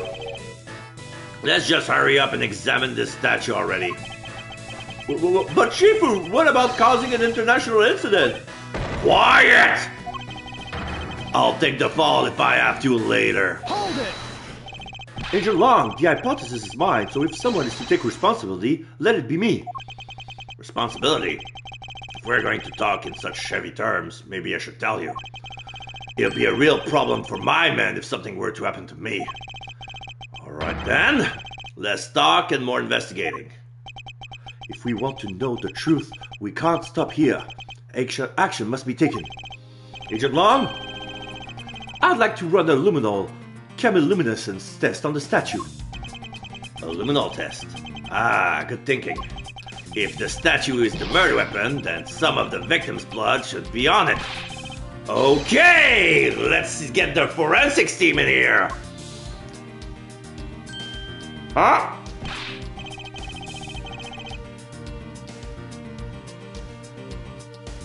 Reaction on the head. Looks like you hit the jackpot, Mr. Prosecutor. I guess this means that this is the real weapon that killed the Mask II. Indeed. But I wouldn't celebrate yet if I were you. This doesn't let your friend off the hook. It doesn't prove that he didn't kill the Mask II, so the charges remain. We are hardly done examining this statue, Agent Long. Knowing that this is the real weapon, I believe further examination is required. Huh, you think so? Okay then, knock yourself out.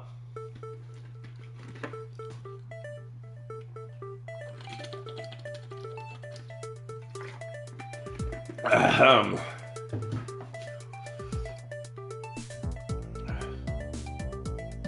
Huh. No, this should be okay. 6 prong? It's either 5 like the... Hey! What the hell is this? And what do we have here? This dirty smudge looks like a handprint.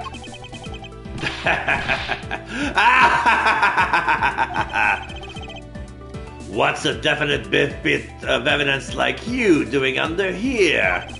Looks like we got some fingerprints to analyze. Yeah.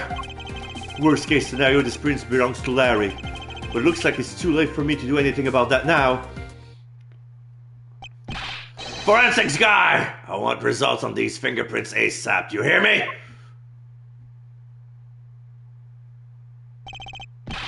Agent Lang, I have the analysis results, sir. Good. And? Sir, about the prints we lifted from the bottom of the statue. Well, you know the victim of the murder in the Babylonie's embassy? The prince belongs to him. It belongs to Mr. Manny Cochin, sir. But that's... What's going on around here? No, that's impossible.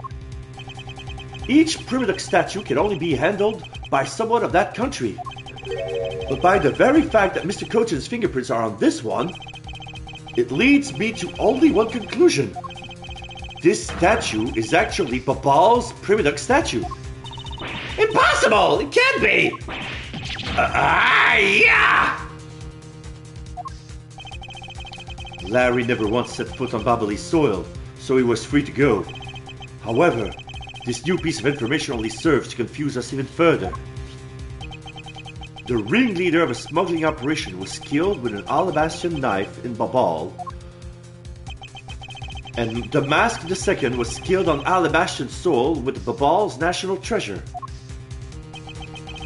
And the mystery of the great thief Yatagarasu visited both countries. The pieces were there, but I had yet to see the big picture they were to form. To be continued. Alright, do you want to save? Yes, I will save. I will continue for one more to be continued and then I will adjourn. I still have some energy and I don't feel ready to adjourn for now.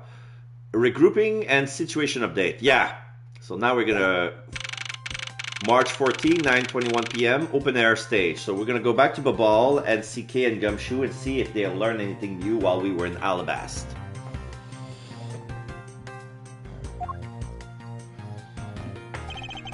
I've left the Damask II investigation to Francisca and returned to Babal. I suppose my first order of business should be to look into Babal's statue. Mr. Edgeworth! Now we have Gumshoe and Paulino. So, Kay, what's the situation? Oh, it's great! Investigating is so much fun! In other words, they've made absolutely no progress. We weren't goofing off, honest, sir! We've been investigating our hearts out! Very well then. Would you care to give me an update on your investigation?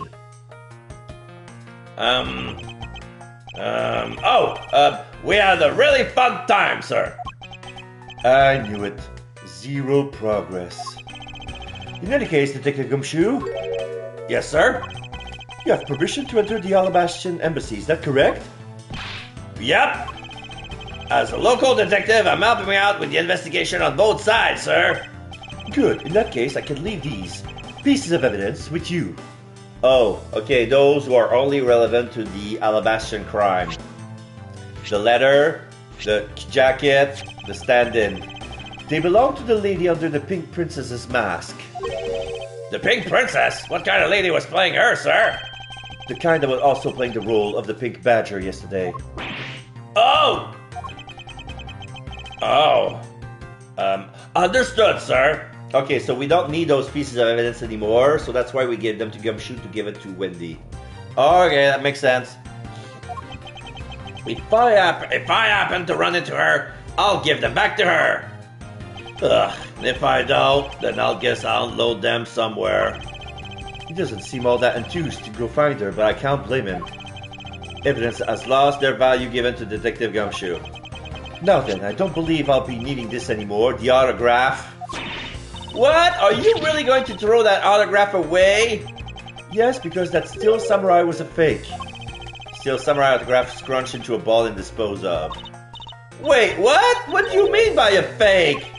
Now then, I believe it's time for a little housekeeping. Unnecessary evidence has been removed. Remaining evidence has been rearranged. Alright. So what am I working with? The pamphlet, the Babali statue that turned out to be Alabastan, Cochin's body, the Yatagarasu key, the Alabastian knife, the paper document for the smuggling ring, the Babali's knife handle, the egg, the counterfeit money. I'm keeping the spear, okay. The Alabast Primiduck statue that was originally from Babal, the passion flowers, the Mask II's note, and the samurai dogs. Got it.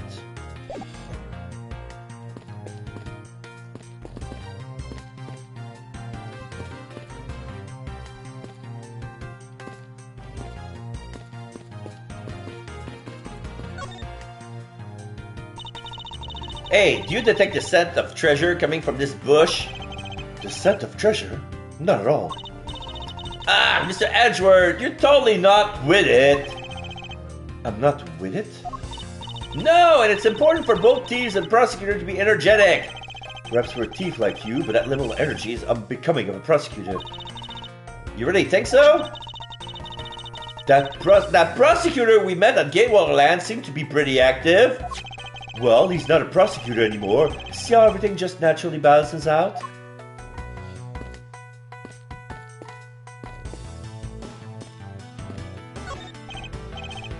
A ladder. Actually, that's a step ladder. Oh no, we're going at it again. They're the exact same thing. No way! From their structure up, they're totally different. But of course, from a thief's perspective, the best kind of ladder is the rope ladder. Step ladder is much too heavy to carry around after all. And from a prosecutor's perspective, any type of ladder is guilty of being dangerous during an earthquake. Bags full of cement powder are stacked up here. I suppose they're for the renovation. Yeah, because I don't smell a drop of gold here or any other treasure from that matter. Okay, the only scent you should detect in a place like this is the smell of sweat. Hey, Mr. Edgeworth, that was a pretty good play on words here. Gummy, don't randomly jump into one of our dialogues like that. Yeah, weren't you eavesdropping on us, Detective Gumshoe? Don't you have a mission? Yeah, no, it's not like that, sir. It's not like I'm not in a hurry, it's just that, you know. It would appear that the stage is also scheduled to be renovated. You know, I would love to perform on a stage like this. Something like the greatest great thief show. I should think it would be a bad idea for a thief to show their face to the world. So how come so many traffic cones are red and white? That's because they're highly visible from a great distance. Oh, is that why? So then the reason you wear that wine red suit is for visibility's sake? Please don't compare me to a ragged plastic traffic cone. Come on, get! Mr. Edgeworth! You look like you're enjoying yourself, Detective. Well, I don't have much else that I enjoy as much as a good investigation, sir. So, why did you find out? Ah, well,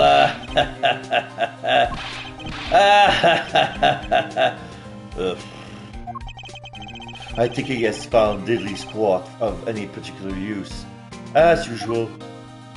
Investigation update. Hey, Mr. Edgeworth, I got something really interesting for Ambassador Paleno. Oh, you got coupons? Oh, and what that is something interesting? This, sir! Oh, a lamp! Wow, that's so pretty. I'm so jealous. That's a real treasure there.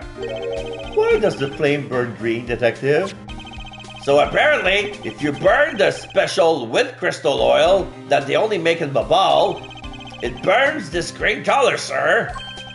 Interesting. So it's a special property of the oil.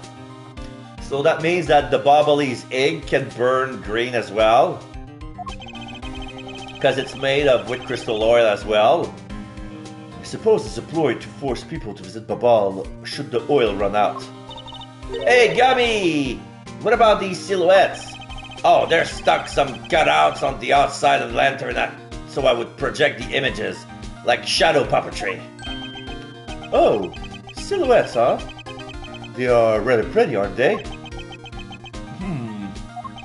Wait, what am I doing? I was supposed to be asking for an update on the investigation. Hey, what's wrong, sir? There's something I want you to investigate for me. Do you think you can do that much?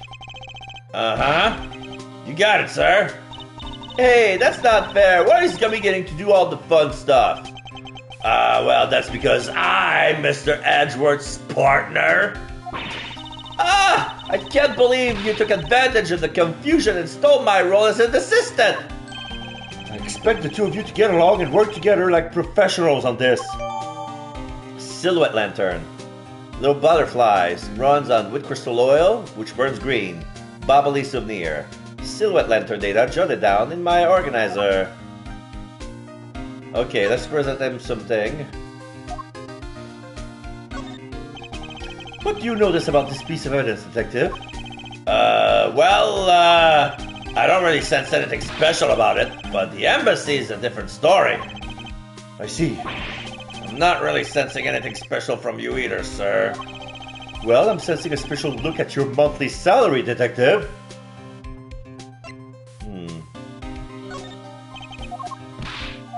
Same thing. Samurai dogs. Wow, those look very good, sir. Can I have one? Don't you dare line your stomach with the evidence. Come to think of it, the dog Detective Gumshoe takes care of just up and ate a samurai dog earlier as well. Poor little dog, slowly coming to resemble his handler.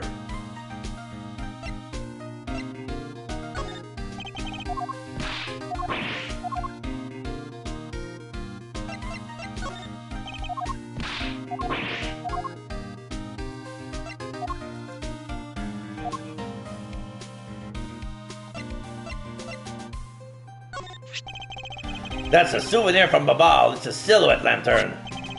By the by, how much is it? It was really expensive, sir. About as expensive as my coat. Oh, I see. So it's about the average price of a cheap souvenir. Ouch, sir!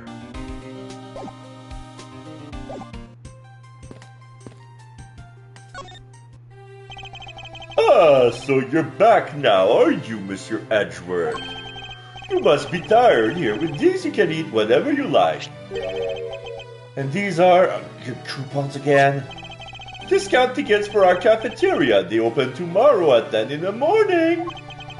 I appreciate the concern, however, these coupons do nothing for me right now. Open air stage. This open air stage, what function does it serve exactly? Well, normally we use it for a variety of events. It's all to attract that extra bit of attention to Babal. I heard that tonight, over in the Alabastian Rose Garden, Ambassador Alba was to give a speech. And you know what? Manny told me that I really should give a speech too. Mr. Cochin told you that? Yes, he did. Which is why I thought I should give a speech of my own. But unfortunately, I wasn't able to. Because of the fire the Yatagarasu started. Exactly. Primidusk statue. Ambassador Paulino, I would like to ask you a little more about the Primiduck statues. Oh, I see. Well, let me ask you this. Did you know that Alabast and Babal used to be one country called Cadopia? Yes, I know that much about your history. Well, the Primiduck statue belonged to the founders of Cadopia. At least that's how the story goes. It was bequeathed unto the king of Cadopia as a symbol of the country's wealth. So it was meant as a symbol of sovereignty and the right to rule, I take it. Yes, that's right. Which is why both countries are so adamant about their claim. We hold the real statue, therefore we hold the right to rule, is the reasoning. It's pretty petty when you think about it, though, I suppose. But if Alabast and Babal were to re-establish relations, shouldn't that put an end to the squabbling over the statue? I have no reason to believe so. The Primiduck statue is even more important now as a key to diplomacy. I wonder if Ambassador Paleno knows about what has happened to the very important key to diplomacy. Perhaps I should try showing him this key and see what he has to say about it.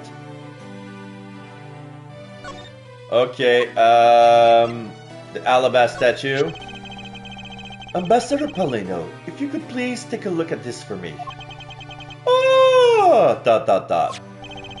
The Primiduck statue sitting in Alabast right now actually belongs to Babal. So it would appear. I received a call from Miss Von Karma about this earlier. Then you will understand why I wish to inspect Babal's Primiduck statue immediately. Because the statue currently in your country's possession. Yes, well, I've already expected it myself. And it's definitely Alabast's statue. I know because it's the real statue. Then you're saying that Babal's was a replica? I'm embarrassed to say it's true even though I knew that someday it would be exposed. I received my orders from the leaders of Babal, and I was to negotiate with Ambassador Alba at this event. I was to negotiate with him and fix the result of the evaluation tonight. To say that we could not determine which statue was the real one. Hold it! Why are you telling me this? Well, because you already figured it out. Our statue is just a hollow gold shell. Okay, so the murder weapon is a fake, so therefore we can touch it. Good grief. Even if Babal were to lose face, the reunification of the country is what's important. I'm right in thinking that, aren't I? I'm not making a mistake, right? If you don't know yourself, then I won't pretend to know either. I never thought that by being betrayed by my own secretary, the real symbol of wealth would be given to me. Isn't it simply ironic? Hey, where are you going? Are you heading back to Alabast? Yes, but before I do, I suppose I should give you a summary of what's happened. Oh, I see. One explanation later. So there's been a murder in both countries using an object from the other country? That's the gist of it. Babal is just as strict as Alabast in their inspection of the people and things that enter their country. Meaning that somehow both murder weapons were smuggled into the two countries. That's the only logical conclusion that can be drawn. Perhaps the key to the weapon smuggling is the person who traversed both countries. You mean the fake Yatagarasu? In one way or another, Yatagarasu is connected. Of this I am sure. Now then, where was the Yatagarasu first spotted? I believe it was the rose garden on the Alabastian side of the embassy. The garden is just on the other side of this boundary. It's where Ambassador Alba was to give a speech tonight. At least that's where I heard the Yatagarasu had appeared. In that case, I believe it's vital to investigate the rose garden post-haste. Wait, before you go, take a look at this, Mr. Edgeworth. Hey! This is the pedal that dropped. What is this? My guess it's a guitar pick. I picked it up just now over there. Do you think it'll be of any use? There is no water on it, but how did the water get on it? It doesn't look like there's anything it could get wet up from around here. I was thinking they have concerts here at this open air stage from time to time, right? Alright. I'll find its owner later. Pick. Found at the open air stage. It looks like a guitar pick, also wet for some reason. Oh yeah, there's one more thing. Search your bag. Mr. Edgeworth, would you be so willing to hold on to this? What is this? Callisto used perfume and gel. It's misused perfume. It's the bottle that woman left behind and that I found 7 years ago. I thought that one day I'd be some use in tracking her down. Oh. Yeah, we have Missile. We have Missile on the Alabaster side of the territory. He can use his nose. So I keep it safe all this time. Thank you. I'd be honored to hold on to it for you. Misused perfume data jotted down in my organizer. This was left by Callisto U 7 years ago. Kay has been safeguarding it. Okay. There's a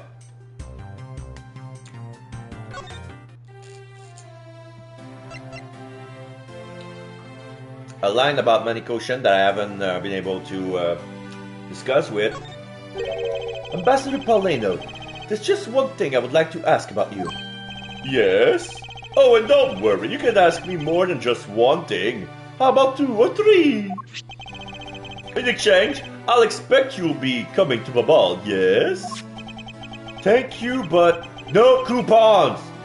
Just the one thing is all I require. Manny Cochin, I would like to ask you about this man who was your secretary. Exclamation mark! Sure, I'll tell you what I know. Thank you for your cooperation, Ambassador. He was, well, if I had to put in one word, he was an able man. If there was anything I needed as an ambassador, he was able to get it for me.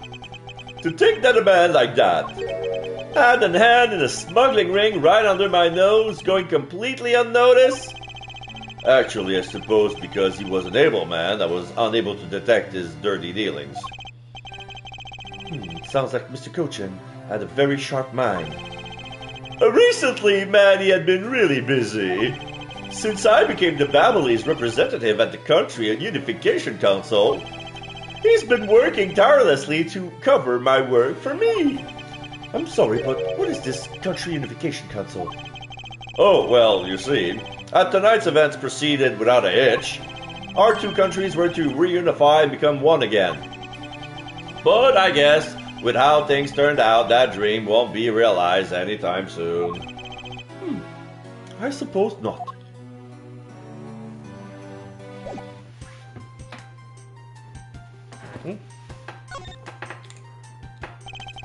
There is a sign here warning passersby to take precaution around this renovation site. They're really going all out, huh? There's construction going on everywhere. I believe Ambassador Polito said it was to attract some tourists and visitors. But what can they do if the new stuff they're building? Hey, what do you think they should do, Mr. Edgeworth? How about transforming it into a courthouse? Be serious, okay? But I was being serious.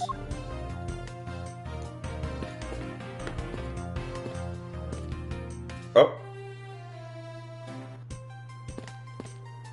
Ah, they're gone! Oh.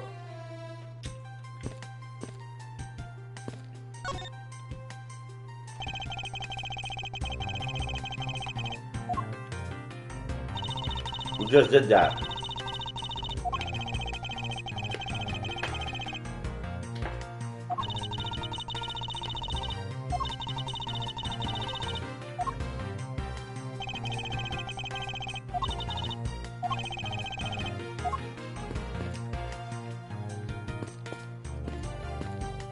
Everything reset.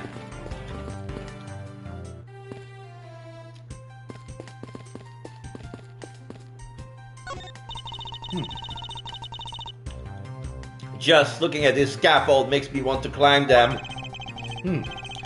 I recommend that you do not try. There was a fire burning here until not too long ago. Yeah, but I think enough time has passed, so it should be alright. Chief Child says, if there is a height to be scaled, then scale it you must. Starting from Thief Child, would you care to explain what you just said?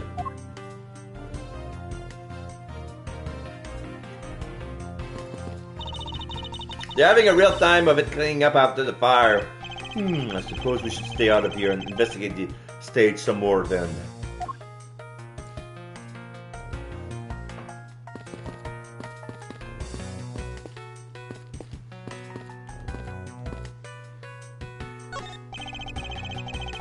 A variety of tools are laid out there. I assume they are for the renovation work.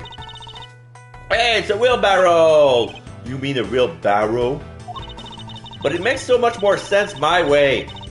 Ancient people probably wheeled barrows, right? I highly doubt that's where the word came from. Just let me have one for once, okay? Okay. Nothing here. I think I'll be returning to the investigation in Alabas now, but... I know, I'll go back to Babal and do some more investigating here. March 14, 9:58 p.m., Rose Garden. Okay. Interesting. So there's a water fountain that's shaped like a leaf, and it feels like the pipe are like inside those stems. And there's an opening where the leaf takes form, and it feels like they're pouring on the leaf like it's morning dew, and that's what's filled the fountain. And there's a lot of looks like lotus flowers of many different colors: pink, orange, white, red. There's a green petal, and there's some spotlights and statues. 9:58 p.m. Rose Garden. Okay. I see your back, Miles Edgeworth. Oh, this is probably Von Karma. I see your back, Miles Edgeworth. Yep. How are things at the ball? Although I can't really say I expect much from Scruffy. Although I can't really say I expect much from Scruffy and that girl. The investigation into Manny Cochin's death hasn't really progressed any. However, the investigation into the Yatagarasu has. Ah, yes, the Yatagarasu. Even now, I find it hard to believe. A person who can freely traverse between the two countries at will? Preposterous! Well, that's what I came here to investigate. I heard that this is where witnesses claim to have seen the Yatagarasu. That's correct. Ambassador Alba was about to give a speech tonight here in Alabast, and that's when the Yatagarasu appeared. Just a shadow. The shadow of the mysterious thief appeared, and just as suddenly it vanished. After that, there was the fire at the Babalese embassy that the Yatagarasu started. I vow that not a single feather from the Yatagarasu shall escape my diligence. Begin investigation. Rose garden. Okay, so let's start here. So there are many different rows. Yellow. Oh, wait. Are those roses or lotuses? Shit. Oh no, they're roses. Roses scattered on the surface of the water, creating a pleasant fragrance. It's not just for aesthetics. This pool's water is also used in putting out fires. Oh, so that's why it looks half full. I see. Oh! The pool stopped filling itself automatically. After a certain water level, the water stops. Interesting. The fountain spouts are set to stay open until the pool's water reaches a certain level. If this water is used to put out fires, I suppose it must be refilled to its normal level. Which suggests that this pool was recently used somehow in this embassy. I guess I'll take some note about it just in case. Fountain spouts, part of the rose garden pool. Auto refills the water when the water level is too low. Fountain spouts data jotted down in my organizer. Not you again! Wah! How dare you surprise me like that? I'm sorry. I don't know where I came from. Oh, hey, G. Thanks for what you did back there. Your gratitude alone is enough. More importantly, Larry, this pool is not for your personal enjoyment. I know that. Do you really think that I'm the type to just jump into a pool and swim around for fun? Yes. Objection! Alright then. Did you by chance fall into the pool? Nice guess, but no dice. So, you know my son, right, Edgy? Your son? Yeah, the Iron Infant. The brother of Iron Mouse. I guess I kind of lost sight of him when I shook hands with the ambassador. And I'm pretty sure he was around here when I last saw him! You imbecile! How can you be so flippant at a time like this? What are you going to do if your son fell into the pool? How old is this child of yours anyway? How old is he again? Hold it! Larry, this is the first I've heard of a son. Who exactly is the mother? Oh, the mother? Oh, that chick? The pink princess. The pink princess? Hold it! Oh, Miss Von Karma.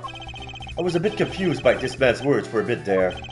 However, I believe that he's looking for is the doll of the Iron Infant. Yup, because I'm the Steel Samurai through and through, heart and soul. And the Iron Infant is my cute little son. You have given a whole new meaning to the phrase, an astounding fool. Larry? We have not seen hide nor hair of the Iron Infant. Yeah, that's why I'm checking the fountain. Oh. But rest assured that if we should find him, we'll let you know. Now get out of here. Sounds good. In that case, I'll go search over there. Wait! Well, it's not as if he'll get very far swimming around that pool. And though he's not related to the murders, he sure knows how to cause a lot of trouble. A statue of a woman. I wonder if the lady is pouring water. It says that it's a statue of the queen who spoke of love to King Primadox. Well, Miles Edgeworth, it seems that you are lousy at reading a woman's heart. I opened my mouth about a statue and she somehow made the leap to that. Is it possible that Yatagarasu hid in his bushes? Of course not! They're rose bushes! You've been spending so much time with Scruffy and that girl, they're rubbing off on you. But it's alright, I'll wake you out of your stupor. Now, the next time you feel like sleep talking, remember that I will whip you for real. All I tried to do was offer up a possibility, and this is what I get.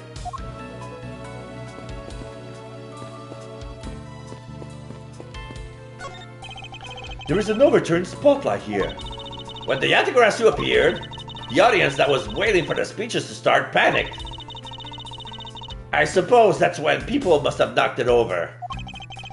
I'm having a tough time visualizing the mass confusion that took place here. I thought to use my whiff to capture the Yatagarasu. However, there were people in my way and I was unable to land even a single slash. I suppose this means that some other poor saps were hit instead.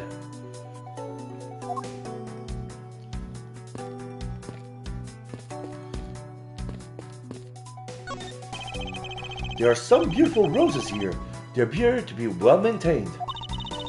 You're being too nice, Miles Edgeworth. The arrangement is devoid of any design sense. All the colors are mixed. Roses only truly shine when they're grouped by color, one color per location. They lose their beauty when they all mix together like this. I can't tell if she's being sarcastic or not. Yeah, I can't believe she's saying what I just said. On second thought, there's a rather serious look on her face. I better leave it be. They should really rethink the proper balance of these roses. Of all the people to comment on the proper balance of things. This statue bears a resemblance to the Primadox statue. The plaque says, King Primadox and the battlefield. In order to save the queen, King Primadox put his life on the line and went to war. So Primadox was actually a person of royal blood. I thought he was simply someone imitating a character from an ancient legend. Well, what surprises me is that a real person who looked like the Steel Samurai existed. Suppose there's that too?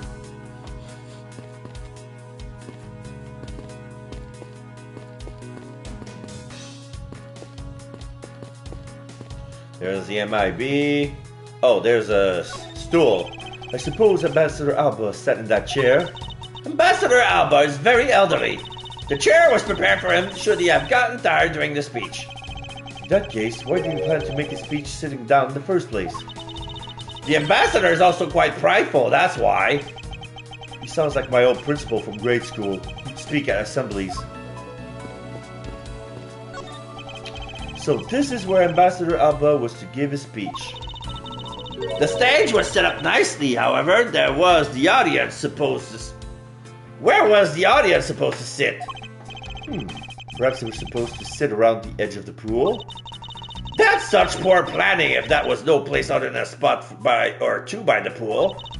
They really should have made sitting arrangement like how the gallery is set up in court. Indeed, you can't sense that consideration for the viewers. I was sticking with those. So in the end, the speaker and his audience were to stand the whole time, huh? Yes, although I suspect the audience would have liked to sit down after a while.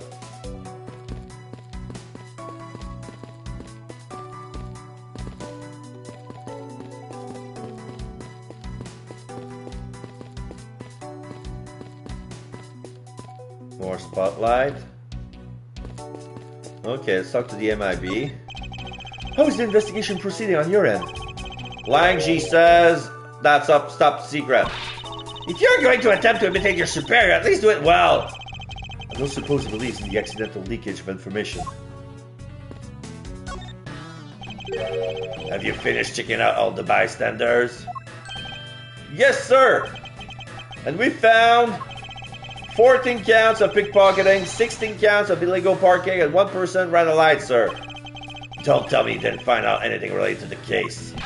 Sir, not a single thing, sir.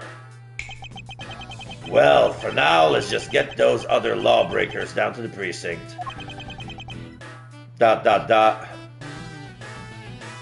We didn't find any clues, but we've found 21 petty crimes. Let's bring in the salad car.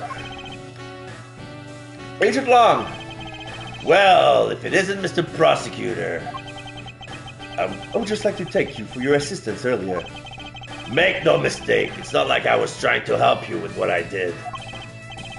After I left, did you receive word from Ambassador Alba? We're to wrap up our bodyguard assignment at the end of the day. Oddly enough, we received word from HQ to return home on an urgent matter. As if I can be so easily called away from this case after I've come this far. I swear that I'll find the truth and drag it out screaming into the light. You're with me on that, right, Mr. Prosecutor? ... Yatagarasu's appearance? You were working as Ambassador Alba's bodyguard at the time, so naturally you witnessed when the Yatagarasu appeared, correct? Yeah, I saw the thief all right, with my own 2 eyes. The Yatagarasu was always there, lurking in the shadows. All I see is a shadow with the light of 2 spotlights. When the spotlights were turned on for Ambassador Alba's speech, a shadow appeared. That's when the cries of, "It's the Yatagarasu!" ran out. The next second, the spotlight went out. And by the time we got the area lit again, the deaf thief had vanished.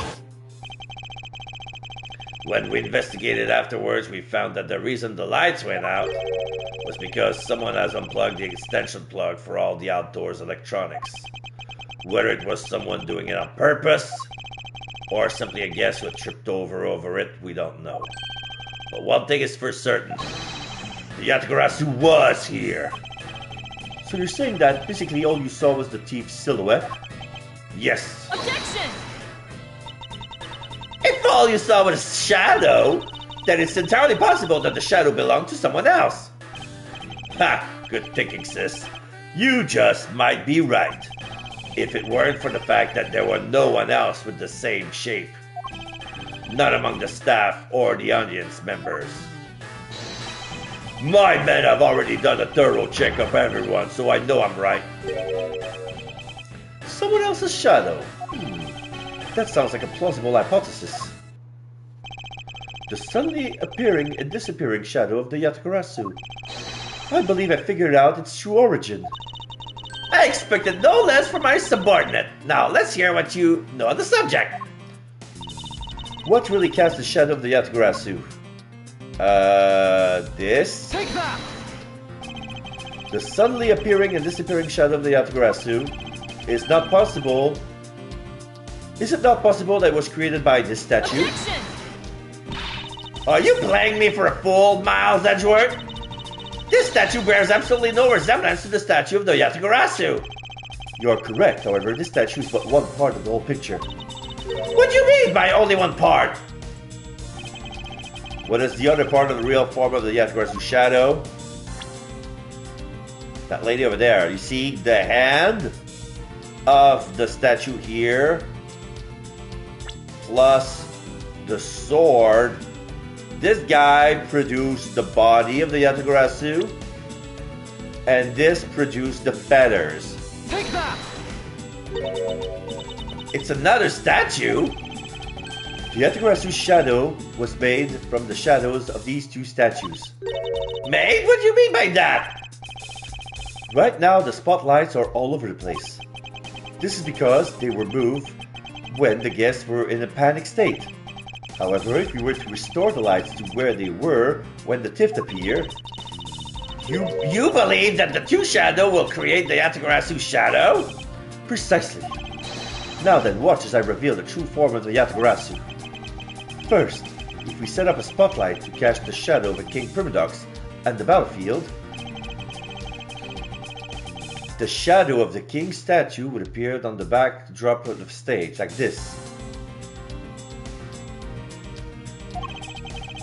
Likewise, if we light up on the queen who spoke to love to Queen Primadox, Her silhouette will also appear on the backdrop to the stage. Aha, so if we were to combine the two shadows... It looks nothing like the Yatagarasu shadow. Mouse Edgeworth, how do you explain this grotesque shape? Calm down, Francesca. The way the light needs to be shone on the Queen statue is wrong. What do you mean by that? I believe that the whole of the King's shadow needs to be used for this to work. However, in the case of the Queen, I don't believe her old shadow is needed. Rather, the person who created the shadow only used a part of her shadow. Only one part? Yes, and that one part alone is enough to fill in the rest of the Yatagarasu shadow. Why did you say that in the first place? You're right, I apologize. What part of the Queen's statue was used to complete the Yatagarasu shadow?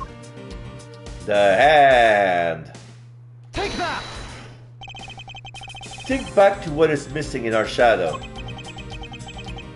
5 long thin areas, correct? Now, what does that remind you of? Ah! That's right, it can only be the shadow of the Queen's left hand. Francesca, can we please adjust the spotlight's position so that it only shines on the Queen's left hand? Alright, let's give it a try and see what we get. Ta-da! It's... Yeah. This is exactly like the shadow I saw. The culprit must have changed the spotlight's positioning beforehand. And then pulled the plug after people saw what the culprit wanted them to see. In their panic, the guests must have moved the spotlights around, which we can assume was also part of the culprit's plan. By the time the lights came back on, the Yatagarasu shadow has vanished. Which means that the shadow was a construct from the very beginning. So you see, the Yatagarasu never did visit Alabast tonight. The only country that thief visited was Mabal, although it can be assumed that the Yatagarasu had an accomplice in Alabast. An accomplice? But who? I haven't figured that out yet, but I assume it was the person who set up the shadow show. I sense that the biggest clue yet to solving this case is the existence of this accomplice. Investigation complete. A bit of life back.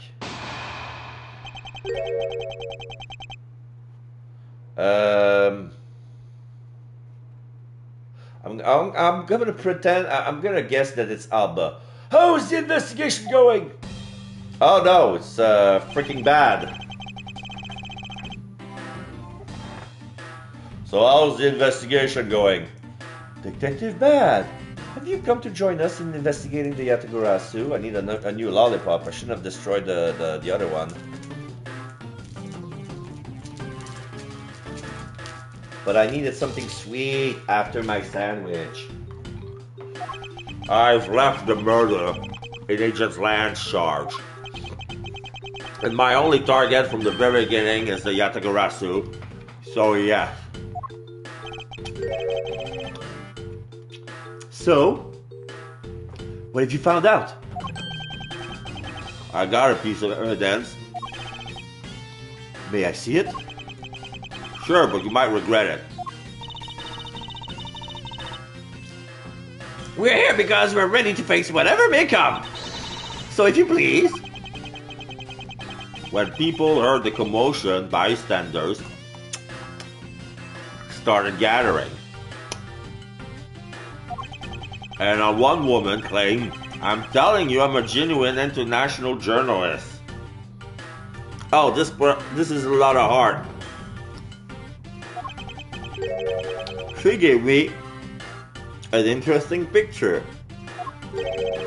A journalist. Well, actually, she's a freelance cameraman. This is the photo I got from her. Some shadow flying over the Alabastian stage. What in the world? The Yatagarasu is flying through the air. The times, they are a-changing. It's not just man, but evidence. Even they lie to us now. When was this photo taken? Apparently, right after the fires on the 4th and 5th floors were put out. It was taken from a nearby building and you can see the embassy from. I see. So this was taken after the fire? Photo of Yatagarasu taken from a building nearby at the moment of border crossing during the fire. Photo of Yatagarasu data jotted down in my organizer. The blur in this picture took off from the Babalese embassy, flew over the boundary, and headed for the embassy of Alabast. Objection! This is simply not possible! People are incapable of flight! Is that a fact? I've had the pleasure of dealing with a case involving a flying person once. ...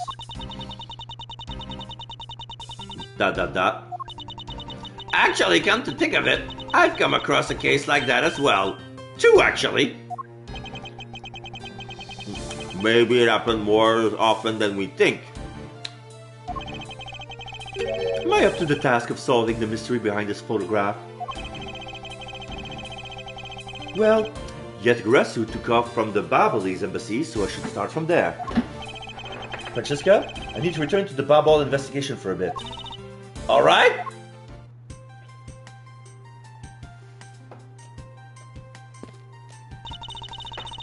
I'll continue investigating on this side of the building.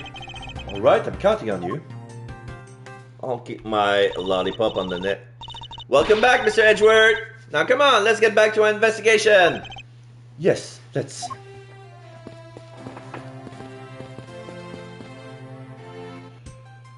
Okay, oops.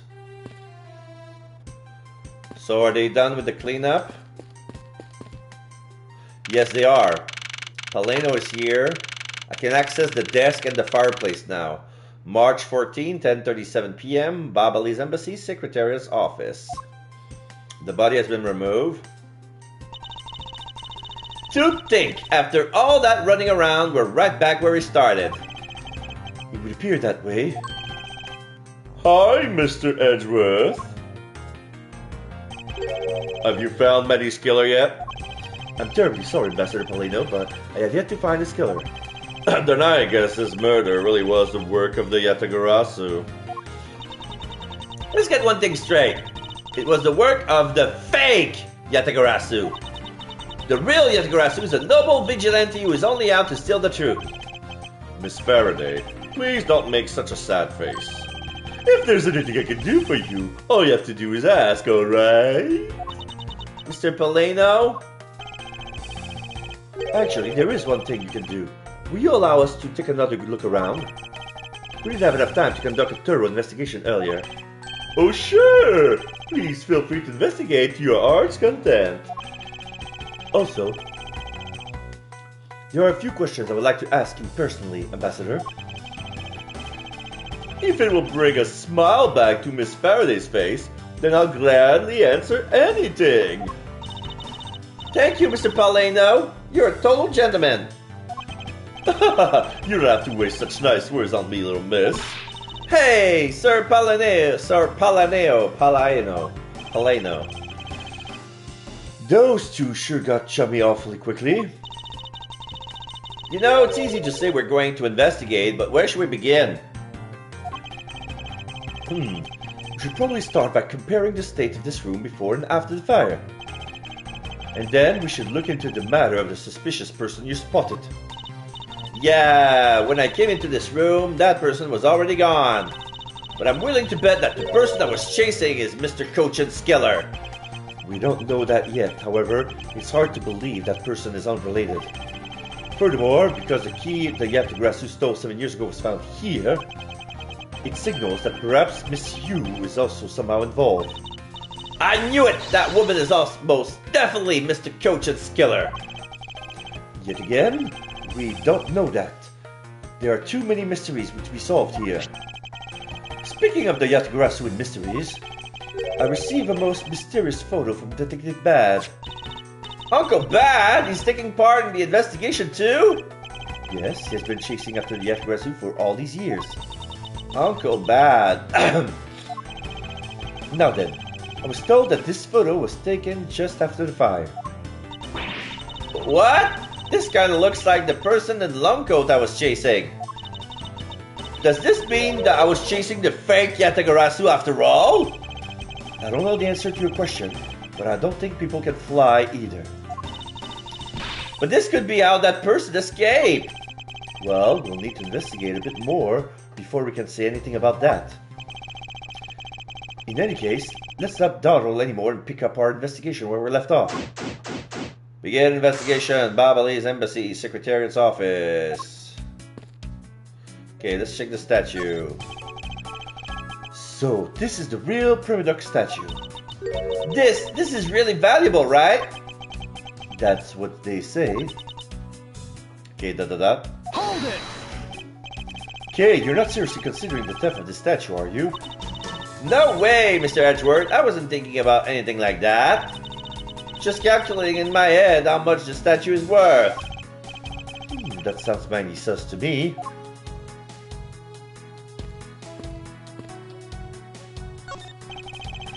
It's the charred remains of a fallen ceiling fan. Oh, I've seen a few of these before. They spin around and play music. I believe you're thinking of a musical mobile for babies. Yeah, that's it. But they're nothing alike.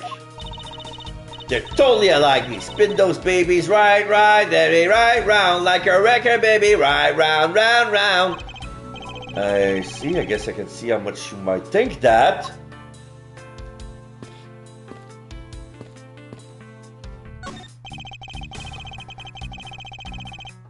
Ambassador Paleto, what would happen to know what these charred remains are for?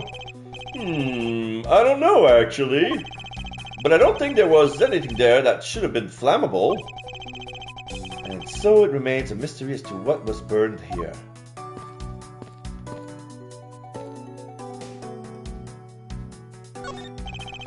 We still don't know where the blade of the Babalese knife went. Could it be that the killer walked away with it?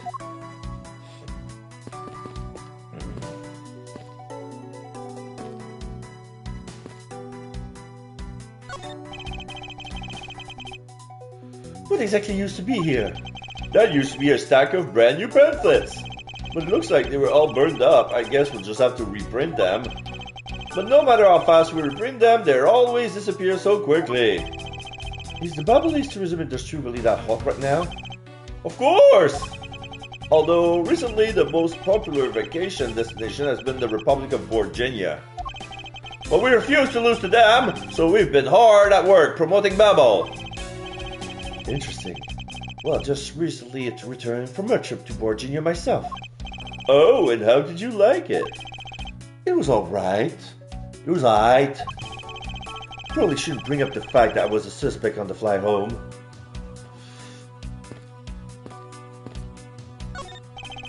It appears that Mr. Cochin's body has been taken from an autopsy. The white outline is all that is left to tell the tale of his murder. Fireplace, huh? So Babal's offices have them too. Two?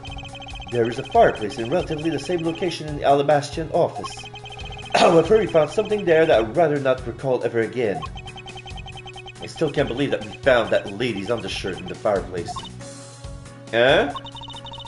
If it was that traumatizing, why don't you try creating new memories with this fireplace? You could climb inside and we can play hide and seek. And come out covered in soot? I think not. Ah, you really have no sense of fun, Mr. Edgeworth.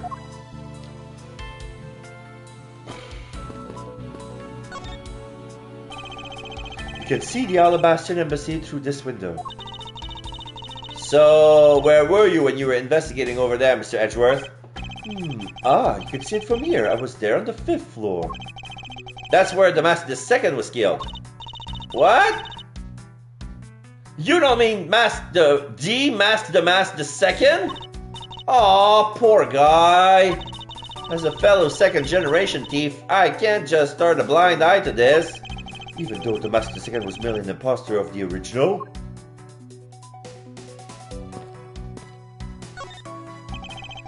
It appears that this area was heavily damaged by the fire. Yeah, I guess we should hurry and get started examining everything. I won't rest until I inspect every suspicious-looking nook and cranny.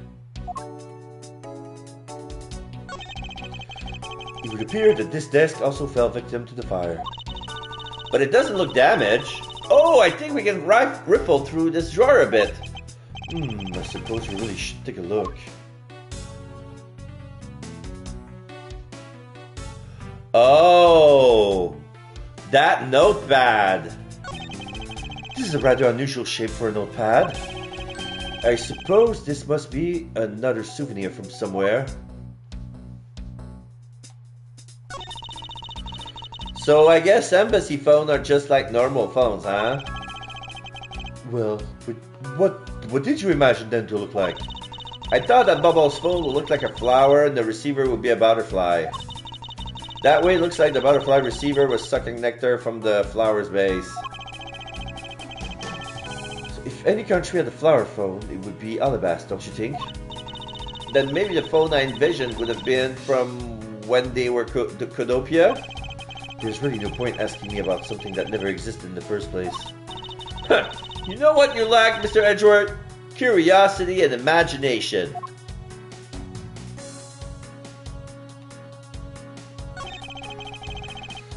That looks like a very comfortable chair.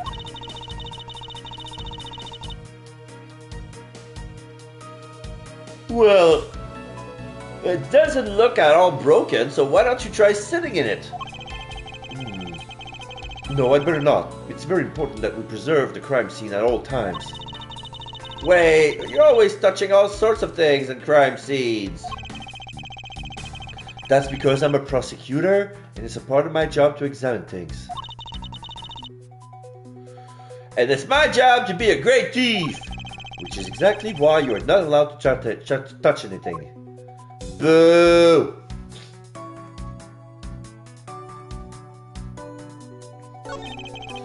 There is a bottle of Babbly's ink on Mr. Cochin's desk. And it looks like there's still a lot of ink left inside. Yeah, we're gonna pull bald mitts on Kay's hands. But she's more like, I have a feeling that she always considering stealing stuff, material stuff in jest. But when it comes to finding the truth, that's where she gets the real serious and she gets the real stealing. You know? She's noble, but with kleptomaniac hobbies. And tie them behind her back, yes. The seal is unbroken, so the fire probably couldn't get into the bottle to burn up the ink. Hey, Mr. Paulino, it looks like your precious Bobbly's ink is alright after all. What? That's odd. Hold it! Ambassador, what do you mean by that? Well, it's just that there is something strange about the ink. Would you mind elaborate on that statement, sir? If you please? She could say all that she would want, couldn't touch this thing, yeah.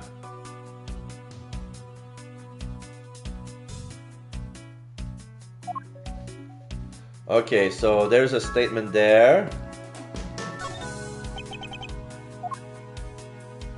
I can deduce this year.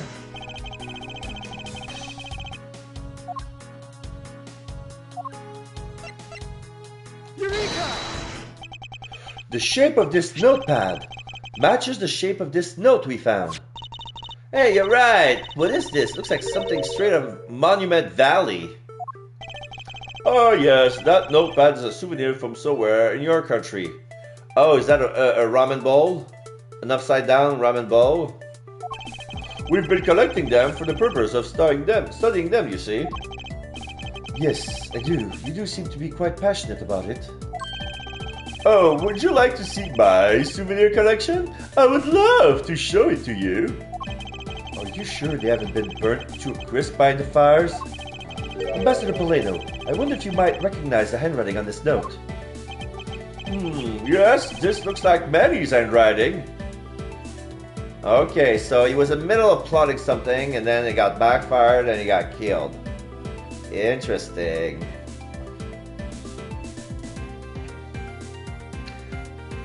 Maybe he hired the Master the Second to swap the statues. No, but his hands were on it.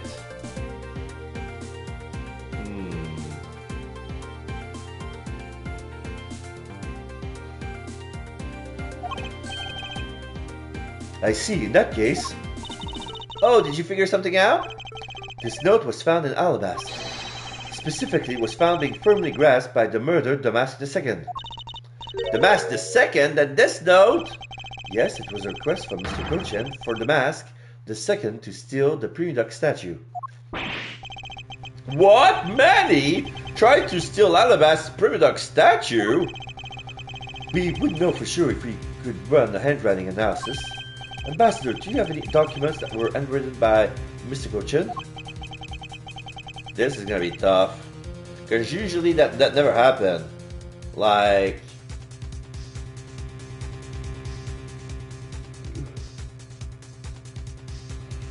I can gather a few and give them to you. I'll have to ask Detective Gumshoe later to run the analysis. I can't believe that Manny would even think of doing something like this. Do you have any idea as to why he would be requested the theft of the statue? There is one possibility, but mind you, it's just my personal speculation. Anything you can tell me would be of great help, Ambassador. Okay. Already checked everything.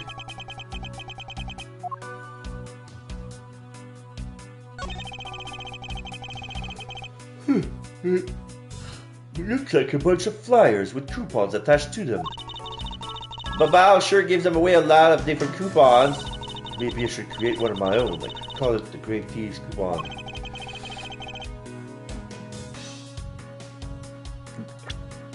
Maybe I should create one of my own. I would call it the Grand Thief Coupon. And what kind of discount would that net you? The 5-finger kind. What else? And I will steal an extra thing or two for the bearer. Things such as... Such as the truth. What else would I steal? What I wouldn't give to have a mountain of your coupons right about now.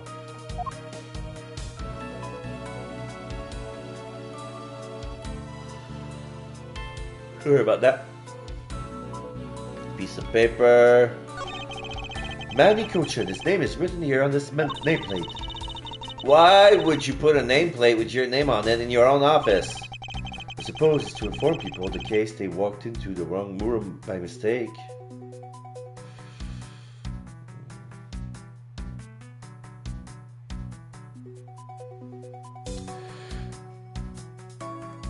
I suppose if I went to the wrong room by mistake. Do you think maybe it's also there to remind you of your own name if you forget? Well, either way, it's never a bad thing to set a nameplate on one's desk.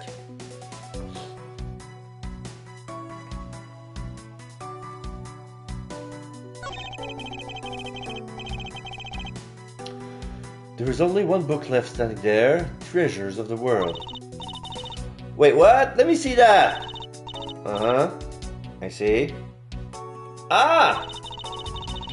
The most important part was blackened by the fire. Why, cruel fate? Why?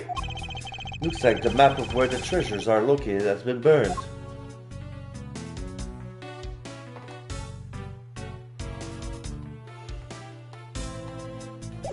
Okay, we have a lot to ask Cushion. Not Cushion, Polino. Now then, Ambassador, I would like to ask about your movement before the fire broke out. Before the fire? Which fire are you talking about? Which one? There was more than one tonight. Oh, I see. I guess you didn't hear about it. We had 2 fires here at the Babalese embassy tonight. What a bother all of that was. Wait, but the only fire we know about is the one after the Jamin Ninja show.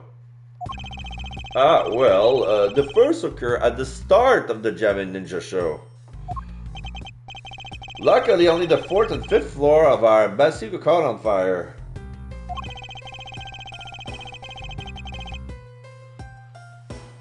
Not wanting to cause a panic among the theatergoers, we decided to keep it internal. Then the fire after the jamming ninja show was the second one of the night?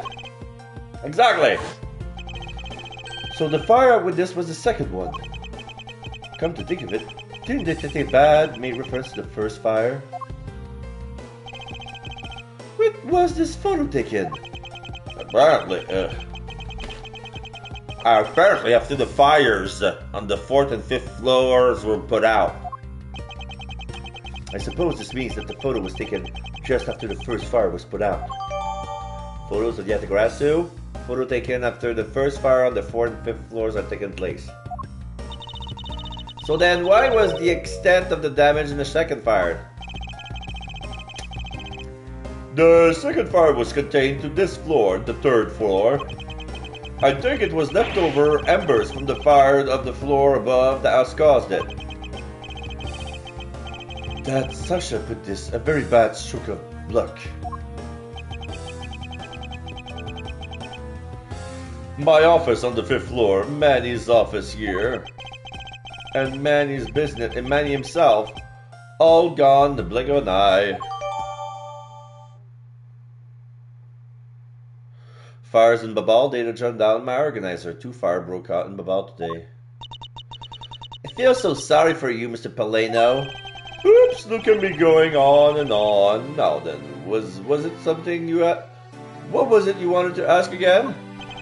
We were discussing what your action and whereabouts for today were. And if you happen to know If you happen to know what Mr. Cochin's actions and whereabouts were as well. Yes, very well. Let's see. I've been quite busy all day from morning until now. First I woke up and then I brushed my teeth. After that I had a roll for breakfast. Fascinating. How about if you just skip to the relevant parts for me? Oh, you would like a condensed version. Alright, I can do that for you. Morning activities, afternoon activities, Mr. Cochin's eat, job for the master second. So what did Mr. Cochin and you do this morning? Well, originally we were supposed to meet and shake hands with the jamming ninja, but Manny and I wanted to turn into a photo op, so we were here tidying up his office. You helped clean Mr. Cochin's office? Why were you not cleaning your own? Oh, I think I forgot to mention this, but my office is currently undergoing renovation. The Beverly's Embassy is undergoing renovation from the top to bottom. Why his office? Which is why both the Product statue and the Babalese knife set are down here. I see. Oh, but the tidying didn't take much, really. We just burned some files we no longer needed and expired coupons in the fireplace. I bet cleaning up the fireplace must have been a real pain though, huh? About that, I kind of forgot to clean the ashes out.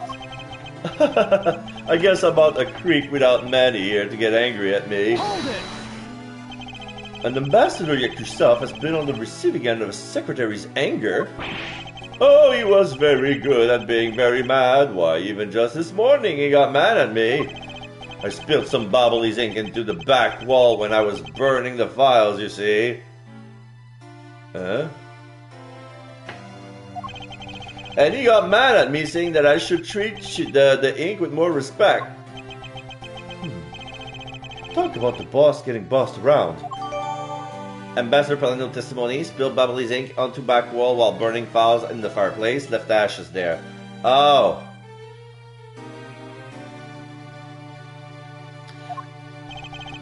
That's about it for what we did this morning. Just some cleaning. Don't tell me you have no other work to do. Being an ambassador and all. Afternoon activities. Now then, if you could tell me what you and Mr. Cochin did this afternoon. Well, Manny and I went down together to the Teatrum Neutralis. We had to be there for the start of the Steel Samurai stage show. After the show started, I went back to my office on the 5th floor alone. So they were together until the start of the Steel Samurai show.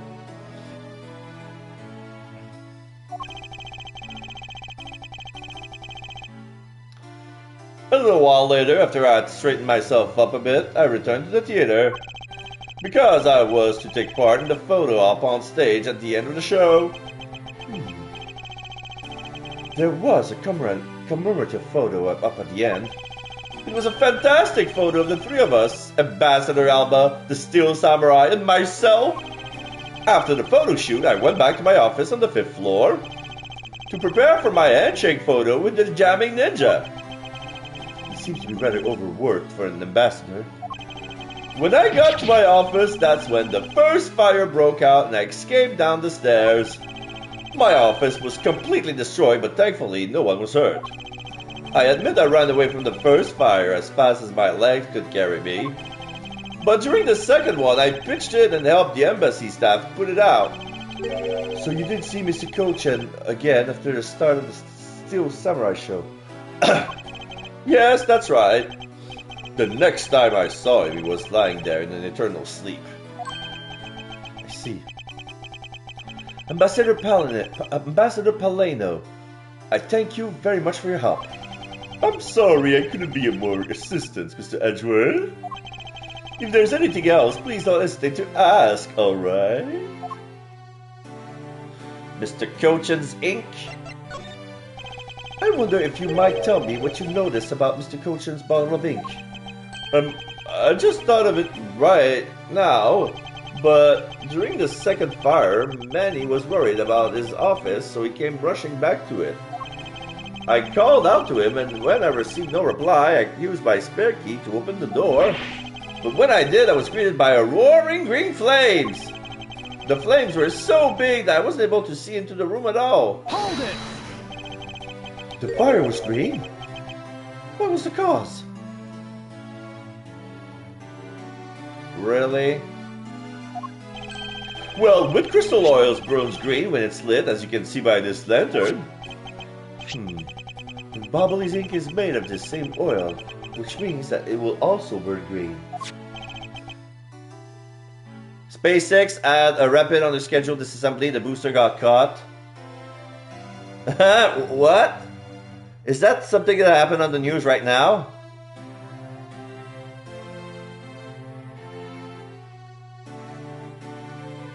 Interesting. But at the same time, like, everything in Elon Musk touches gets broken down and destroyed, you know. The booster landed. Oh.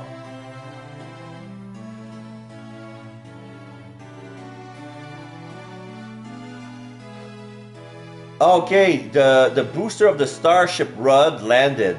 It got caught? Like, when you say got caught, it's like in the storm or something? Like, I didn't get the news about that. And you know, I thought it was Manny's ink that had caught on fire. So that's why I was surprised to find out there was still a bottle of ink left on his desk. You know what? I think what he burned was the counterfeit bill. The case of the perplexing green flames. Talk about a mystery. What exactly was it that caught on fire in here? Job for the mask II.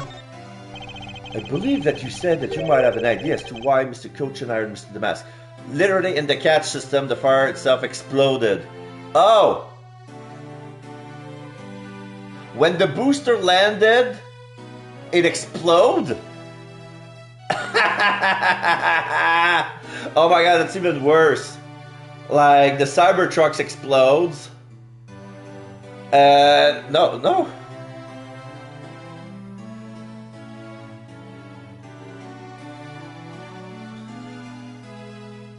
The booster is fine, the ship is gone. Oh! Okay, it's the other way around. When the booster landed, the ship got destroyed. It exploded just like that. That's weird.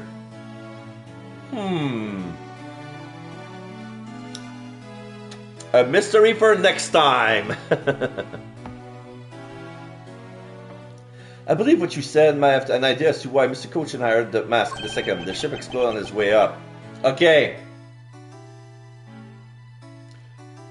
Actually, I fear it may be my fault. As I was telling you earlier, we were to determine which statue was the real one as part of today's event. But because of the Yatagrasu and the fire here, is this a Brit? Oh, you mean Paleno? No, Paleno is the ambassador of Babal, but I give him a yes. Yes, yes. He's not a Brit, but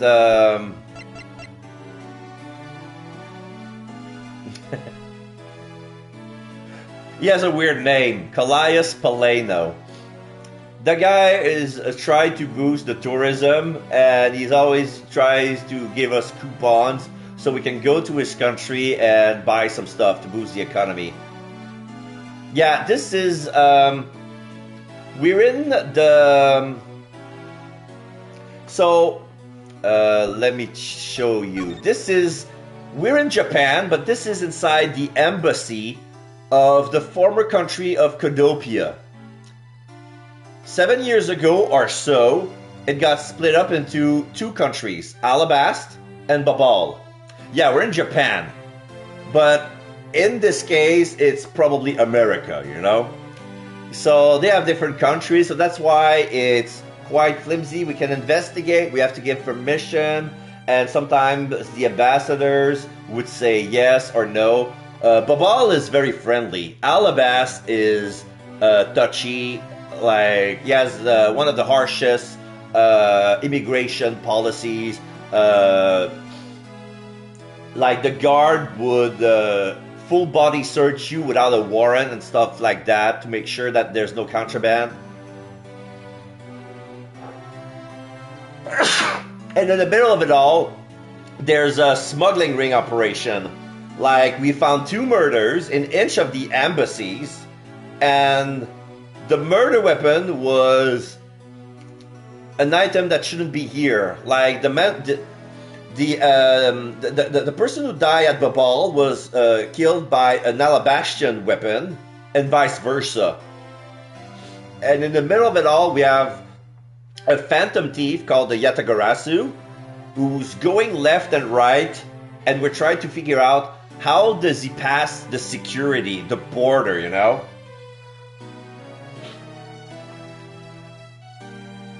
So this is like a big clusterfuck, and at the same time we found, yeah, you see, Alabast make very fine paper, and a Babel makes ink that's used for counterfeiting, because when you print dollar bills with the ink, you cannot tell them apart from the real one. But the ink has a unique characteristic, and that is that it burns green.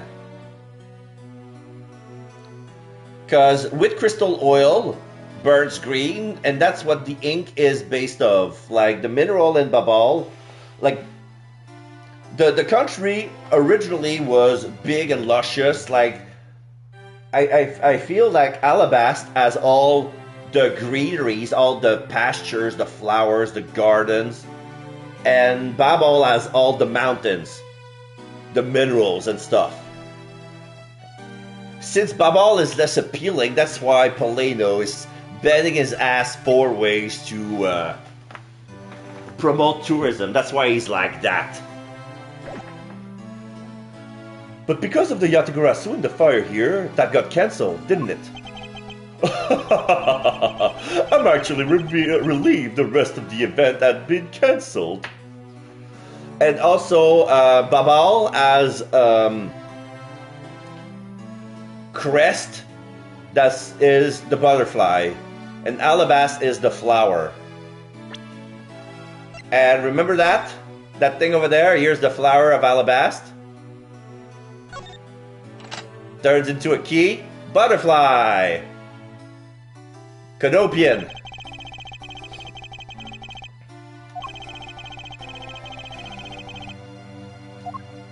So yeah, it's a butterfly knife that turns from a knife into a key, from a butterfly into a flower.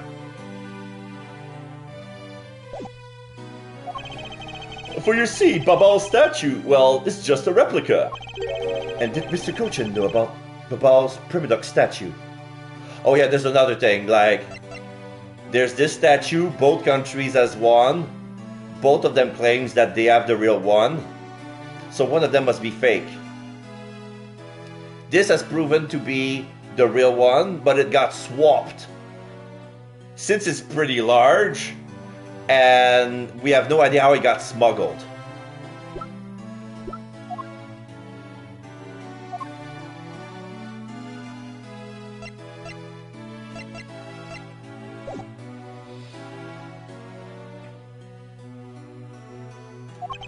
Of course he knew, that's why he was the only person I could consult with.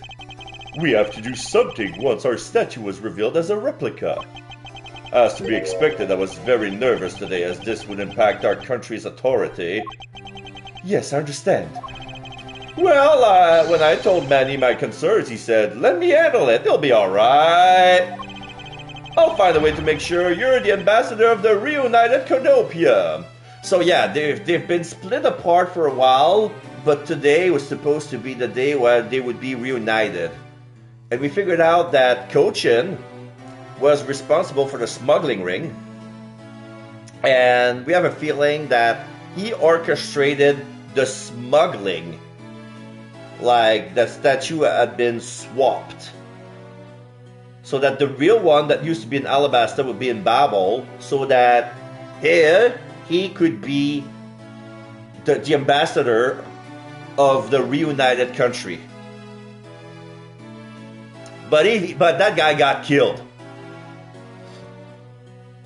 So you can say that the ambassador of Alabasta is a suspect, although he's a very crinkly old man. At the time, I thought he was just trying to cheer me up. But when I saw that note, I realized he was serious. Hold it! Mr. Kochin conducted a lot of business behind your back. I assume he did all that to ensure that you are the next Conopian ambassador. But why was he trying so hard, I wonder? He was so much better at getting things done than I ever was or will be. I don't have an answer yet as to why he was trying so hard. But I suspect he had an ulterior motive in mind beyond just simple kindness. Oh, here you are, Mr. Edgeworth. And as you can see, the embassy has a lot of American memorabilia on the corner. You see the Ark of St. Louis, Seattle Tower, half Statue of Liberty, a bald eagle, the bear eating the salmon, and another thing on the top, I don't know what. Oh, and the cowboy vest on the corner that got burned. Detective Gumshoe, have you collected the information that I requested? Yep, got it all right here, sir. Here you go, Kate. Feel free to take a look. It's for you, after all. What is all this, Gummy? It's all the information on this room that I got from the embassy and Interpol people. Now we know exactly how this room was before and after the fire. Good work, Detective. Oh, it was nothing, sir. I'm an expert at getting people to talk. Wow. You two remind me so much of my father and Uncle Bad. What do you mean? As prosecutor and detective, your dynamic is just like theirs back in the day. Dot. Well, don't you worry. I'm going to find my own wonderful partner someday. And when I do, I'm going to become a good Yotagarasu, just like my father, right? Hold it! Please don't ask me questions to which I have no answer to, Kay. However, I can say that it is truly a wonderful thing to find a partner you can trust. You bet. So what now, Mr. Edgeworth? Well, I would like to ask you for a favor. Yes? That gadget, Mr. Thief, is it? That thing you call your secret weapon? Oh, you mean Little Thief? Hey, you're going to rely on it, aren't you? Hold it! I don't need a crutch like that. I'm only asking because I need it for the investigation. From the information Detective Gumshoe gathered and the ambassador's testimony, I would like you to please recreate this room as it was during the third floor fire. You got it. All right, here we go. Dark skies of evening, when no other birds dare take flight. One alone remains all-seeing. Now witness the true power of a real modern-day Robin Hood. Little teeth, go! It seems here there are other... Oh, it seems there are other things beside what the ambassador mentioned that have been changed. It's possible that we might have the... Oh, sorry. It's possible that we might find the escape route the person K saw use as well. Oh, what is this? Is it some sort of light show I was not told about? This is the power of a true vigilante. It's recreating the room with the info I inputted. Really? That is certainly one interesting device you have there, Miss Faraday. I believe it's about time we return to our investigation. Okay, now we can investigate stuff that was there. There was a flag that got burned. Pamphlet that got burned. Oh, the green flame in front of the door. I thought it was going to be green flame in the fireplace. Okay, so that's how it happened. And that grandfather clock moved. This grandfather clock, it was apparently in a different position before the fire. According to staff member, the clock was flush against the wall before the fire, sir. Which means that most likely it was moved by someone during the fire. Speaking of which, it's totally 11 o'clock now, but I don't hear any chiming. Huh? That's odd. It was still chiming right on the dot of every hour this morning. Maybe the fire damaged its internal mechanism or something? Ambassador Paleno, may we take a look inside that clock? Sure, go right on ahead. Detective Gumshoe, if you could please inspect the inside of this clock. Yes, sir, I'm on it. Mr. Edgeworth, I found this inside, sir. Huh. It looks like a length of wire. So this is what caused the clock to stop chiming. But what was a long length of wire doing inside this clock in the first place? Wire. Good length of wire was found wound up inside Babal's grandfather clock. Data jotted out in my organizer. Why would someone do this to such a valuable clock? Put out the stupid fire. It's an hologram. It's not real. Like, when we investigated, there were a lot of ashes. We were wondering what it was. Those were the remains of the fire. And everything that's lit in yellow is what used to be there but no longer there anymore. You see the ceiling fan? It's on the floor right now, broken. The pamphlet have been burned. The flag have been burned. A knife is missing.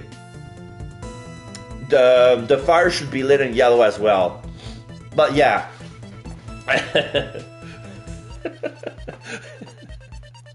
It's a recreation.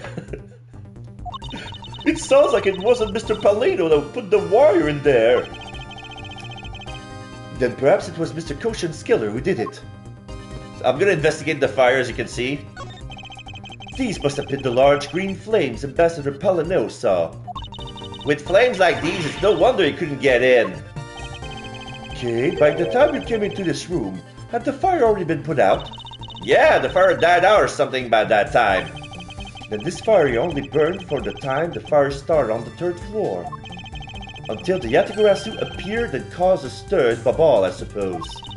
I guess Mr. Paleno was just lucky enough to run into this fire as it was burning, huh? Yes, you could put it that way. Since you were the first to discover the body, we can assume that no one else entered the room until that time. No one other than the person who we're chasing, of course. I knew it! That person I saw was definitely up to no good. I mean, that person could even be Mr. Koshin Skiller. That is very likely to be the case. After all, that person came into this room before you, and must have chosen this room precisely because they knew no one would be in here. Okay, then maybe the green fire was where it was to prevent anyone from coming in. But then, what did the person set on fire to make the green flames? Well, whatever it is that person burned, it made a rather sizable fire. And since the fire is green, well, we've seen something that burns green, right? It's a bit tinier than these flames, but you get what I mean. Yes, and I do believe that what you're thinking is exactly why these flames are green. Which fire-related piece of evidence burns the same color as these green flames? Take that! This silhouette lantern. Its green flame comes from the wood crystal oil that's burning. Yeah, that's the fire I was thinking of too. I love the green it gives off.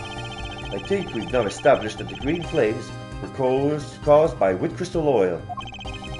Furthermore, we know that there is only one other thing made from wood crystal oil. Oh, you mean that thing Mr. Paulino was mistaken about, right? Yes, precisely. As we found out earlier in our investigation. What? I don't get it. Can you fill me in, sir? Fine, I suppose. I'll explain in a way that even you can understand. This is the thing made from wood crystal oil that Ambassador Paulino was mistaken about. Take that! Bobbly's ink is made from wood crystal oil. Oh, so it should burn the same color as the flames in the lantern, right? Yes, precisely. However, the green flames in this room were not from a bottle of Bobbly's ink. Because we found the ink Mr. Cochin used on his desk, right? Yes. However, we know that Mr. Cochin was smuggling the ink in massive quantities. Now, what do you suppose he made using all that ink? I believe what he made with that ink is the answer to what gave birth to the green flames. Oh yeah, beginning to really feel the energy coming from you, Miles Edgeworth. It would appear that I have finally found it, the smuggling ring's real goal. Made of Bobbly's ink, this is the source of the green flames. Counterfeit money! Take that! What would consume that great a volume of ink to make? That would be the counterfeit bills that the smuggling ring made are circulating in Jiangfa. You're kidding! You're saying that it was Mr. Cochin who made the counterfeit bills? I am. I believe we could even go so far as to say that he stole Babal's printing press. Ambassador, Mr. Cochin had permission to freely use the printing press, correct? Why, yes, and I do remember seeing him use it in the middle of the night. But never did I think he was using it for such a foul deed. Ambassador, because of your secretary's crime, you will need to be investigated as well. Yes, I suppose so. We've caused a bit of trouble for a few countries, haven't we? It's my duty to search out all who shielded Mr. Cochin and concealed his crime. For they are the ones who started the fire in order to destroy the evidence. Counterfeit bills circulated in Jiangfa, made by Cochin. They were all burned out in Babal. Data updated. Alright, so we took care of the green flame. Here's the knife. Looks like one of the Babalese knives were already missing before the fire began. So it would seem, especially since the other two knives handle were burned away. The remaining handle was swapped out with the handle from the real murder weapon. And Babal's national treasure was stolen. Poor Babal, don't you think? I'm not sure I would lump the replica statue in with the rest of Babal's woes.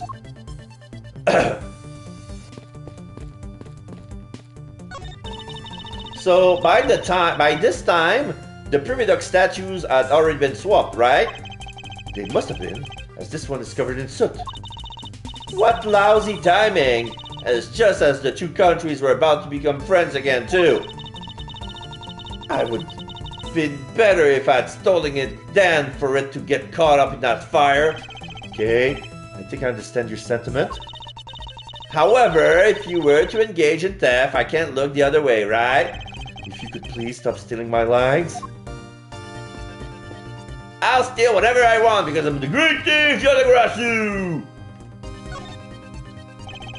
You can see all the Alabastian embassy through this window.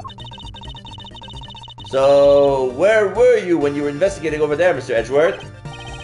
You can see from here, I was there on the 5th floor. That's where the second was killed. Here we are on the 3rd floor. What? You don't mean Damask the second? Oh, poor guy, fellow second generation thief. I can't just turn a blind eye to this. Even though the Master Second was an imposter for the original.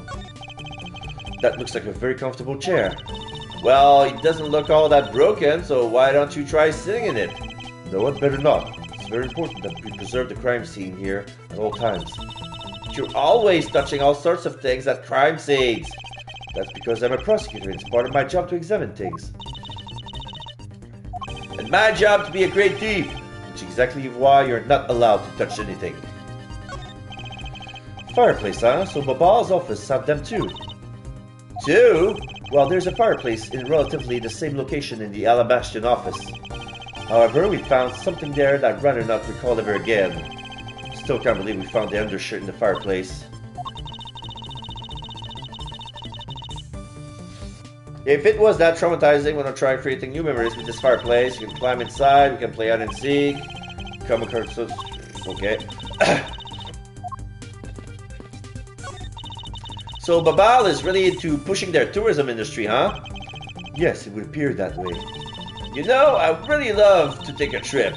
Hey, why don't we take one over after this case? Do you already have a destination in mind? Well, ideally, I would like to go someplace where I can continue my thief training. Well, if you want to learn the fine arts of stealth, perhaps you should visit the studio where they make the Jamming Ninja TV show. Hey, that's actually a really great idea, Mr. Edgeworth. I can't believe she took me seriously.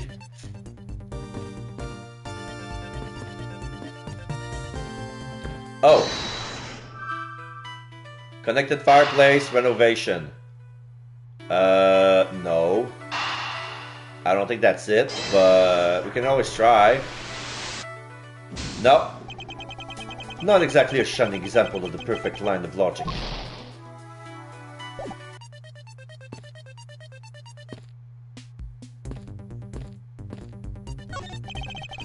The national symbol of Babal is drawn here. There's nothing especially strange about it.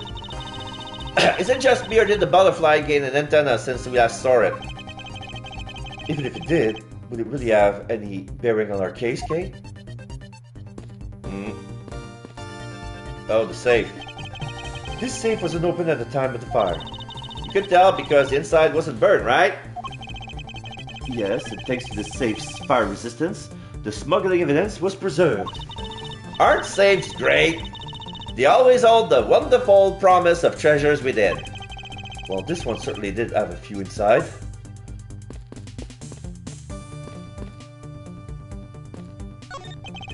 It appears that the desk is largely unchanged from before the fire. Yeah, it just got a little burned, that's all. It was a very fine desk. I'm sure that even now it's still still usable. If it's that great, why don't you trade your desk with this? No. It was just a suggestion. You didn't have to get all monosyllabic on me, you know. Mine is made of mahogany. Mahogany. I love this name. Mahogany. Okay. Looks like all the souvenirs suffered some damage from the fire. I don't believe it. Murder on top of arson? What a disgrace to the name of the Yatagarasu. The fake Yatagarasu is guilty of much more than just theft, it seems. I know! Because if it were me, my first priority would be to loot this bookshelf. You would steal only a souvenir that you can buy virtually anywhere. You can't buy them anywhere. Each one is specific to a location and has its own value. And items that have memories attached to them are the most valuable of all. But could you really rob someone of their valuable memories just like that? No, because even if I take the souvenir, I can't take the owner's memories. Detective, you took part in the initial Babal investigation, correct? Yep, sure did. I also helped put out both fires, sir. But that first fire took me by surprise. I had a tough time escaping the 5th floor. First, I tried the elevator, but I guess someone else had the same idea because it was in use. If I hadn't remembered to use the stairs at that point, I would have been burned to a crisp. Hold it! Wait, that's odd. We always warn our staff that in case of a fire, it's dangerous to use the elevator. Oh. Maybe someone wrote it in a fit of panic? Detective, did you see the Yatagarasu that came into the Baba Lee's embassy at all? I didn't personally. And the other staff member told me they never got a good look at the person either, sir. I wonder if you could tell me a bit more about what you discovered, Detective. During the fire. The second fire broke up around the time the Yatagarasu was spotted in the Alabast. That was also when a suspicious person was spotted in Babal, which caused some panic. So no one was able to get a good look at this Yatagarasu that entered Babal? Yep, all they saw was a mysterious person wearing a long black coat. But that's not enough to make a positive idea, you know. Still, it was enough to make the people who received the calling card panic even more. A person in a long coat sounds like the exact same person I saw. The Yatagarasu that appeared in Alabast was proven to be just a fabrication, a shadow. In light of that fact, the Yatagarasu that appeared in Babals is also suspect. You can't be serious! Not when we're this close to capturing the fake! Callisto, you? So the Yatagarasu appeared, caused mass confusion, killed Mr. Cochin, then disappeared. What you saw? By the way, Detective, why did you not chase after the Yatagarasu? I did, but well, this embassy is huge, sir. I got separated from the other staff member I was with and was lost for a while there. You didn't even memorize the layout of the building you were to guard, Detective? I'll be sure to do that from now on, sir. But you know, it was thanks to me being lost that I was able to come to Game's rescue. Oh, is that a fact? Yeah, it was when I was lost and wandering around in the third floor always, sir. When I heard a scream, I headed towards it right away. Oh, that's probably from when I found Mr. Cochin's body. Yeah, I thought it sounded like her, so I got real worried and ran as fast as I could. And it was thanks to Gummy that Miss Shida was unable to take me away. He covered for me until you got here, Mr. Edgeworth. Oh, I see. So it can be useful once in a blue moon. Still, it's too bad that Agent Shina got here before I did. I wonder where Agent Shina was before you found her here. Well, just before I got to this room, I saw her coming out of the room next door. Oh. She was in the room next to Mr. Cochin's office up until she tried to arrest Kay. Agent Shina mentioned something about chasing the Yatagarasu herself earlier. Well, she apparently helped in putting out the first fire. Then during the second fire, I heard she was busy chasing the Yatagarasu. She seems to be a very dedicated agent. You would do well to learn from her. Why are you pointing at me when you say that, sir? We examined everything in this office, but there is one thing that bothers me. Perhaps I should ask Ambassador Paleno about it. Ambassador Paleno, there is something I would like to ask you about. Yes? About this office, it appears to me to be very similar to Ambassador Zalba's office. For example, the location of the fireplace and the position of the grandfather clock. Ah, that's right. You've also paid a visit to the Alabastian side of the embassy. Our two embassies actually used to be one. Yes, I know. Even the pamphlet mentioned that. Which is why the building is bilaterally symmetrical. Bilateral symmetry because this used to be offices on the two sides are symmetrical. Oh, wait! If they're bilaterally symmetrical, where's the pool on the Babel side of the... Is it covered by the stage? So no matter which room, the location of the fireplace and the like are exactly the same. Even where the art is located is the same, as my room is currently under renovation. We worked hard to make Manny's room look like the ambassador's office. You mean for your handshake photo op with the jamming ninja? Well, yes, that's right. I mean, what's a photo like that worth if it's not taking the ambassador's office, right? Yet another odd expression of Baba's obsessively competitive spirit with Alabast, I take it. Thank you, Ambassador. That piece of information is all I needed to connect the dots. Connect what dots? Well, anyway, I'm glad I was able to be of some help. Alright, now I got more puzzle pieces. Get this. Connected fireplace, bilateral symmetry. Connect. The Alabastion and Babali sides of the building are symmetrical to each other. As we know that to be a fact, then this room's fireplace may also hide a secret passageway. A secret passageway? In Alabast, the fireplace turned out to have a revolving back wall. A revolving wall? It sounds like something out of a ninja house. Wow, there was a trick like that built into the fireplace, sir. What? This embassy holds that kind of secret? There seems to be a lot about this room that you don't know about, Ambassador. Oh, I guess it's time to pay the bill for letting Manny do so much work for me. Please, I really want to know about the real Manny and what you know about this room. What are you waiting for, Mr. Edgeworth? Let's get to the bottom of this. Agreed. My first thought is that it's likely the killer used a revolving fireplace.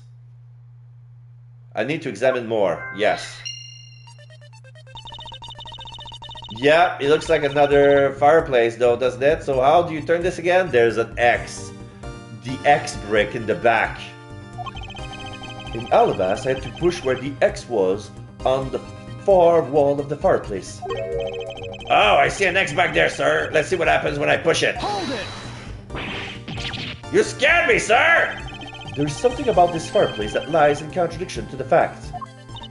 But we found an X where you thought there'd be one, right? We did, but that's not what I was referring to. Something is missing from the scene. What does this contradiction mean for us? Yes, the ink stain.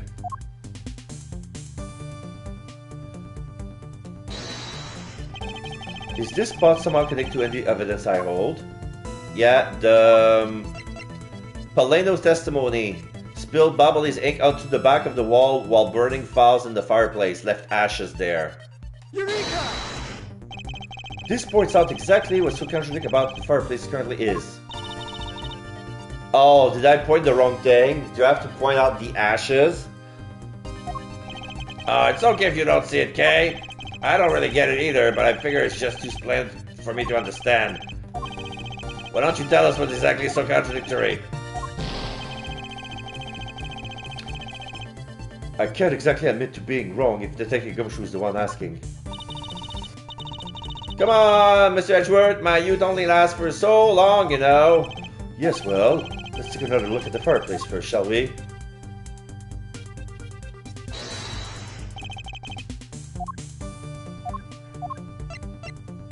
Eureka! Yeah, I need to point at the wood, not the back of the wall. Ambassador Paleno, you said that you burned some old files in this fireplace today, correct? Well, yes, I burned quite a few files this morning, actually. And after you did, you forgot to clean out the ashes from the fireplace, correct? Oh, that's right, but why are you asking? And why are you making such a scary face? I'm sorry, I admit I am a bit intimidating when I'm serious. In any case, take a good look at this fireplace and tell me what you find odd about it. Let's see. Ha! Where did all the ashes go? Missing ashes. Ashes that should still be in the fireplace are missing. Where did they go? And also, there's no stain. What is the meaning of this, Mr. Edgeworth? You don't really think that Ambassador Paleno is lying, do you? No, there's no reason for him to lie. And I don't believe his testimony is wrong either. This is the fireplace that's causing the contradiction. Okay, I wonder if you might update the fireplace data for me. You got it. I'll add in the ashes from the burn file and... Sounds like we have pretty much figured everything out now, huh? Well, it was nothing. All I did was follow where it leads led us. I sense it coming on. We're about to dazzle us again, right? Oh, you mean that? Oh, you mean that? Well, it's what Mr. Edgeworth is known for, you know. There is really no need for you two to dance around the name of what I'm about to do.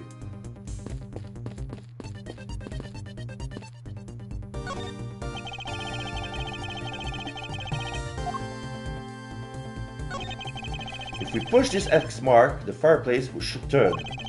A revolving fireplace wall. That's neat, sir. We should hurry up and... Wait, Detective, there's something we need to examine about this first. Besides which, there's also something I would like to test. Like what, sir? I'll tell you later, Detective. For now, let's continue with the investigation.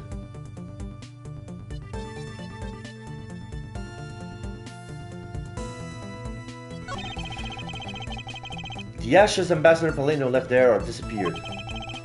If we follow where this piece of information leads, we should begin to see the truth. It's time to use your secret weapon, White. Yeah. Go on, sir. Use your special skill. Oh, I'll ignore your strange phrasing for now and focus on the information we have instead. Just a little further, I can sense the truth lying on the other side of this. They want me to use L1. Yeah. Revolving, was the revolving fireplace used? Yes, because the ashes are missing. The reason as to why the ashes are missing is simple. It's not because someone cleaned them up, right? No, because even if someone did sweep them up, the fireplace is too clean for that.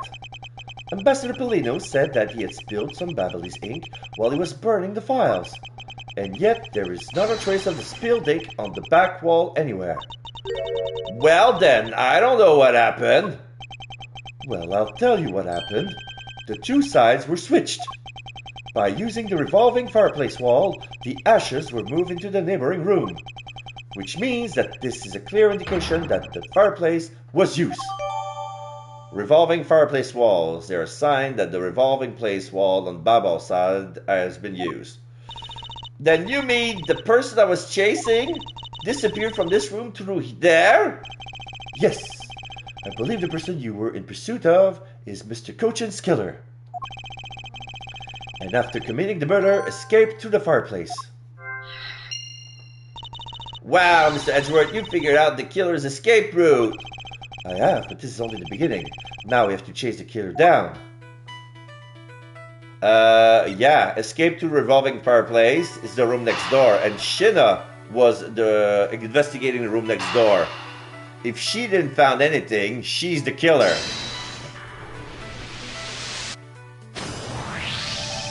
If the killer used the fireplace in this room to escape into the next, then it's only logical for us to talk with the person who was in the neighboring room. Well, the person that was in the next room was... Oh, it was that person, sir. Yes, Detective. Agent Shinna.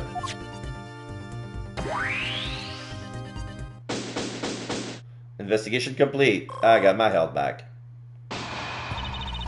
It's looking more and more like Miss Shinna is the killer, isn't it? Let's not jump to conclusion yet. We need to go through what we know so far. She came running straight into this room from the next one and instantly accused you. Furthermore, she claimed that it could only have been you that killed Mr. Cochin. I don't have any proof yet, however I know she is hiding something from us. Okay then, why don't we go ask Miss Shinna herself? No, not yet. There's something that needs to be done first. Detective Gumshoe. Sir, is it my turn to do something, Mr. Edgeworth? Is it the time to press X? Yes, I have a two-part special assignment for you. First, I need you to run the handwriting analysis on the masked Decepticon's note. Okay, I'll get to that, boys, on that right away. Second, I want you to see if you can fit through the revolving fireplace wall. Right now, sir? No, next decade, of course now! We need to test our hypothesis first, don't we? Oh, we need to see if he's gonna come clean or not. Since the fireplace has been used, if he used the fireplace... Go on, Gummy, you can do it! Alright, I'm gonna do this like a real man! Here I go! To the fireplace and back! You shouldn't need to psych yourself up that much for such a simple task, Detective. Gumshoe away! Wow! The wall inside the fireplace really did turn. That's so neat. Now I want to try going through there too. There really is a secret passageway through there. I had no idea. Hey, my coupon! It appeared that the ash really was pushed into the other room. Furthermore, the Bobbley's ink you spilled, Ambassador, it's there on the brick wall. Okay, here I go, sir. Detective, I would like you to go through there under the same condition as the killer. But that's all ash and stuff. And your point is? We're short on time, so if you could please hurry on through. Yes, sir. Okay, so now we're pretty much have the whole picture, right? No, not yet. There remains a few more mysteries to solve, such as the Yatagarazu's whereabouts, the other smuggling ring members, the 2 weapons that made it across the border, the key Miss Yu stole 7 years ago. In fact, we haven't figured out a thing regarding how Miss Yu is related to these embassies. Oh, if China's involved, I was probably correct. Mr. Edgeworth!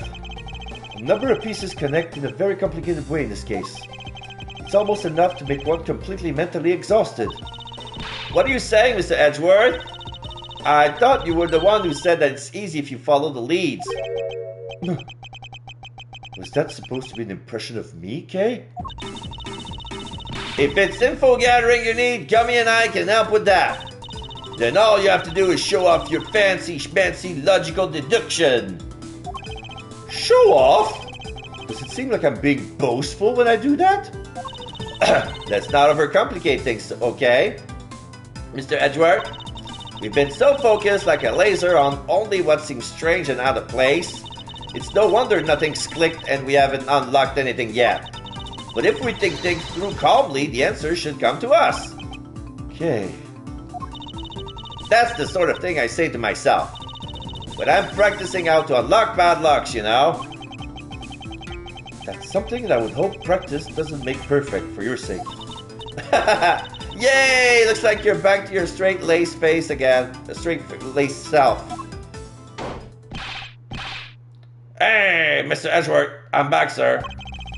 Yes, I can see that. Good work, Detective. Looks like you can use that fireplace like a door, sir. Are you alright, Gummy? I'm okay. It's just a bit of ash and dust, that's all. Your jacket has gotten quite filthy. I see the hem has practically turned black. Yeah, well, quite a bit of the unburnt ink got on it, sir.